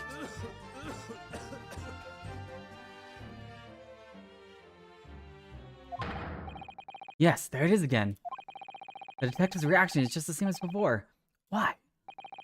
Up until now, the detective has been in the stand with Miss Brett as her interpreter. But things are very different now. For this testimony, the detective is just listening to what the Englishwoman has to say. This could be a golden opportunity. What do you mean? When people are actually testifying, they're usually very careful not to let anything slip. However, when they're listening to someone else speak, you'll find they've often let their guard down.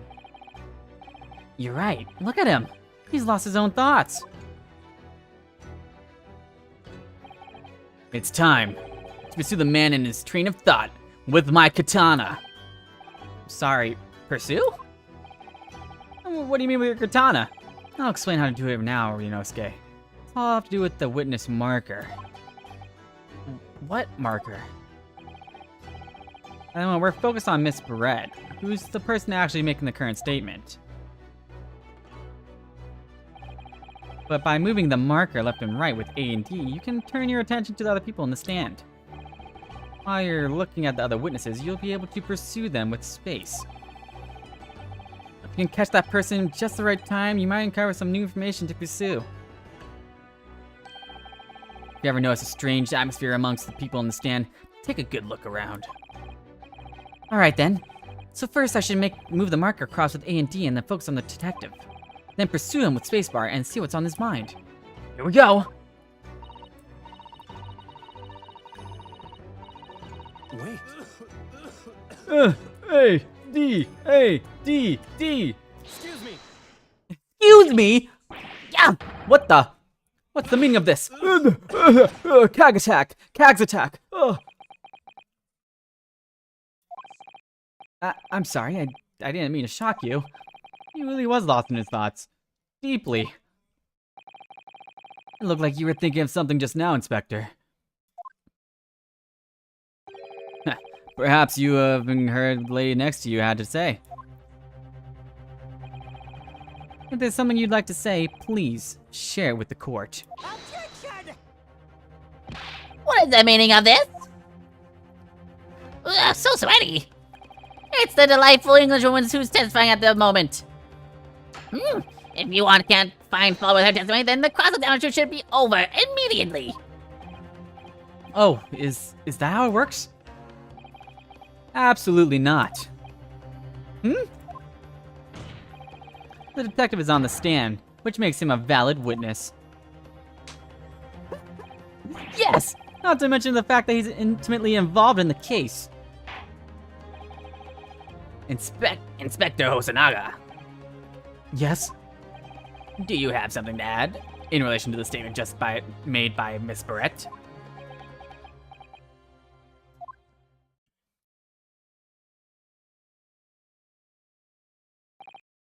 Well, yes, if you don't mind, I would like to speak.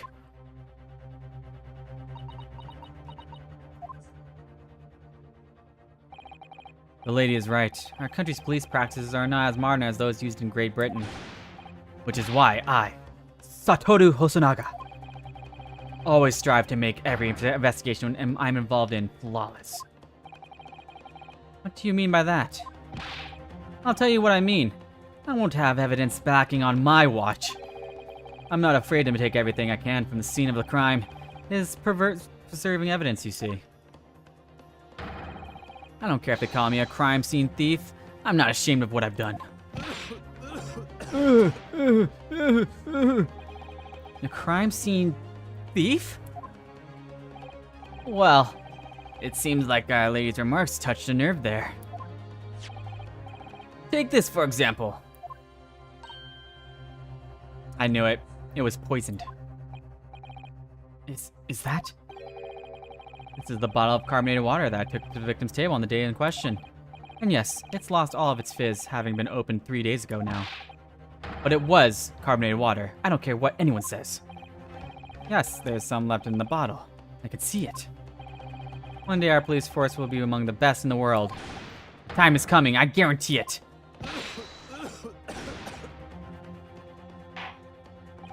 Did he drink some of that? Is that why he's like dying? I can't say I condone the witness's actions, but I do understand the sentiment.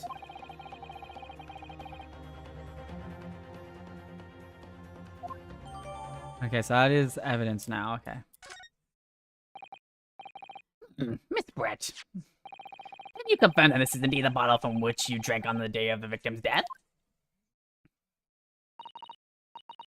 Yes, it was that bottle. What was that about? She seemed to avert her eyes when she was answering the judge's question. Very well.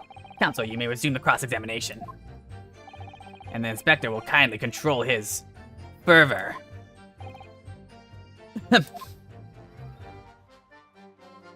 Hey, Nami, what's up? Okay, so let's go look at our new evidence. Let's examine. Alrighty, what is this? That label is written on a foreign language that I don't recognize. You know what it says, Cosma? I think it's French. This must be a very expensive water. Yes, but what does it say? That's what I was asking. Then go to France and ask. You could just say that you don't know. Aha.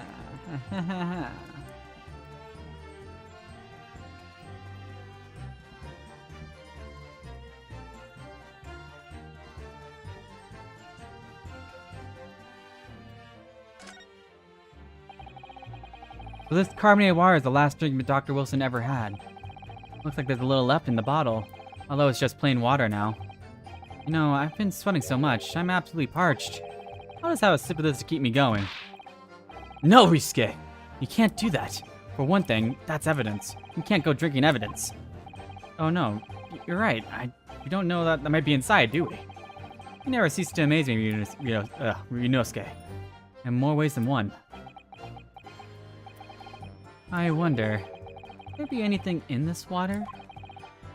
What's the matter? You've gone quiet all of a sudden. I think I might have worked something out. An interesting possibility. Alrighty. Now I got what I needed.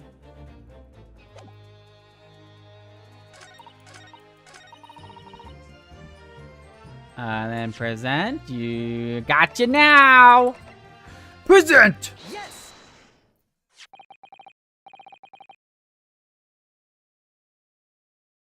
Okay. What is this? The bottle of water? Actually, there is one method of killing a man without leaving a trace that comes to mind. Obviously, I'm referring to poison. Poison! On the day of his death, we know that Dr. Wilson drank from this bottle of carbonated water. Could it be that there is poison inside? Could it be that the professor actually died after taking a sip from this glass?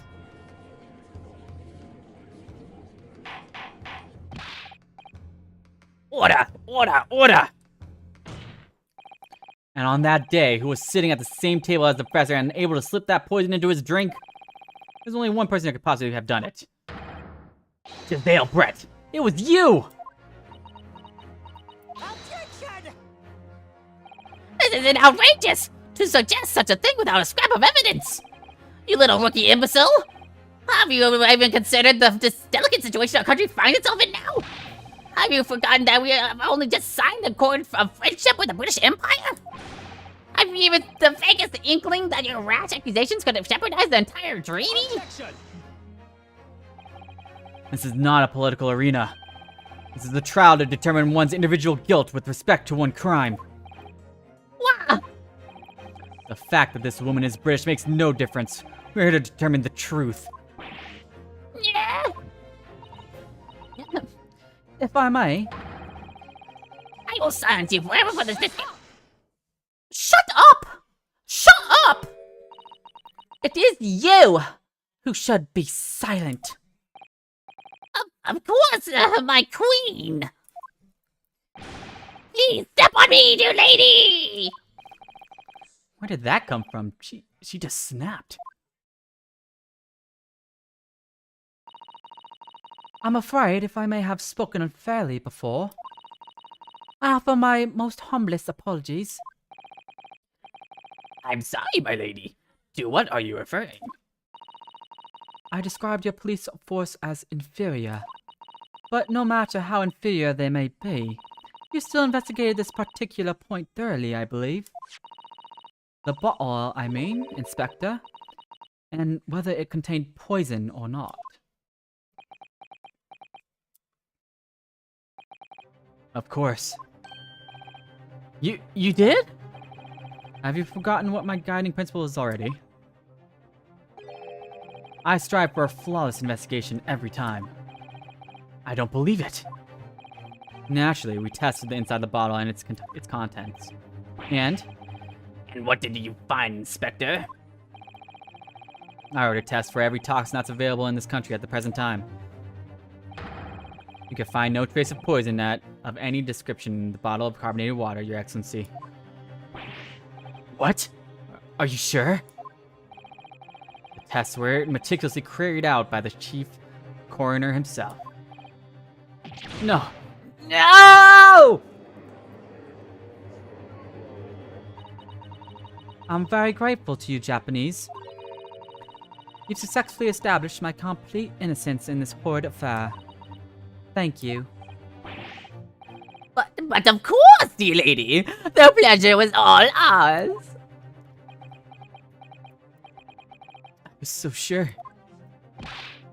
This can't be right. Everything falls into place if he was poisoned. Thank you, counsel. I think that the cross-examination has clarified everything. As the prosecution have asserted, a shot to the chest from the gun is the only conceivable cause of death. Furthermore, the accused, who by his own admission was holding this weapon, is the only possible culprit. I'm done for. The court wishes to apologize for the great inconvenience that has caused you, Miss Brett.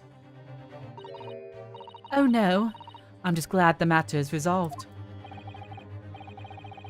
Before proceeding, I must ask the counsel for the defense. Do you have any further evidence to present to the court at this point? Yeah, the glass, bruh. This is the reason why she took that glass. Kazuma? I'm sorry, Ryunosuke. I have nothing more. Well, if you'll excuse me now, I really must be leaving.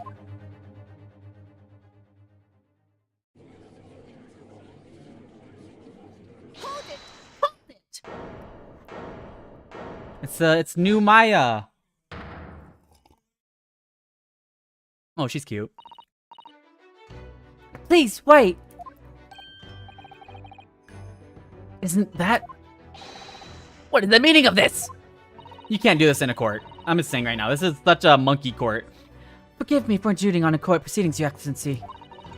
Misato Mikotoba, judicial assistant to the defense. Mikotoba? In my darkest hour, with nowhere left to go, she appeared like a bolt of lightning.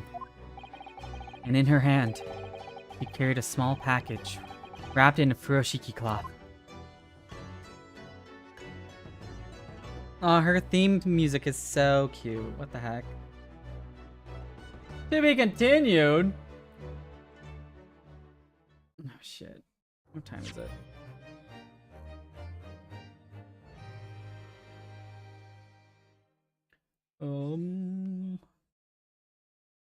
Okay. I have 30 minutes. We're good. I can finish this chapter.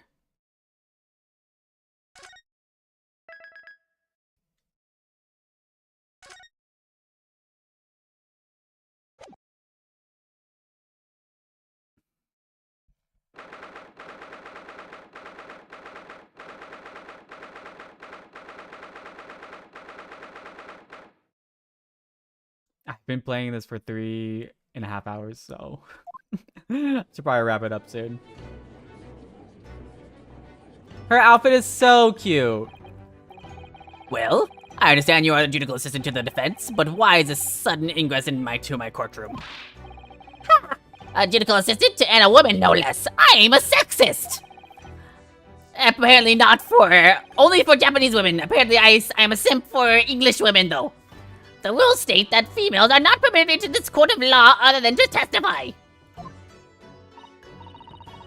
Yes, I fully understand. Ask only for 5 minutes of time. I have some vital evidence that must hand over to the defense. You're too late, little girl. This trial's already been concluded.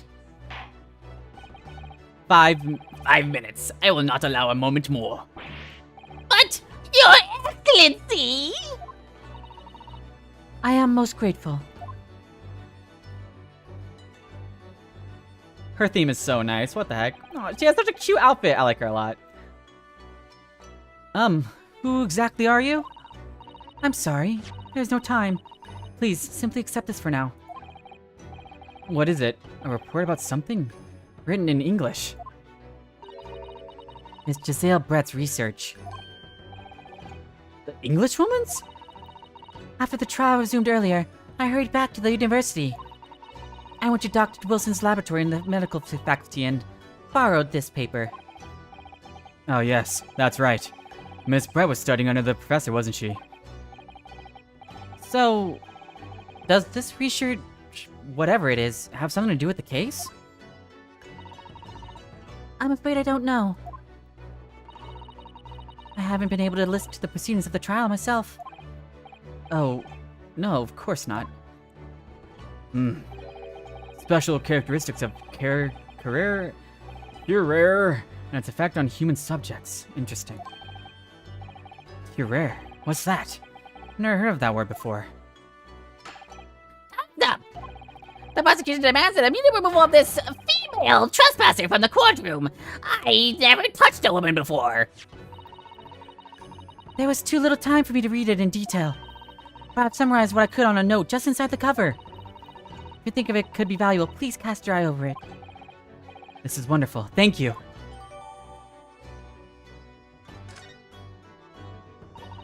Goodbye then, and good luck. I'll fade out into... fade out. Whee! The Shadow Realm's taking me!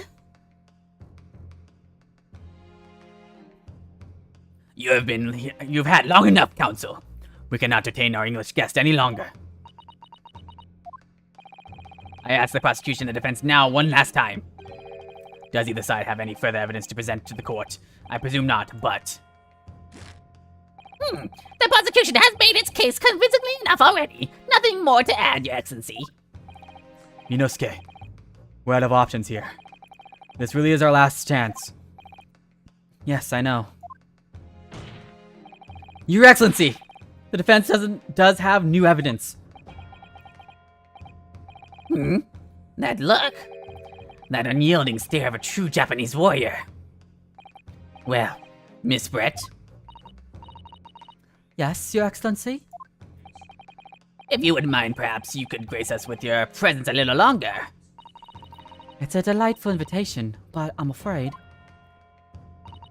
it's not so very long until tea time. I'll have to politely decline. Forgive me, Miss Brett. It seems I wasn't clear. I realize I was phrased as a question, however. I must ask you to treat that as an order. I've said that many times before, but the Japanese language makes no sense. My apologies, dear lady. So, Counsel. What is this new evidence that demands the court's attention? Okay, can I look at it first? Yeah, I can. Poison made from the bark of certain trees in the jungles of South America. The hunters of the region have used it since the ancient times to incapacitate their prey. Instant paralysis of the entire body and subsequent death, even in minute doses. Ew. Right, eventually, the above-mentioned effects occur when the poison enters a body through a wound, such as that inflicted by a blowpipe dart. Huh. Due to its ability to render the human body paralytic, it's believed that the toxin could be an application as an anesthetic. However, a solution for the respiratory arrest caused as a result for the full body paralysis must be found first, or patients would die of suffocation. Huh.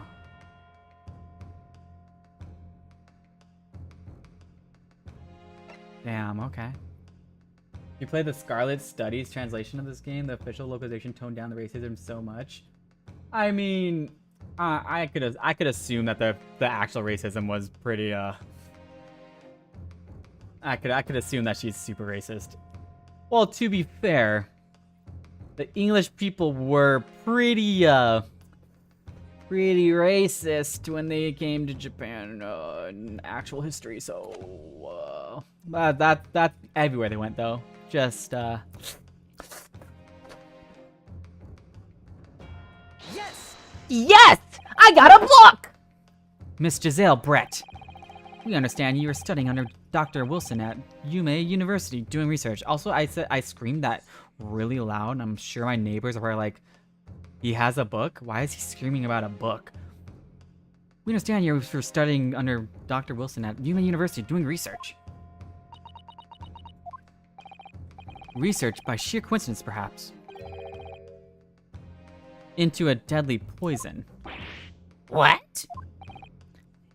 Poison? Where are you going with this, Counsel? A toxin known as Curare, Your Excellency. Even the slightest amount of this deadly poison entering the body leads to an instant death. Objection! Objection! What complete and utter nonsense! Where you say? I've never even heard of it! You wouldn't have done. You wouldn't have what? You wouldn't have done? You wouldn't have done. That is what? You would not have done. You wouldn't have. I'm pretty sure it's meant to say you wouldn't have. What do you mean? I mean that you wouldn't have heard of Curare before for one very simple reason. It doesn't exist in our country. It doesn't exist. Correct. Which means, no matter what tests the police can do for toxins, they never identify a Curare. Why? Because there is no test available here that can identify the presence of the highly deadly poison. What?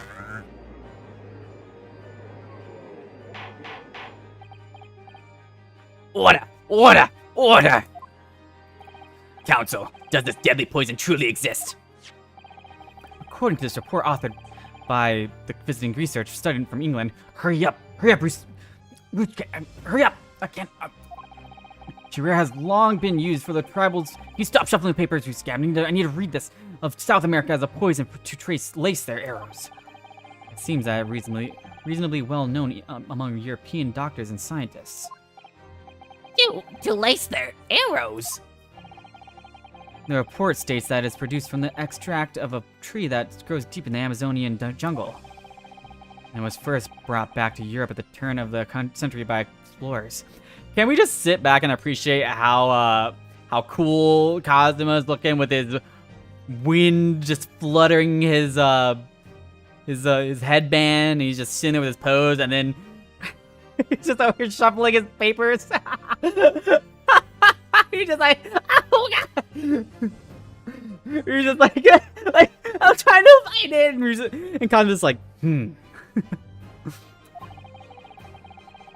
I love how he has Edward's like his thinking pose is like, I got it.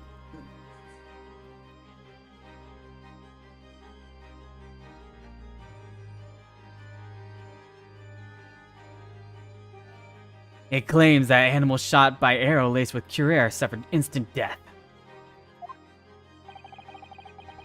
Doesn't that about sum it up, Miss Brett? Objection! Sorry.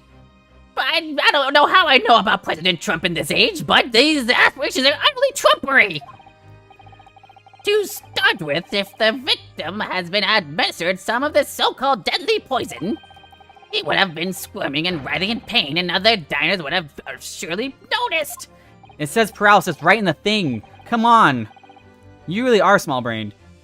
That's true. What do you say to that, Inspector? Did you read it, Judge?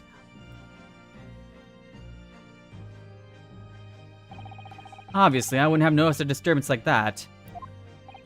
I don't remember anything like that either. I didn't know. You read the thing, Ryu! Ryunosuke, you read the thing. It says it causes paralysis and suffocation. It's basically like an anesthetic.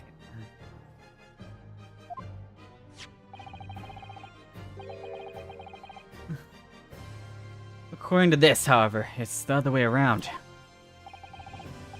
What do you mean the other way around? The very fact that the victim didn't show any visible signs of distress is evidence that Curare was used. Explain yourself, Counsel. The moment this toxin enters the person's system, it causes instant paralysis. In other words, afflicted victims lose all strength and are completely unable to move. Even if they are in total agony, there would be no visible signs of pain at all. How terrible. Obviously, if a man lost all his strength in his muscles, he'd collapse on the floor. But with a chair under him for support, as Dr. Wilson did, the effects could go largely unnoticed. But I don't follow Kazuma. Oh, that's Ryunosuke. But I don't follow Kazuma. That's just paralysis. I thought the poison caused instant death. The full explanation is extremely unpleasant.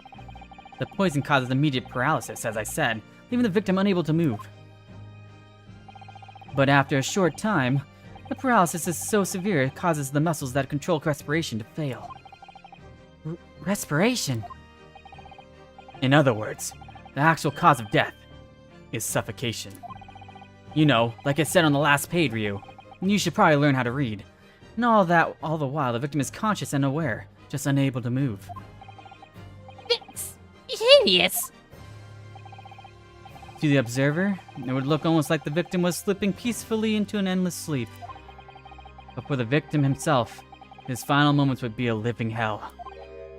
That is the true nature of this deadly Curare poison.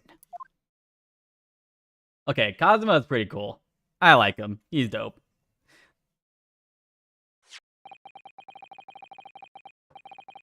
And you're suggesting that this bottle, Counsel, actually contains this terrifying poison? Objection! This is all very convenient, isn't it? Hitherto unknown poison, for which there is no means of testing. What a happy tale for the defense. If I may. All these facts, you think you're so clever, but you... Shut up! Is it you who must be taught? Of course, my lady, please step on me. Dear lady!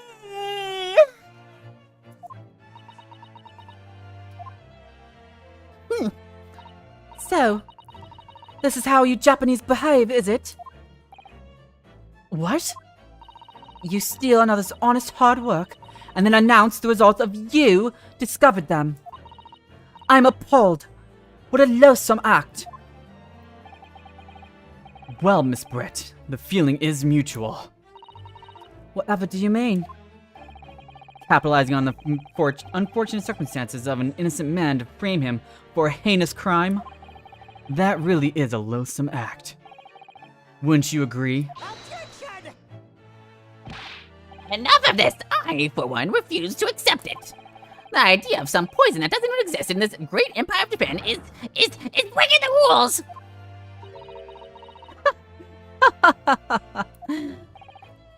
What's so funny? Oh, excuse me. Your Excellency. Yes, Miss Brett.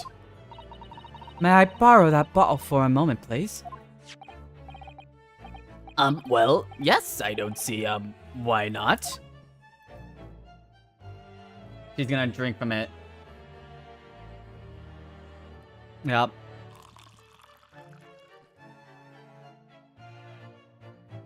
The animations are on point this game. I'm really digging it.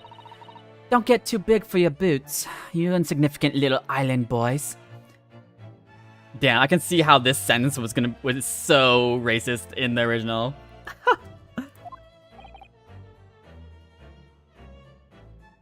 Sorry? To an Englishwoman such as myself, this whole affair is a farcical comedy. Your little police games and these foolish courtroom antics. It's laughable, really. But I'm getting bored of it all now. It's time for the games to end. Cheers, love.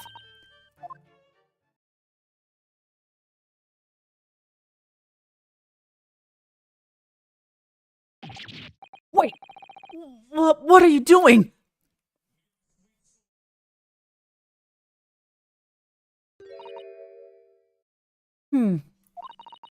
No sparkle left at all. How appropriate for this shabby affair.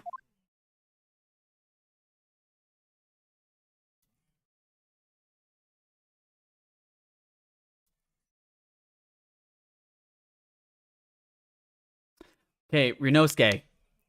It's clearly the glass was laced. That's why she took the glass. Come on, Rinosuke, use your brain, bro! Why would she remove the glass from the table? Why just the glass? Why wouldn't she would take the bottle if it was in the bottle? Oh my god.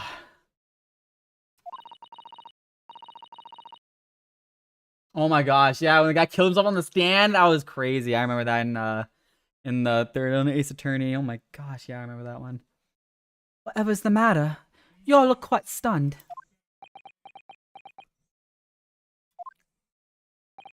So, no cure. The bottle was clean. Is that what you're saying? You look quite incredulous, little boy. But of course, that's the simple truth. Thank you for presenting the findings of my research so concisely here in this grand venue. Most kind. Thank you, waiter. Now then, Your Excellency. Yes, Miss Brett. I should like to be excused now, please. I think I've given more than enough of my time for the furtherance of the friendship between our countries. Yes, dear lady. We are most gratified with all the insistence you have given. Rinosuke! It's the glass, not the bottle. The glass was laced, not the bottle. Have her drink from the glass. This doesn't make sense. Kazuma, it does make sense. There had to have been poison in that bottle. It's in the glass. So how did she? The glass. How did she swallow the whole glass and live to tell the tale? I don't understand it. Well, I suppose if nothing else, this little Far Eastern charade will make for an interesting conversation at the next party I attend in London. There has to have been poison in that bottle, doesn't there? But there can't have been, because otherwise she would be been keeled over dead. No, come on, Rinosuke. We have all the clues now. The bat bottle of water contains no poison. Unless she has the antidote. Wait. The bottle, she could have an antidote. But the glass makes the most sense. Why would she only take the glass?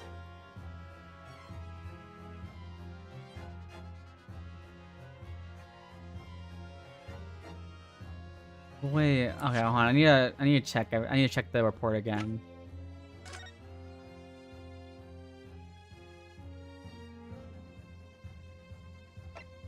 Instant browse die body.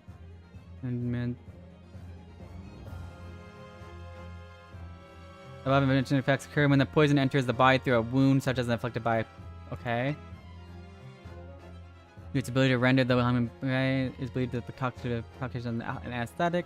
However, a solution for the respiratory arrest could cause as a result of the body process must be found first. Oh. However, a solution for respiratory arrest caused as a result of the full body paralysis must be found first. Wait, so I think it is in the bottle. She just has an antidote.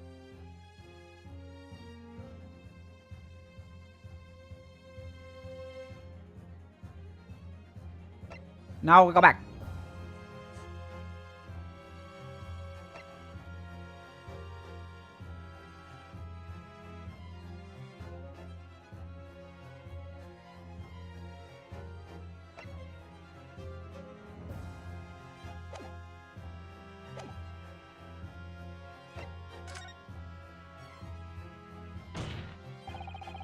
The culprit did put Curie poison into Dr. Wilson's carbonated water. The defense refuses to change its position. You're serious. Objection! Fool, are you blind? There's no possible way the bottle contained poison. I mean, we just saw. Misread drinking the water from it? That's right. Which rather complicates your argument, I think. And I believe that complication can be explained. How? How exactly? I need to think through all of the things that don't quite add up here, one by one. I'm sure the answer is in the evidence we have in the courtroom somewhere. It has to be. Very well. If the defense truly intends to assert his claim, then I must ask you to support the assertion with the evidence. What explains how the witness was able to consume the supposed poisoned water unscathed?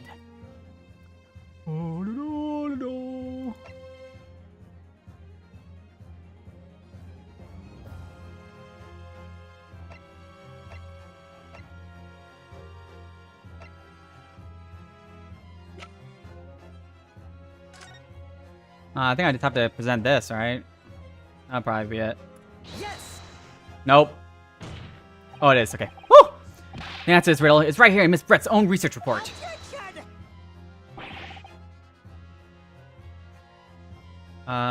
That's not a valid explanation. No. After all. We don't speak English. Our reports are gibberish. This impudent young scoundrel is trying to ridicule the court, Your Excellency.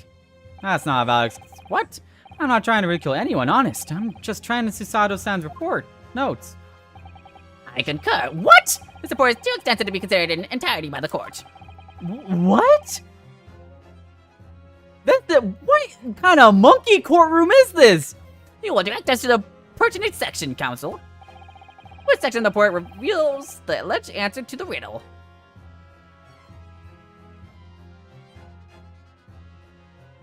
Oh, I think this one. We've been hearing a lot about this Curie poison. And it's left me curious about something. Oh, counsel?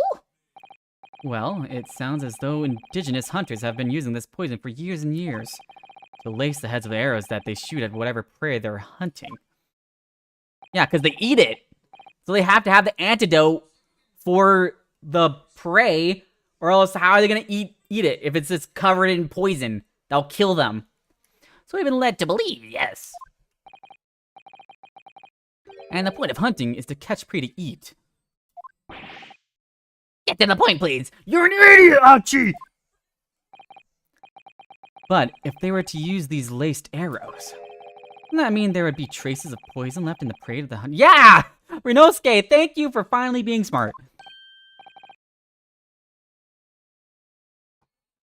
Yes, good point. So surely the hunters wouldn't want to eat their prey, would they? Because then they'd be eating poison. Good gracious, counsel. Now that would be madness. But I actually found the answer to that conundrum in this research paper here. Under special characteristics, it says this. 1 second, let me find the page. Not here, not that one. There's a lot of pages in this book. 1 second. No, that's okay. I somehow flipped to the back. Somewhere in the middle. I don't know why I took these all out of the binder. It would have been so much easier if it was in the binder. I would have been right in the middle. I keep shuffling it into the wrong spots. Oh, here it is. Okay. The poison starts to work after entering the body through a wound. Through a wound, you say? I see, that makes sense. Yes. That mention of the particular detail seemed to... Oh my god, she put the poison on the... Oh. Did she put the poison on the steak plate on the bull thing?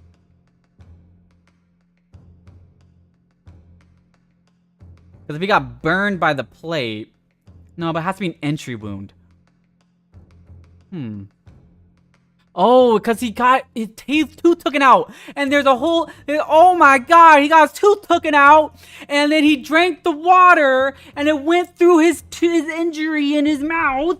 And then he got poisoned. Oh my god. Yes, the moment mention of the particular detail seemed a little strange to me, though. But it all makes sense when you interpret what's written like this.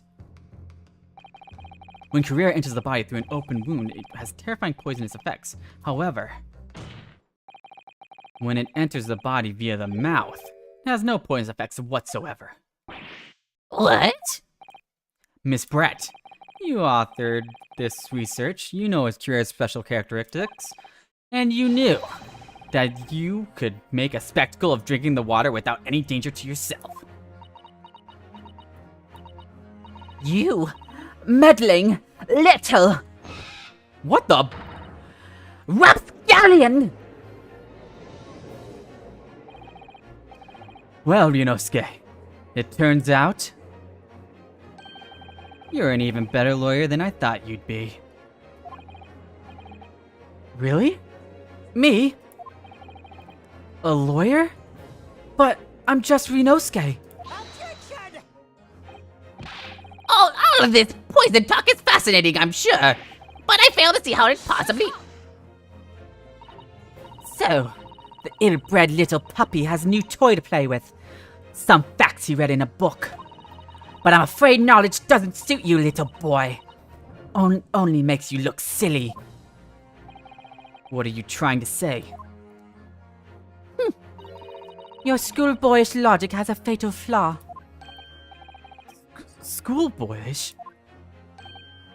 Blah. As even your brain has managed to deduce, Cura is safe to ingest. It seems likely that its effects are neutralized by the acidic nature of the gastric succus. Haha, I know those words. Gastric suckers? What are they? So, if the lethal poison is completely harmless when drunk, the professor wouldn't have died when he swallowed it, would he? Ugh!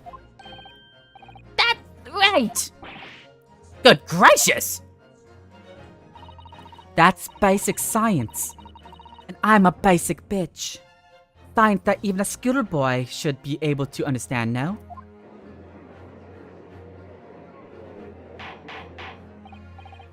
Order! Order in the court! Order! The logic holds. The lady and the professor drank the same poison, they would be affected in the same way. Are you trying to suggest? Yes, this Cura poison is completely irrelevant to the case on trial. That's right. Surely even a little cockroach like you could understand something as simple as that. The world! What is this? Welling up inside me. I never felt like this before.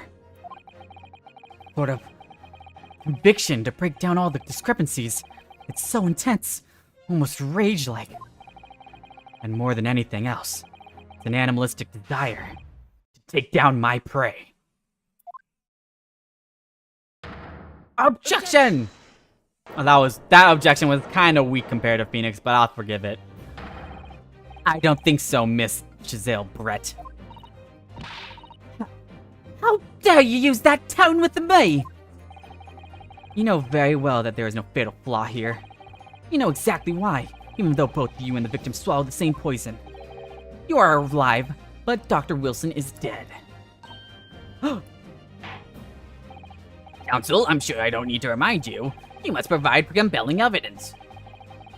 As we know now that this poison is completely harmless when ingested. Why would Dr. Wilson alone have been killed by the cure? Oh, where is the, there it is. Present. Present. Take that! That! As Miss Brett so readily pointed out, she drank the same water as the professor. However, there are fundamental and fatal differences. Oh my, I just naturally kind of started doing an English accent because I heard him say take that in an English accent. There was a fundamental and fatal difference between the two diners. A fatal difference? The toxic effects of cure are only felt when the poison enters the body through an open wound. So for a healthy person with no injuries, drinking it is completely harmless. But, what if there was a wound inside the mouth of the person drinking the poisoned water? Inside? Yes, like the wound you might have if you had just been to the dentist. And had a tooth extracted, for example. Ugh! Miss Brett, you've acknowledged many times in your testimony already that you were well aware of Dr. Wilson's dental appointment that day. So that's it. You used that knowledge to orchestrate this.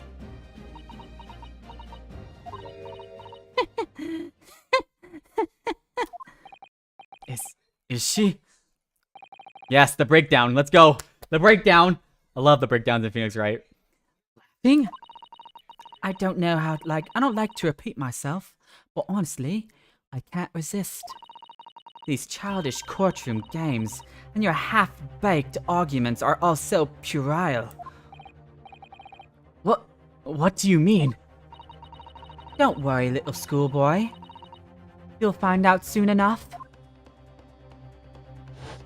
What the?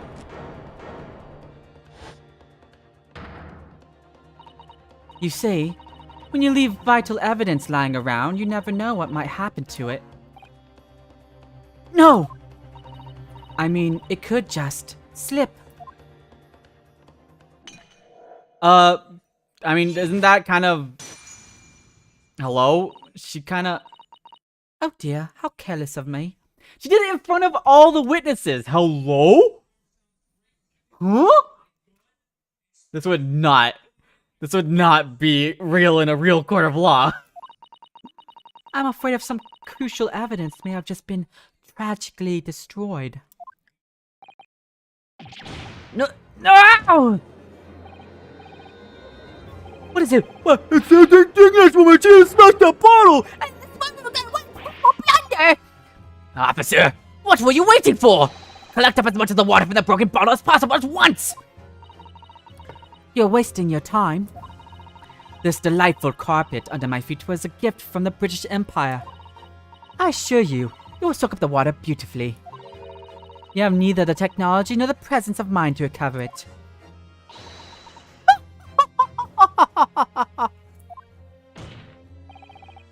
How could you? You won't get away with this! You can thump that bench shout as much as you like, little boy. I'm afraid we'll never know now, will we? If there really was poison in that bottle. Or not. You... And let's not forget, we still have some very compelling evidence left intact. Isn't that right, counsel for the prosecution? Of course! You're referring to this photographic haven't, I presume, dear lady. I am such an asshole. I'll even still go on your side, even though it's obvious that you're the one that killed him. That's right. And really, looking at this photograph, it's as clear as day, isn't it? The poor professor was sitting with his back to me. So, of course, the only person who could have shot him from the front is the little schoolboy. Objection!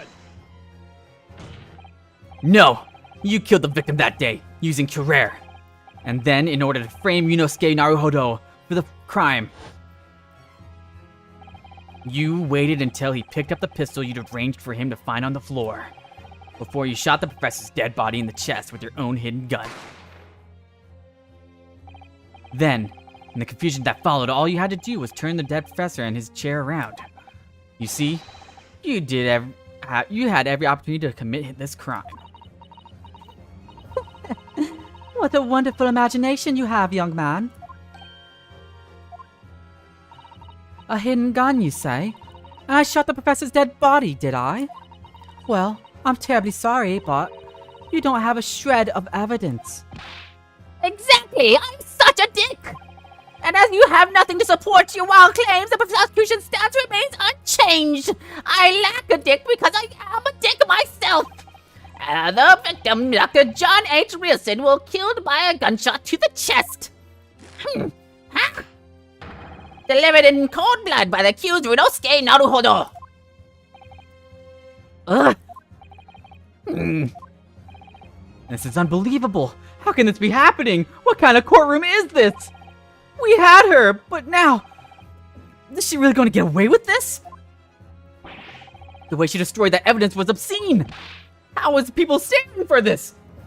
Ryunosuke. Yes? You've come this far, but now you're the only one who can finish it. What? What do you mean? You've lost a vital piece of evidence, it's true. If there are any clues left for us to use now, I think it must be in your head. In my head? You told me before that your powers of observation were one thing that you could really depend on. Well, yes, that's true, but I didn't manage to notice that this woman was a foreigner with a swan in her head. So think back again now. Try to remember every last detail about the scene that day. Everything you saw, everything you felt. Every color, every smell.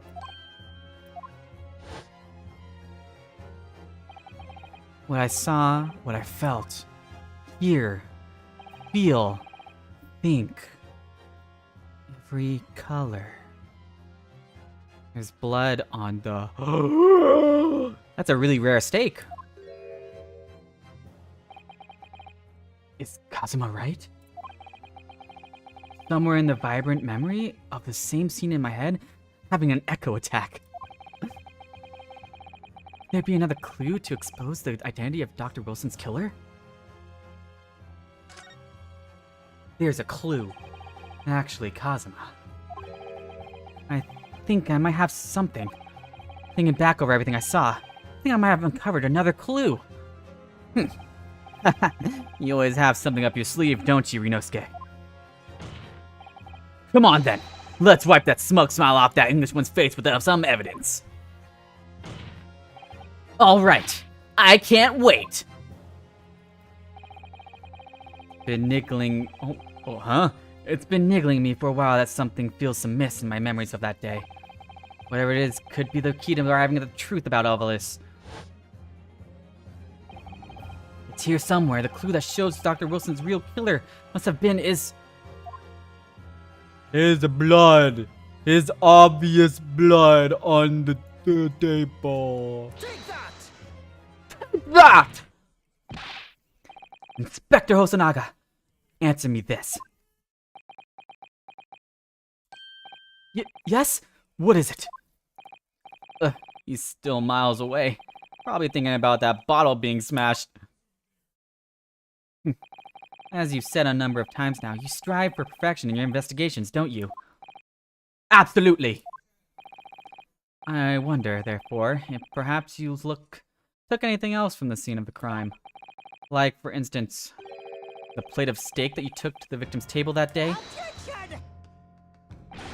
Wait a minute! Where are you going with... Where are you going with this, little boy? It's just a memory that's been troubling me. You see, I have this power called the Echo that lets me retrace my memories. And yours, in fact. What memory? The Echo? I saw the scene shown in the photographic print with my own eyes that day. I saw that on the wooden base of the plate that the steak was served on was a splattering of blood. What? Oh, really? And what of it? Obviously, that must have happened when you shot the professor. No, that can't be the case. Because the bullet never penetrated him and he was facing towards me. Take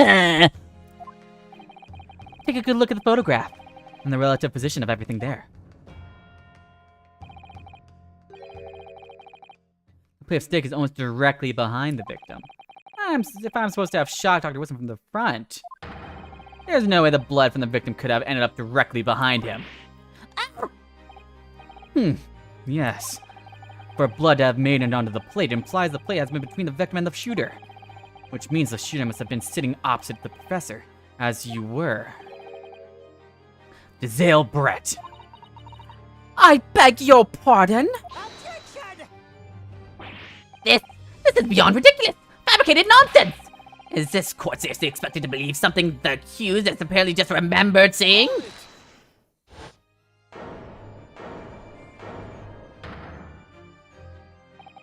This could be the moment that my entire career in the police force have been leading to. Inspector, you mean... Yes, I took the plate, in the interest of preserving evidence from the scene of the crimes. I took it, meat and all, and I don't care if they call me a crime scene thief because of it. You did what? I took the steak that you had been eating, Miss Barrett. I took the steak and I smelled it, and I looked at it with the... never mind, that sergeant had been eating. And I did it all in the name of justice. Then we can find out for sure whether or not there's a blood stain on Miss Brett's plate. We must examine it now.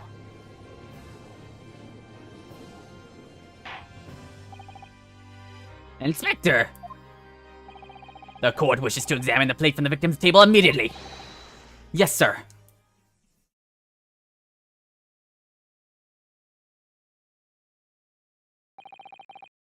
Sorry for the delay. Here's what you ordered. The steak. Well, what about the blood? Is there blood on it? Of course there isn't! Quickly, Inspector. The blood man! Show the court! I got too excited and I forgot to do his voice. Of course. Examine the plate at your leisure.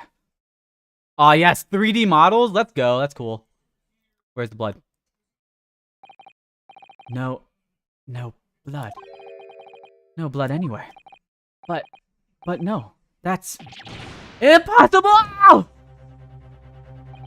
I know, I saw it. That is not her plate. That's the wrong plate. I know I saw it. I'm sure of it. It was right there on the table behind the professor. There was blood on the side of the plate. What an unbecoming expression, little boy. You see? That is why I always saw you can't trust what the Japanese tell you.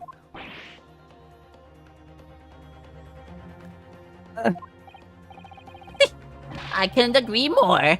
And that's in the case of disgrace to the Empire. I believe that we may have finally come to reach a conclusion in this trial. Let's hope so. This let's pretend attempt at courtroom proceedings is painful to watch.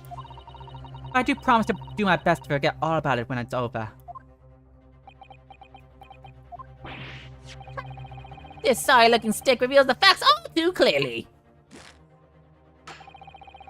If the sorry-looking accused wishes to examine it again, be my guest.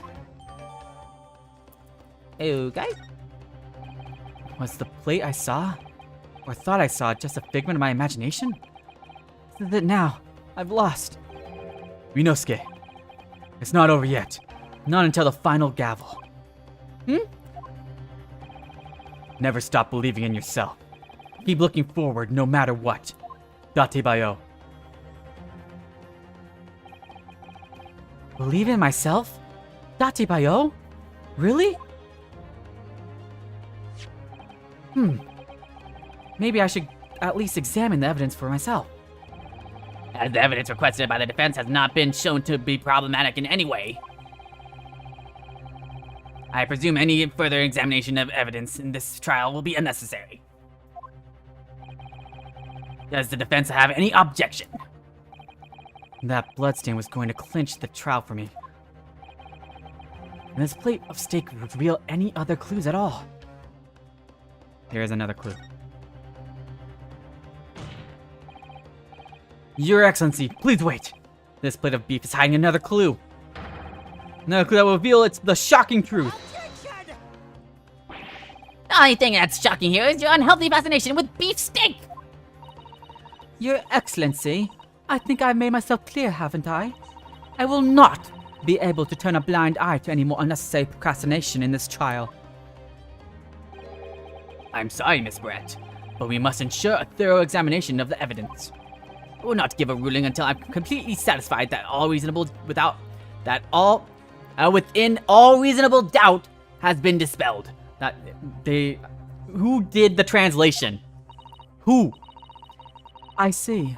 As a newly affirmed ally of my country, that's still your position, is it?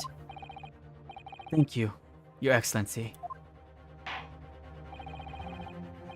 Counsel for the defense, you will now clearly show the court what you are alluding. Where precisely on this plate of beef steak is the new clue to be found? No. No. No. Oh.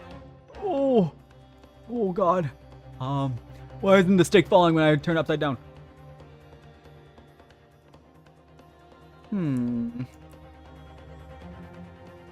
Nothing on the back.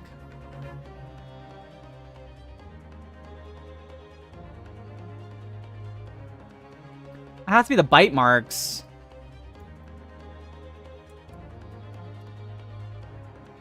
Has to be the bite marks.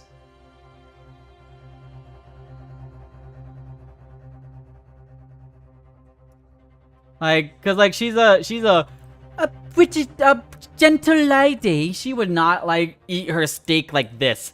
This looks like it's the army dude like biting into his steak with his teeth. And these are huge bites. There's no way this would be a lady's bite marks.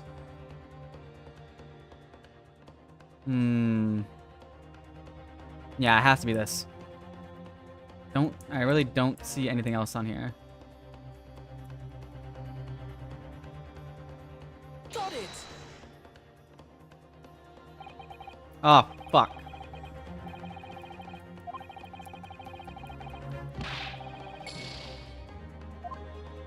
Why didn't that work?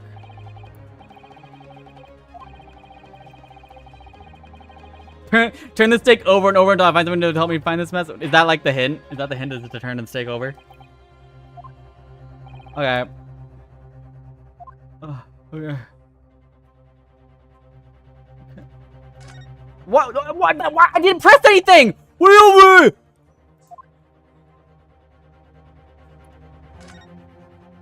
Oh, there you go. Oh! What in the world is this? I think it's a Koban coin. And the hallmark is from the Hoei era, I believe. No, I don't mean what is it. I mean, what's it doing there? Wait, did you say it was a Hoei Koban? Yes, and apart from the meat juices, it looks to be in good condition. Imagine it's very valuable. This isn't the first time today that there's been a talk about Hoei Koban. I've heard about pearls before swine, but I've never heard of the bullion in bullion. And I don't think you ever will again. This is extraordinary, though. This means... Okay, well, let's present that. Do I have to examine it? Nope. Okay. I know, I had to do that. Never mind. And it's from the Hoei era too, and that would make it very quite valuable. well marinated in the juice as well. Look. What do you think of eating it? No, but the next time I order a steak in an expensive restaurant, one thing for sure, my heart's going to be racing as I lift up the meat and peer underneath for a prize. I think you might have the wrong end of the stick about this, Ryunosuke. Come on, coin underneath this steak. There's only one logical explanation. Got it!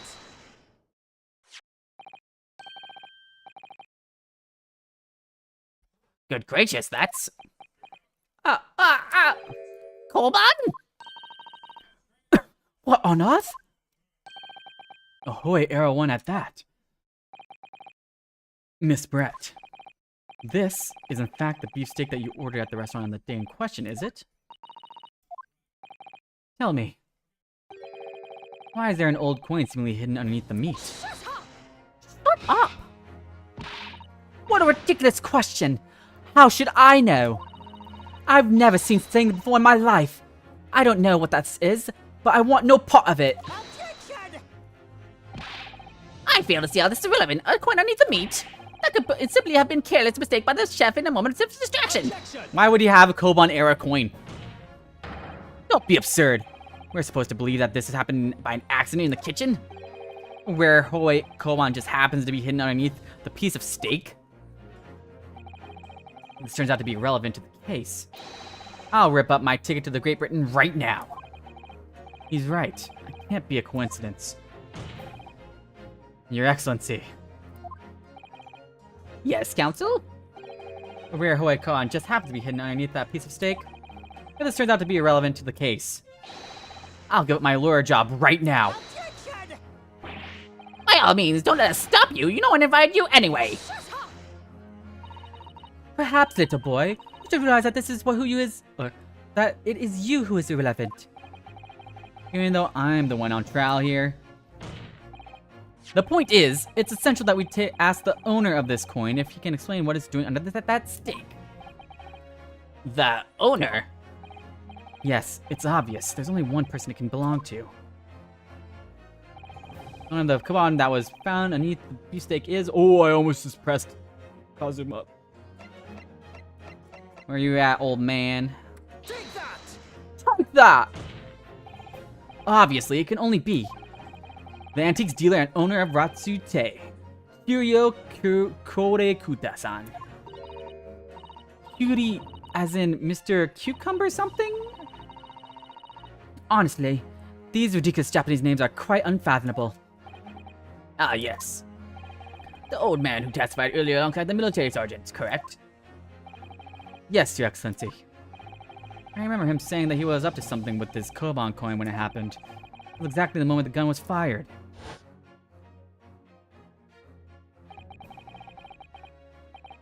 The gunshot. The gunshot? It should be not. I was far too busy on the floor.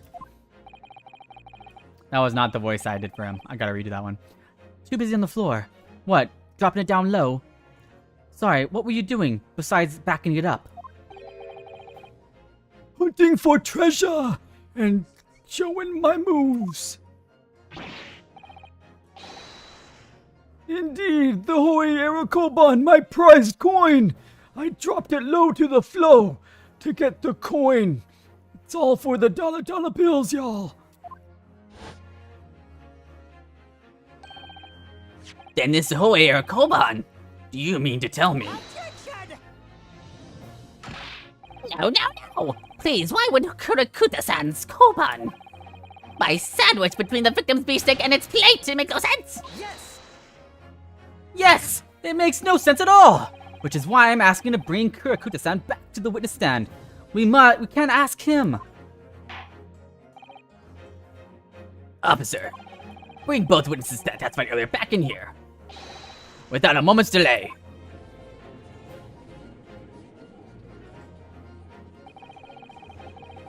Can't believe we come back around to that pair again. But I have a hunch, a strong hunch. If we chase down the real significance of this Koban, we'll find the key element in this case. Oh my god, we're still not done. This section is huge. That baby's going to town on his mustache, and you're dying. What's this all about? Why haven't I been called up again? Don't you realize it's dinner time for little baby Ido? I like how the baby's name is Ido Nosa, like, I don't know. And his name is Yesu Nosa, so yes, no. Like, yes, no, sir. And then I don't know, sir. So good, so good. My son's Billy's empty. He's fiercer than a pack of wolves. Exploited by the police where we're like miserable dogs forced to pay full witness. I will stab them with my knife. And when cast from this courtroom myself, I became a ruined man in a trice, a worthless, withered antique. Nothing more have I to say. The sun has set on this Ritsuten shop owner's existence. Be that as it may, Kurikuta-san, something has come to light that requires your clarification. As far as your Rutsute memory serves, have you ever... Oh my god, he got stabbed. That's... Yes, that's it. The very exact one that is. The resplendent, splendiferous, wholly treasure that my rusty bones managed to displace that fateful day. It can't be. As I thought. Young man, enlighten this decrepit old fool. Put me out of my misery. Where was my treasure? Where was it dropped? Oh, I'm not so sure it was dropped anywhere. We found your coin. Oh wait, that's on his voice. We found your coin sandwiched between a beef steak and its plate, soaking in the seasoned meat's juices. Seriously?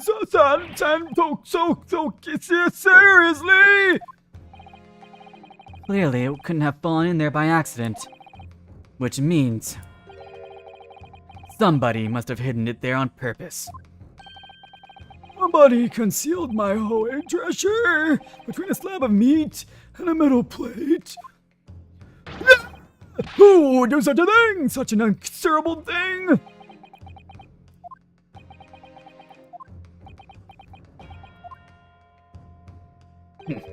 Excuse me.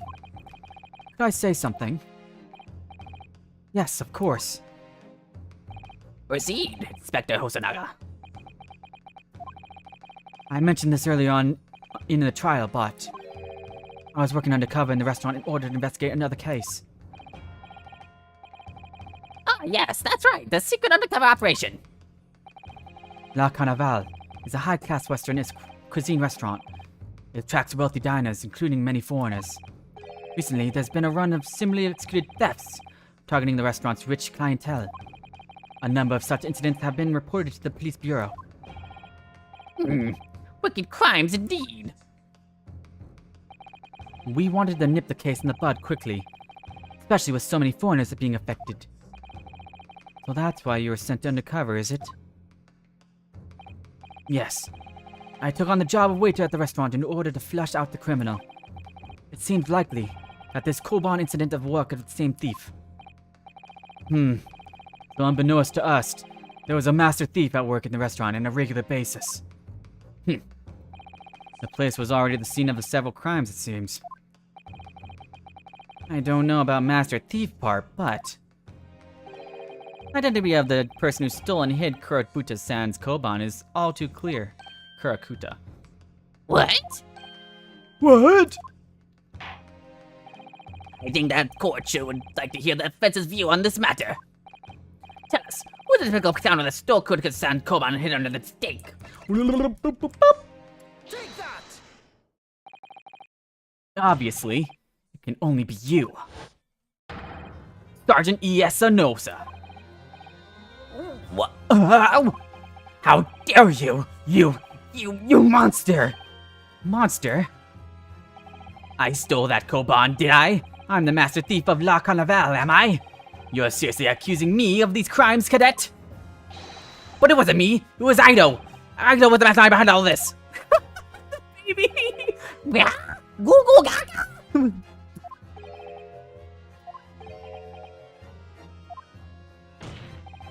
You would push the blame for your crimes onto your own son, an innocent little baby? It's you who's the monster, Sergeant Nosa.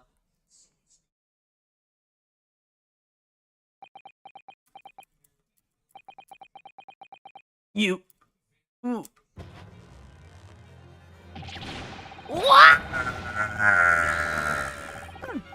clap, clippity clap, clippity clap. Clippity clop, clippity clop. Ah! Oh my god.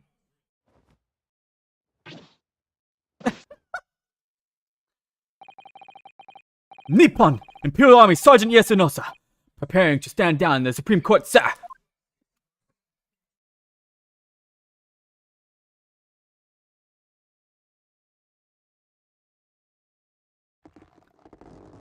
My god. Do any of you know of the extraordinarily low wages the Nippon Imperial Army pays those it expects to keep our country safe? I understand that the temporary decrease in taxation owing to the recently ended conflicts remain in place. I have heard that it's hard for lower-ranking soldiers to make a living, yes.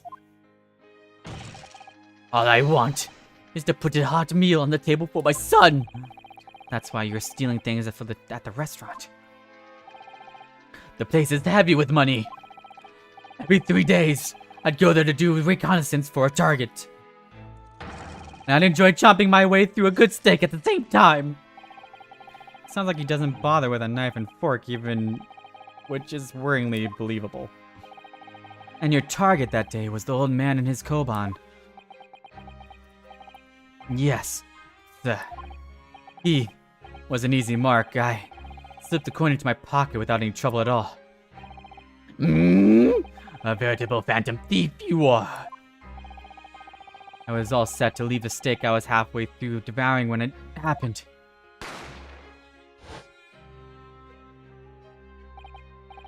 Yes, when the professor was shot. I knew if I called the police, conducted a search, and found the coin in my pocket, I'd be finished. Ido, too. So I hid the incriminating evidence as fast as I could. On the double. I slipped it under the steak, hoping to be able to rendezvous with it again at a later date.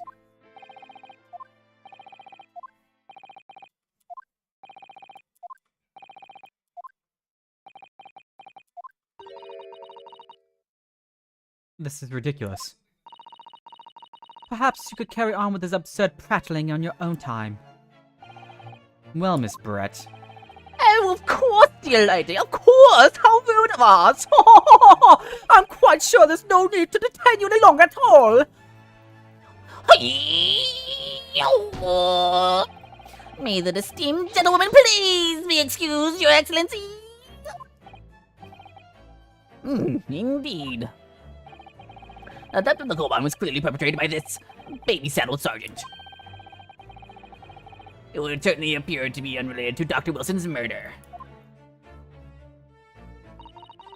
Of course it is. Hiding a coin under a lump of meat. The sheer nonsense of it, such an idea astounds me. Nonsense, is it? As for picking up your steak and biting into it without using a knife and fork, it's beyond nonsense, it's pure madness. Very well, now that all questions concerning this witness's testimony have been answered, I see no further justification for detaining her. Miss Brett, you are free to leave. Thank you, Your Excellency. Good luck, everyone. And good day. Ryunosuke, what's the matter with you? There's no time for daydreaming. Oh, no, it's just something about Miss Brett's parting words that got me thinking. Can't work out what exactly, but something she said jarred with me. What did she say again? I wasn't really looking, I was just reading stuff. And good day. Good luck, everyone, and good day. Good day. Good day. Have a good day. Good day. Okay. I feel like there was a contradiction in there somewhere. Something didn't quite add up. If that's the case, don't just stand there thinking. Make your voice heard. Sorry? You can think later, but if you don't call out now, it'll be too late. The trial will be over. Hold it! Wait, Miss Brett! What is it now? I'm afraid, just one last time, there's something I'd like to ask you. I'd like to explain the contradiction in your parting words from just a few moments ago. What are you talking about? What contradiction? What new student nonsense is this? Well, what parting words are you talking about, Ryunosuke? Hiding a coin under a lump of meat? The sheer nonsense of such an idea astounds me. That's the contradiction. What, it's not your meat then, huh? Yeah, you know a thing or two about slapping meat, right? So, and I know Ryunosuke knows, and Kazuma knows, so we know meat. And as for picking up a steak and biting into it without using a knife and fork, Oh, that's a contradiction. That's it. That's it. She just admitted that's not her steak. it's beyond nonsense. It's pure madness. Yes, I'm right. But you said they're exposed an undeniable contradiction. I'm going to need to see evidence, Counsel. If Miss Brett's words truly are contradictory, where is the evidence to prove it? The meat! Take that! The steak that Miss Brett had been eating before the presser was killed. Yes, go on. More accurately, Your Excellency, the steak that was on the victim's table just before the presser was killed. Now you're just splitting hairs. Not true. Doesn't something about this steak strike you as very unnatural? Unnatural? What do you mean? It's extremely obvious. I'm talking about the shape of the edge where it's been eaten. I see you've noticed it too, Miss Brett. Notice what exactly, Miss Counsel? Just a few moments ago, Miss Brett claimed no Englishman could even contemplate picking up a steak and biting into it without using a knife and fork. I found that one pretty click. I said click. I don't. Been playing for too long and I can't read anymore. Of course she did. She's a refined English gentlewoman herself. Then take a good look at this steak, in particular the edge where it's been eaten. As you can see, there are clearly defined barbaric teeth marks there. Ah! Oh! It looks like Miss Brett realized something. So, if the witness has she claims when contemplate eating anything without using a knife and fork, there shouldn't be teeth marks in the steak at all. But what is your actual point? Perhaps the delightful Miss Brett is ravenously. Oh, new animation. There we go. We got her on her edge. Oh, what are you saying, dear lady? As I said, I really must be leaving now. Afternoon tea with the Minister of Justice cannot possibly wait any longer. Of course. That'll be over in a blink of an eye. Rest assured, I'm about to be up this Wookiees in this place. I've heard enough. You're an irritating little spectacled samurai relic. Of course, dear lady. What's the matter, Miss Brett? Have you ruffled your feathers? Clearly, the witness knows what this means. She realizes the catastrophic implication those teeth marks in the steak have for her. Ryunosuke, do you know what you're going with this? Yes. Now at last it's all come together. The mysterious teeth marks in a steak that had allegedly been eaten with cutlery. The reason why the bloodstain I know I saw somehow seems to have disappeared. And most importantly, the evidence that proves once and for all who shot Dr. Wilson that day. Except that these teeth marks are in the steak are a little unnatural. As you put it, Counsel. What exactly are you suggesting that tells us? Is everyone in this courtroom just like really dumb or something? Everything, Your Excellency. Everything? Yes, I believe that these barbaric teeth marks in the steak here are not too conclusive evidence in this case. Evidence that will prove beyond any doubt who shot Dr. Wilson. Conclusive evidence? How many times have I heard that today? You wouldn't know the meaning of the phrase. Typical Japanese empty threats. How can you be so sure? Oh, it's quite simple.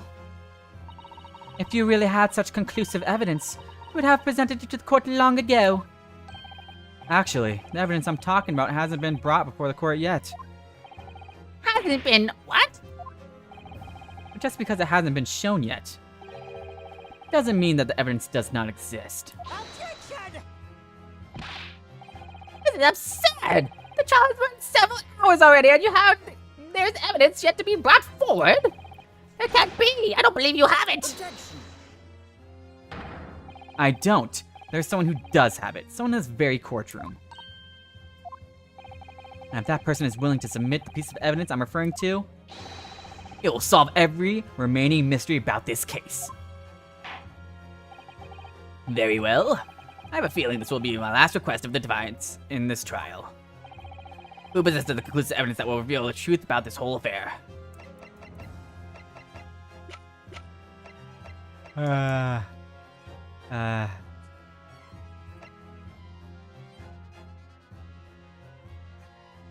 No, not him. Not her. Does he have it? Not really obvious. Not really obvious. He's the one who collects all the stakes. Because that stake is clearly his stake. Oh, he swapped the stakes out. Ah, so he wouldn't get thrown away. Iyasu Nosa does have the stake. He swapped them out so he can come back and retrieve the coin at a later time.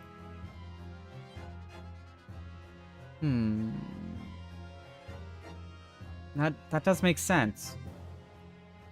Well, it's either Yasunosa or Satoru Hosonoga.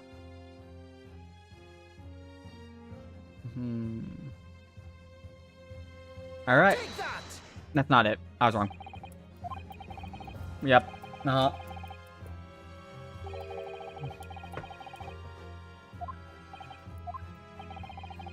Yeah, it's fine. I still got a few more tries. Oh. Ah!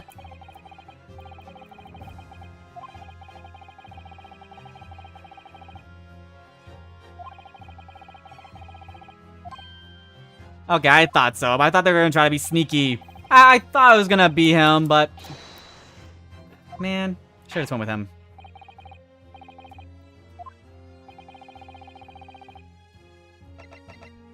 Take that! The answer is obvious. It's Inspector Hasanoga. What? I have it? Yes. You think I've been withholding conclusive evidence? That's ridiculous. I'm having a cag attack. No, I'm not saying that. Everyone's attention has been focused on this stake with the teeth marks. Yes.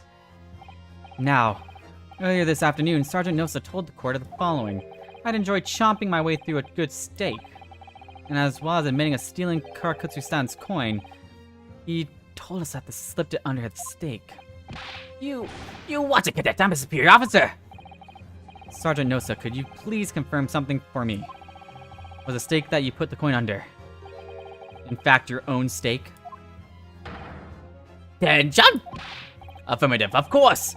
I might be a soldier in the Imperial Nippon Army, but still. I'm not brave enough to ask a foreign gentle lady if she'd mind me manhandling her meal to hide something in it. In other words, the stake that the detective submitted as evidence earlier was in fact Sergeant Nosa's meal. But that makes no sense. That plate was taken from the victim's table. Yet the gentlewoman doesn't take bites out of her steak, nor does she have any opportunity to steal the coin. Of course I didn't steal it. To even suggest such a thing would be an affront to the entire British Empire. Well then, how did you explain this paradox? Exactly. Surely you're not going to suggest. Had the sergeant switched, the two sticks over.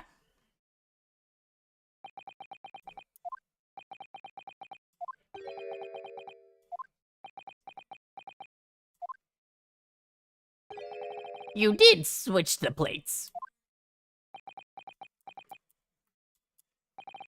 Well, after it happened, See, so I was right. I just picked the wrong person. I was right, though. That's stupid. I was right. When I saw the civilian had been murdered right in front of my eyes like that, I panicked. As I said, I immediately lifted my stick and hit the coin underneath it. But when the waiter announced he was an undercover policeman, I thought I'd had it. If he decided to investigate my slab of meat, then that'd be it. Why your meat? Why? I'd be getting my marching orders. So when the cadet here was arrested and taken off to the kitchen, I seized my chance.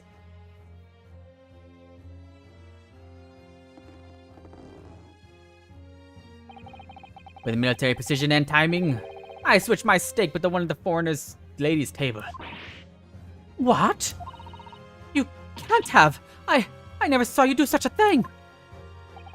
It was called Operation Lightning Bolt. There was no time for strategic planning. It was do or die, I tell you. Yes, I did what I had to be done. Unbelievable! However, fear not, Prosecutor-san. What now? I swear on the brass buttons of my uniform, that is all I did, sir. All you did? That's plenty, Sergeant. Yes! So, if Sergeant Nosa switched the plates over, it means he took Miss Brett's steak, and the plate it was on, back to his own table. Yes, that follows. Inspector Hasanoga. Yes? Earlier in this trial, you told the court this. You said you had not only taken Miss Brett's steak after the incident, but also the sergeant's. That to preserve the evidence you had taken both. Ah! That's correct. Then please present it to the court now. The plate that was actually on the victim's table at the precise moment he was shot. What can that possibly tell us now? I mean, a cold slab of tough meat? I can't have the slightest bearing on the case. Objection! No, you're not wriggling your way out this time, lady. I beg your pardon? Surely you're not that forgetful. Surely you remember the reason why the steak pan promises to prove such a problem for you, no? You're the ones who decided it was a problem, not me. The reason the defense asked to see that plate was to confirm something the defendant remembers seeing. Thinks he remembers? I'm quite sure of what I saw, Miss Brett. On the side of the plate, the table was directly behind Dr. Wilson. There was clear splattering of blood from the gunshot wound for the victim's chest. I believe the defendant's memory serves him well. And now we have the evidence to prove it. The plate you were eating from, Miss Brett. Let us not prolong this any further. Inspector, you will show the evidence to the court. Present the beefsteak and plate that originally on the victim's table on the time of the incident.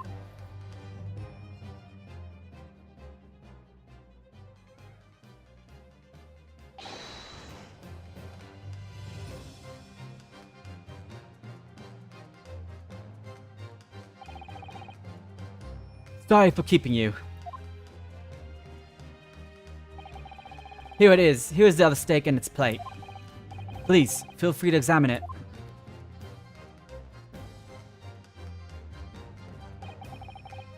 The blood stain. It's clearly visible, look! Yes! Now this makes everything clear. The blood you can see on the side of the plate shows that at the moment the victim was shot, facing the table with his back to me. In other words, it's impossible for Naruto-san to have shot hit the victim. It can't be. In fact, there's only one person who could possibly have shot Dr. Wilson from the front. I'm sure everyone knows by now who that person is.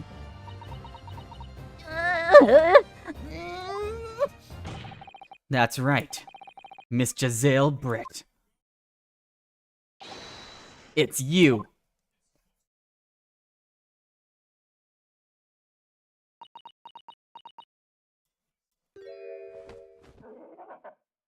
Oh, the goose died?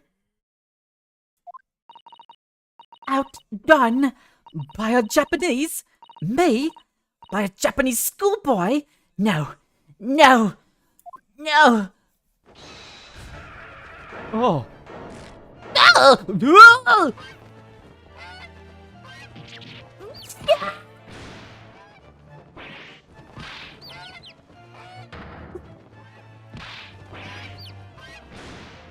Wow, it's still going.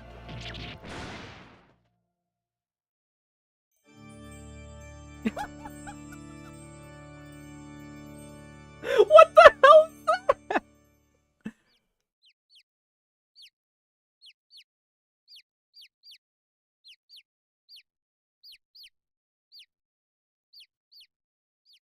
What is going on? What the hell is this courtroom?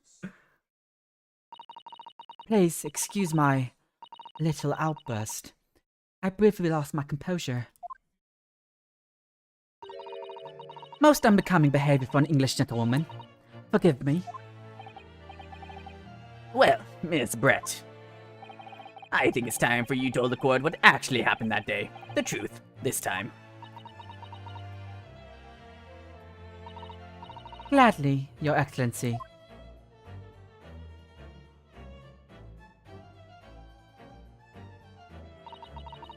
It was I who took the professor's life using Cura. As you surmised, I chose the particular day for one very important reason. The professor had a dental appointment for the extraction of one of his teeth in the morning. So you plan to kill the professor, knowing that no trace of poison would be found in his water. Because Curare is unheard of here in Japan. Yes. Of course. I never intended to remain in the restaurant for as long as I did. I only needed to serve the professor take one tiny sip of his water, and it would be all over. I'd place the steak that I ordered in front of him to make it appear as though he had been dining alone, and leave immediately. However,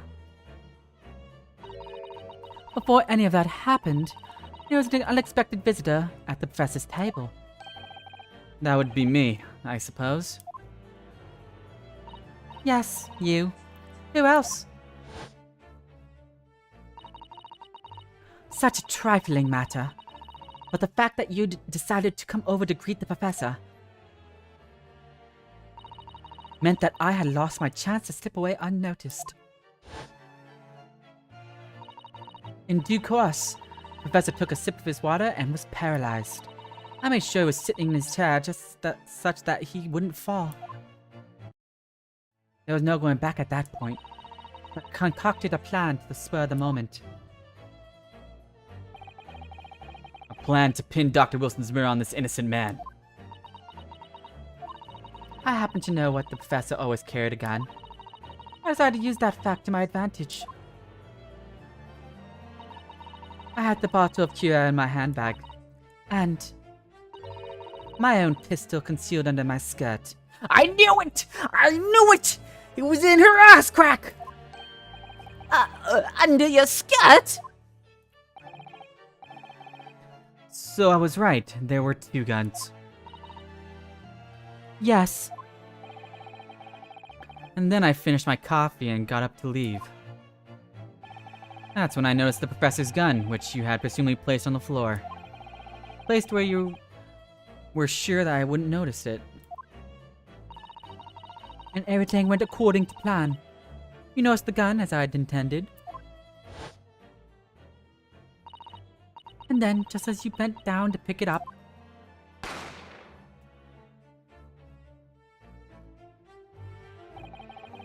that's when you shot the professor with your own gun. Even though at that point he was already dead. naturally, the gunshot caused a commotion at which point the waiter appeared. Obviously. I assumed Naruhodo-san was the culprit and apprehended him. I took him at the pantry that joins the kitchen and locked him inside. That's when I took the opportunity to turn the professor and his chair around. Because, of course, you need to take a look at the defendant that shot Dr. Wilson from where he picked up the gun.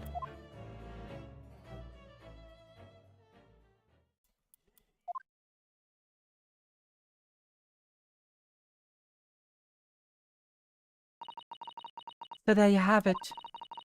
That is the entirety of my misdemeanor.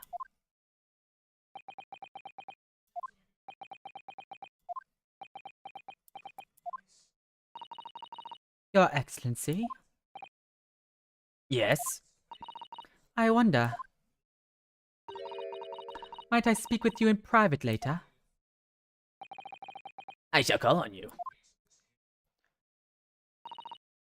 Thank you. Good day then, everyone.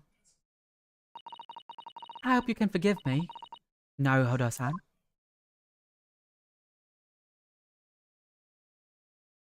So she can just leave the courtroom? She's just gonna leave. The judge is like, Oh yeah, I'm about to get laid, guys, yeah. It would seem that I'm about to get some and you guys aren't. Take that! This trial has finally run its course. I presume the prosecution is in agreement? This can't be! The judge is gonna get laid and I'm not! But I was the prosecutor! Atsukuchi Aochi does not lose! Not the likes of this fucking student and the judge! you'd better start getting used to the tough position. Rinosuke Naruhodo! What? Yes? This insult to the Aochi family name will never be forgotten! You've become conceited with age, Counsel. But the old have to stand aside and make way for the new.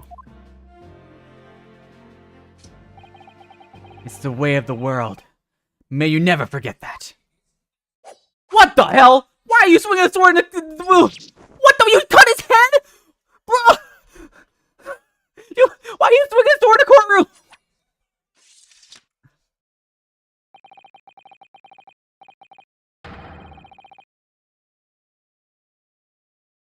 A thousand millennia may pass, and still the Aochi clan will never measure up to the Naruhodo clan.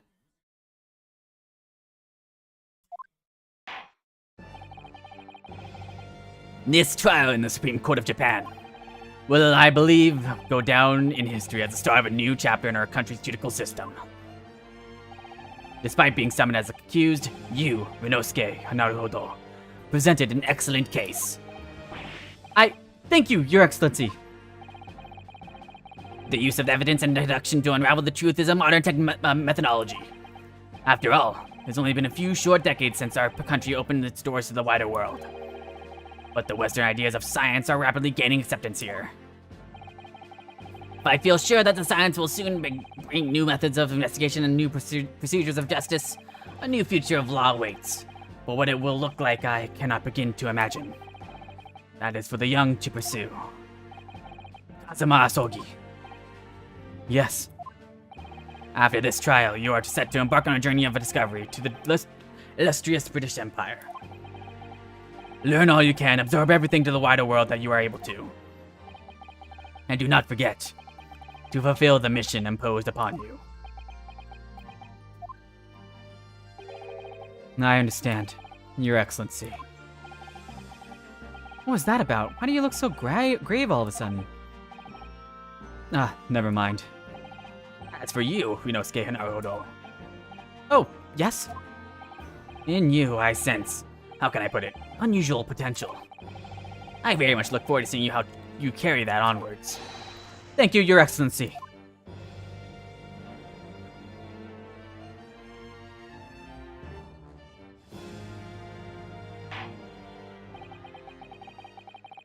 Is it time to deliver the final verdict?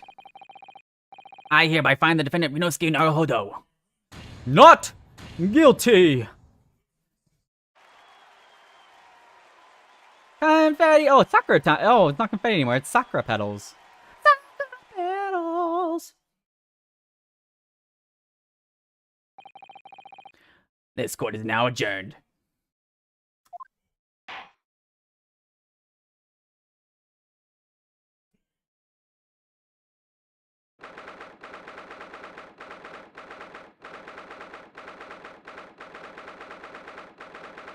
Oh my god, I thought it was gonna give me a save point. I need to... It's so long. I can't believe it. Can't believe that's happened. I made it. I defended myself and made it through that horrendous trial. Yunosuke, you finally pulled it off. Congratulations. Well, couldn't have done it without you. Thank you, Kazuma. No. It was a pleasure to watch you at work. So, you owe me an extra large sukiyaki from that place on Yume University Street. Don't forget. Good afternoon. All your hard work has certainly paid off. Wait, is that the old... No, okay. Congratulations to both of you for proving Naruto-san's innocence. Our trusty judicial assistant. You worked hard for the result too, you know. Oh no. I didn't do anything. Ah! Thank you so much! If we hadn't had that research report at Miss Brett's, I don't know how things would have turned out. Your kind words should really be for my father. I was simply doing as he asked. It was his idea for me to go to the university and investigate. Your father? Ah, yes, of course. Forgive me for intruding on the court proceedings, Your Excellency. Chisato Mikotoba, judicial assistant of the defense.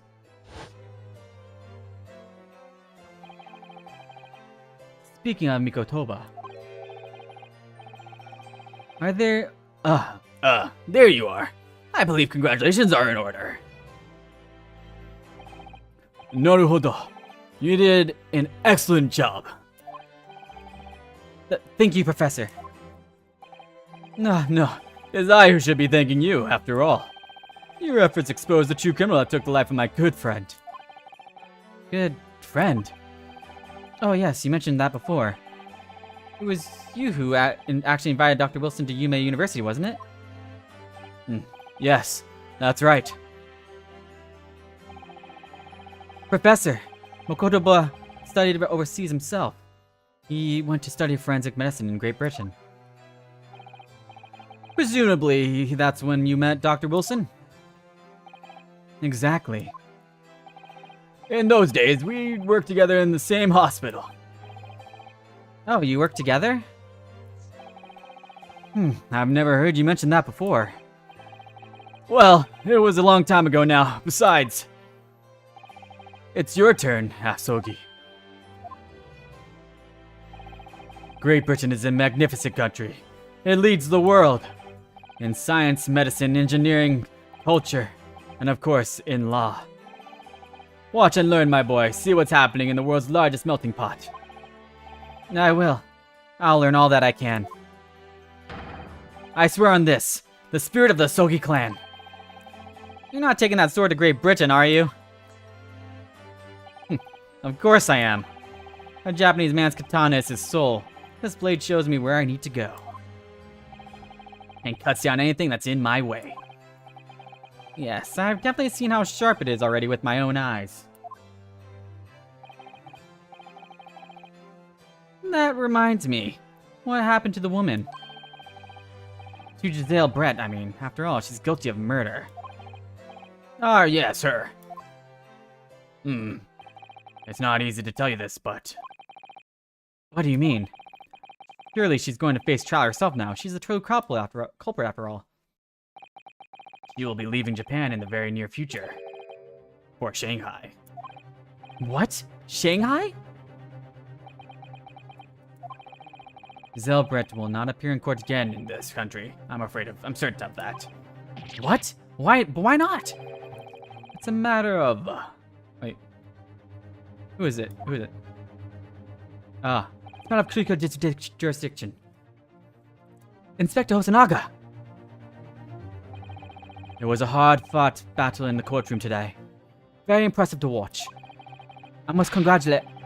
But that's... What's this about consular jurisdiction?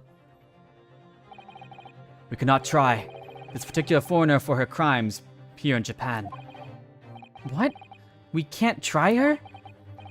But then who? Who's going to bring her to justice? A British consular court will hear her case, somewhere far away where their voices can't be heard. Well, why a consular court? Professor, I simply don't understand. I thought consular courts were a thing of the past now, that we've signed the friendship treaty. Yes, in normal circumstances, you're right. Then, as long as this is not a serious incident of a highly political nature to our respective governments, they can't invoke a consular court just like that. Oh, can't they? Yes, she's a student, but doesn't justify our government's making secret agreements about her fate, does it? Something strange is going on. So Miss Brett can't be held accountable for her actions here in Japan. I'm afraid of that. I'm afraid for that young student. Today's trial was nothing more than a game all along. There was never any danger of comeuppance for her. I don't believe it. The British government Foreign Affairs Ministry has demanded that we hand over custody of Miss Brett. They're obviously taking this case of a foreign student committing murder very seriously. But it's all going to change from now on. We can make the change. This is a time of great turmoil.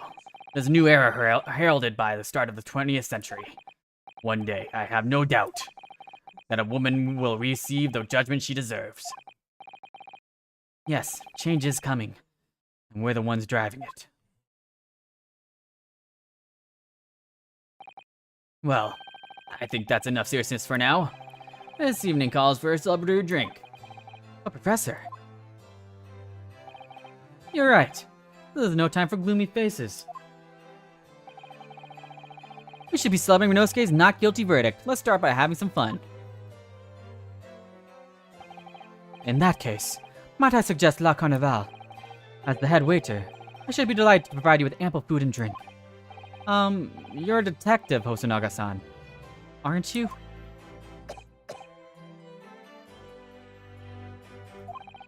Let's not worry about the details for now. To La Carnival! Will you accompany us, Professor? Of course! La Carnival's food is second to none. I shall go and attend to the paperwork for Naruhodo-san's release. Oh yes, thank you. Wow, can she not celebrate? That's pretty fucked up. Pretty messed up. So Giselle Brett won't be tried here. I suppose that means I'll never know. Never find out why she killed Dr. Wilson. Kazuma. Yes, Rinosuke? I just wanted to say thanks again, that's all. You really saved my skin today. I didn't do a thing! You were the lawyer in there, weren't you? That defense was all your own work. Your skills made the difference, though. One day, I bet you'll be the best lawyer in the world. I'm not so sure about that. To be honest, something kept occurring to me over and over again during that trial. I couldn't help thinking that maybe you're the one destined to become a great lawyer, not me. What? Come on, be serious. If I helped you today, it was only right because of the very start of the trial. But you have a natural talent for it. For being a defense lawyer, I mean. Oh no, not me. All that tense verbal combat, I never want to go through that ever again. It's just, I did what you told me to do, that's all. Because I knew I could trust you. That's the point. Sorry? What do you mean, that's the point? Listen, Rinosuke. You know what the most crucial weapon is that any lawyer needs in order to win? Knowledge of the law? No. The ability to believe. You don't need knowledge. You don't even need to go to school. You don't even need to take a bar exam.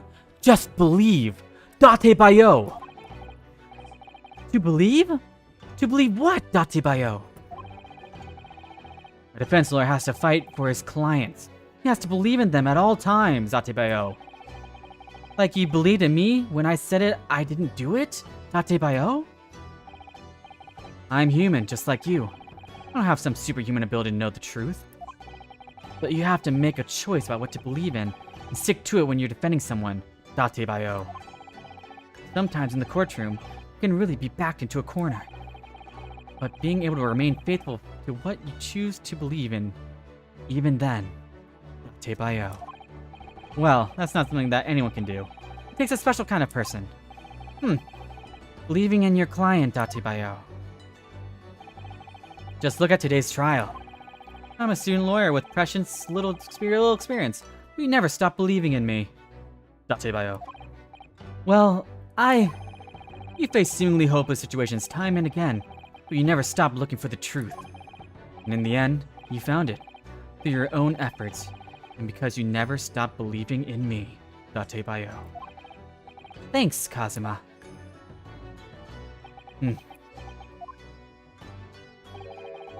There's something I want to ask you, actually, Yunosuke.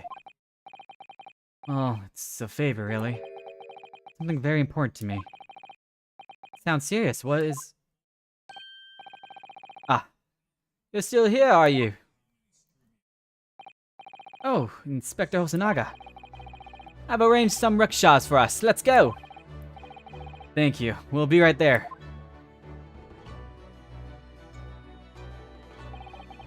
Let's pick up this conversation again later. We should be celebrating right now. Your first court victory. And your study tour to Great Britain. Don't forget. Ah yes, that too. Is Kazuma gonna die? So my very first trial came to an end. Kazuma. Professor Mikotoba.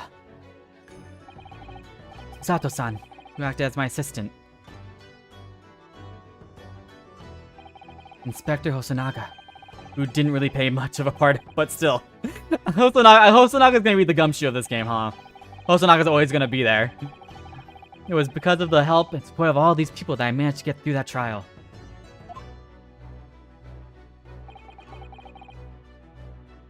But more importantly, Kazuma hadn't yet managed to ask his favor of me. Little did I realize, yep, Kazuma's dead, just how much it would change my life.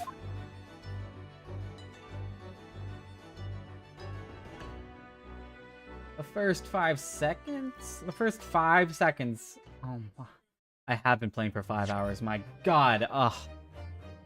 Okay, okay, first 5 seconds, better be good. Did it save? I'm gonna save again just in case. Okay, there we go. Okay. Oh, my hand actually is starting to hurt. Sheesh. Okay.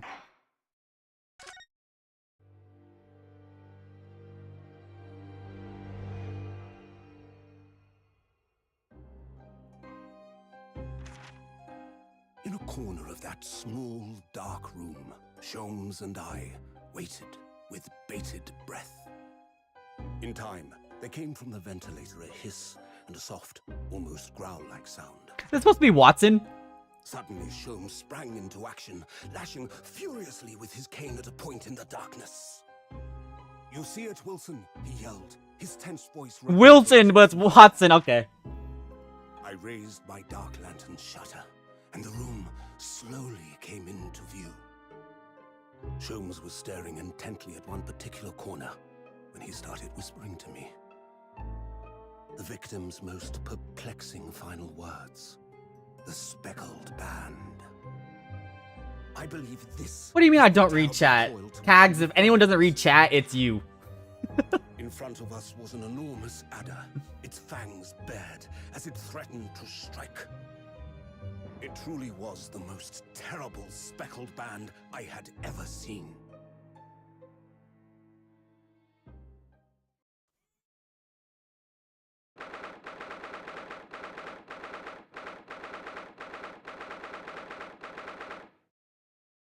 The steamship Bura. Is Bura the name of the ship?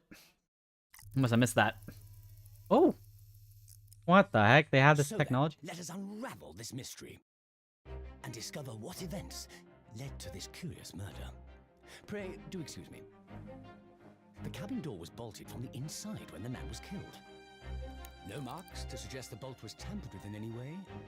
So, this would appear to be a locked room mystery. In his final moments, the victim scrawled a message on the floor. Almost certainly with the ink from this upset bottle. A Russian word. So the victim was a Russian man then. And the letters are well formed, suggesting he was compos mentis at the time. This is a most extraordinary script. And evidently not penned by the same hand as this message. In An fact, iron? it was written by someone of a different nationality.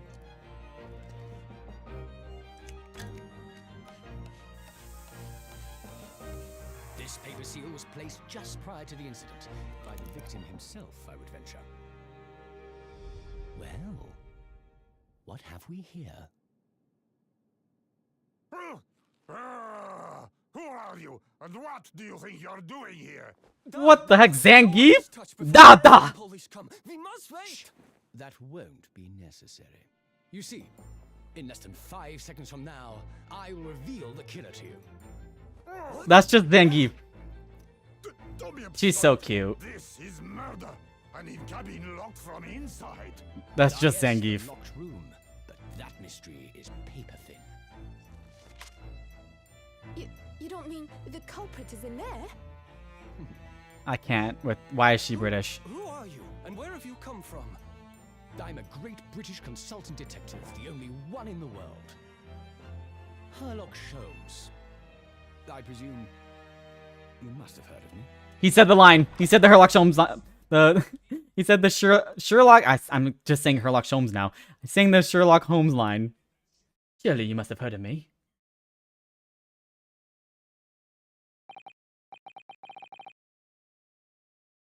My head is throbbing. What's going on? Wow, just like Phoenix. Went out for drinks, got too super drunk. And what, is someone gonna be framed now? Is it gonna be the girl that's gonna be framed? I have to like do the case with her now, just like with Maya? Something's not right here. There's trouble in the air.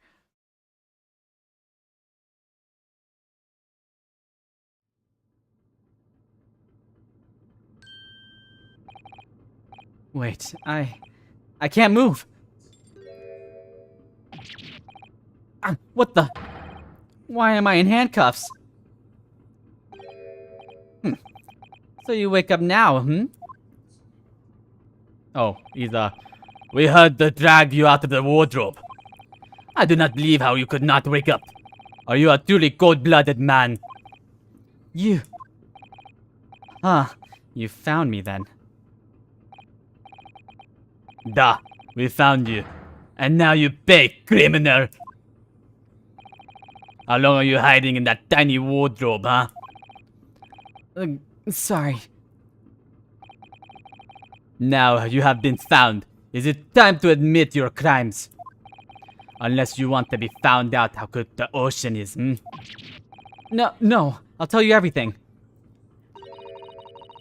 There's only one thing I'd like to know from you. Isn't that... Oh. Why did you do it? Why did you take his life? Miss Susato. Wait, what did you just say? Take his life? Where is he? Where is Kazuma? Ha! You pretend you do not know. You are a wolf in sheep's pelt. You are the killer. Do not try to make excuses. What? Kazuma-sama's body was discovered not long ago. Here, in this very cabin. I was bolted shut from the inside. His body... Please, do not try to tell us you are doing a terrible thing in your sleep. Kazuma's dead? But he can't be. In these handcuffs, surely you don't think I have to know. Why did you take Kazuma-sama's life? Answer me, please.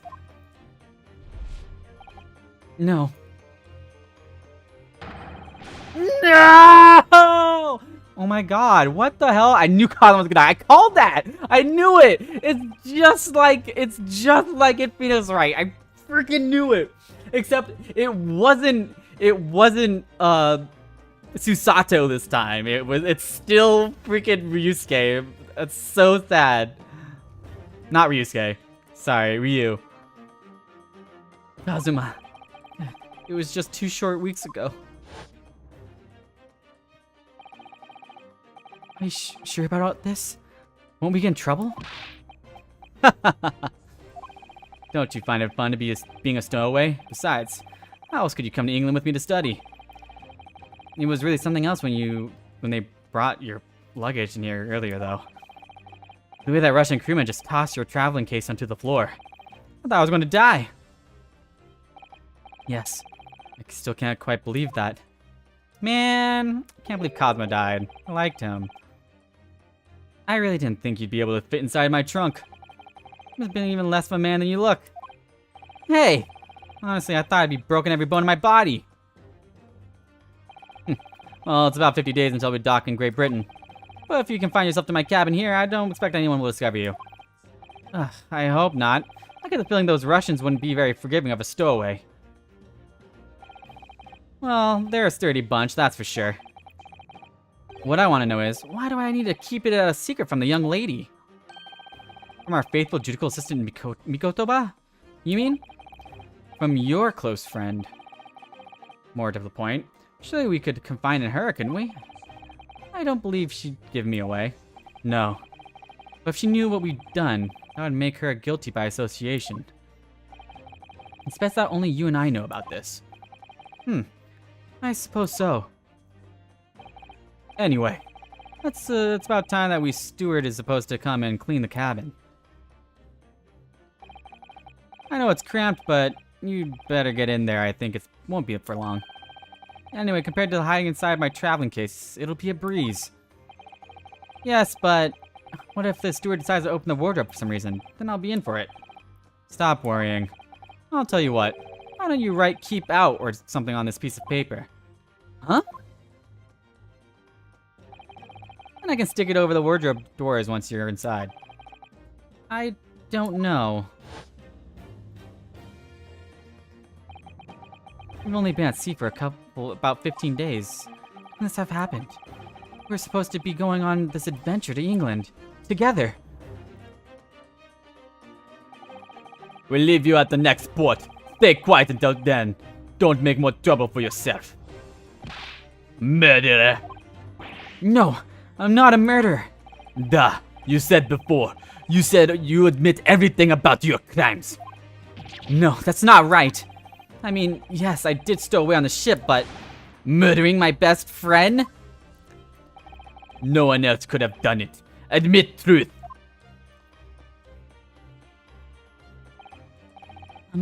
Susato-san. Please, tell me what happened. I need to know. Very well. But there's something I would like to ask of you too. Ugh, those eyes. She looks like she's ready to destroy me. This nightmare is getting worse by the minute. I suppose I can all do is try to find out what really happened. Okay, I think... Can I end it here? Yeah, I'm just gonna end it here. A good spot to end it. There we go. Oh, man, that was a long time. Hey, oh. Oh, wait, well, I guess I'll just save again. Oh, damn. Man, I knew Cosmo was gonna die. I knew it. Because they're doing all the parallels from, like, the first game. Oh, they changed the background to the second case. That's cool. But, why, wait, that doesn't make sense, though. Why was Cosmo writing in Russian? That doesn't make sense. That's kind of, But anyways, yeah, thanks for watching, guys. I will definitely be playing more of this game. So yeah, this game is really fun. I always like the Phoenix Wright game, so definitely will play more of this. And I'm making a compilation of the streams on my YouTube channel, so I'm definitely gonna be playing more of this. Like, it's gonna be like a Let's Play thing. So this is gonna be a fun time. Anyways, I'm gonna head off for now. Thank you for indulging me and hanging out. And yeah, bye everyone. Bye bye.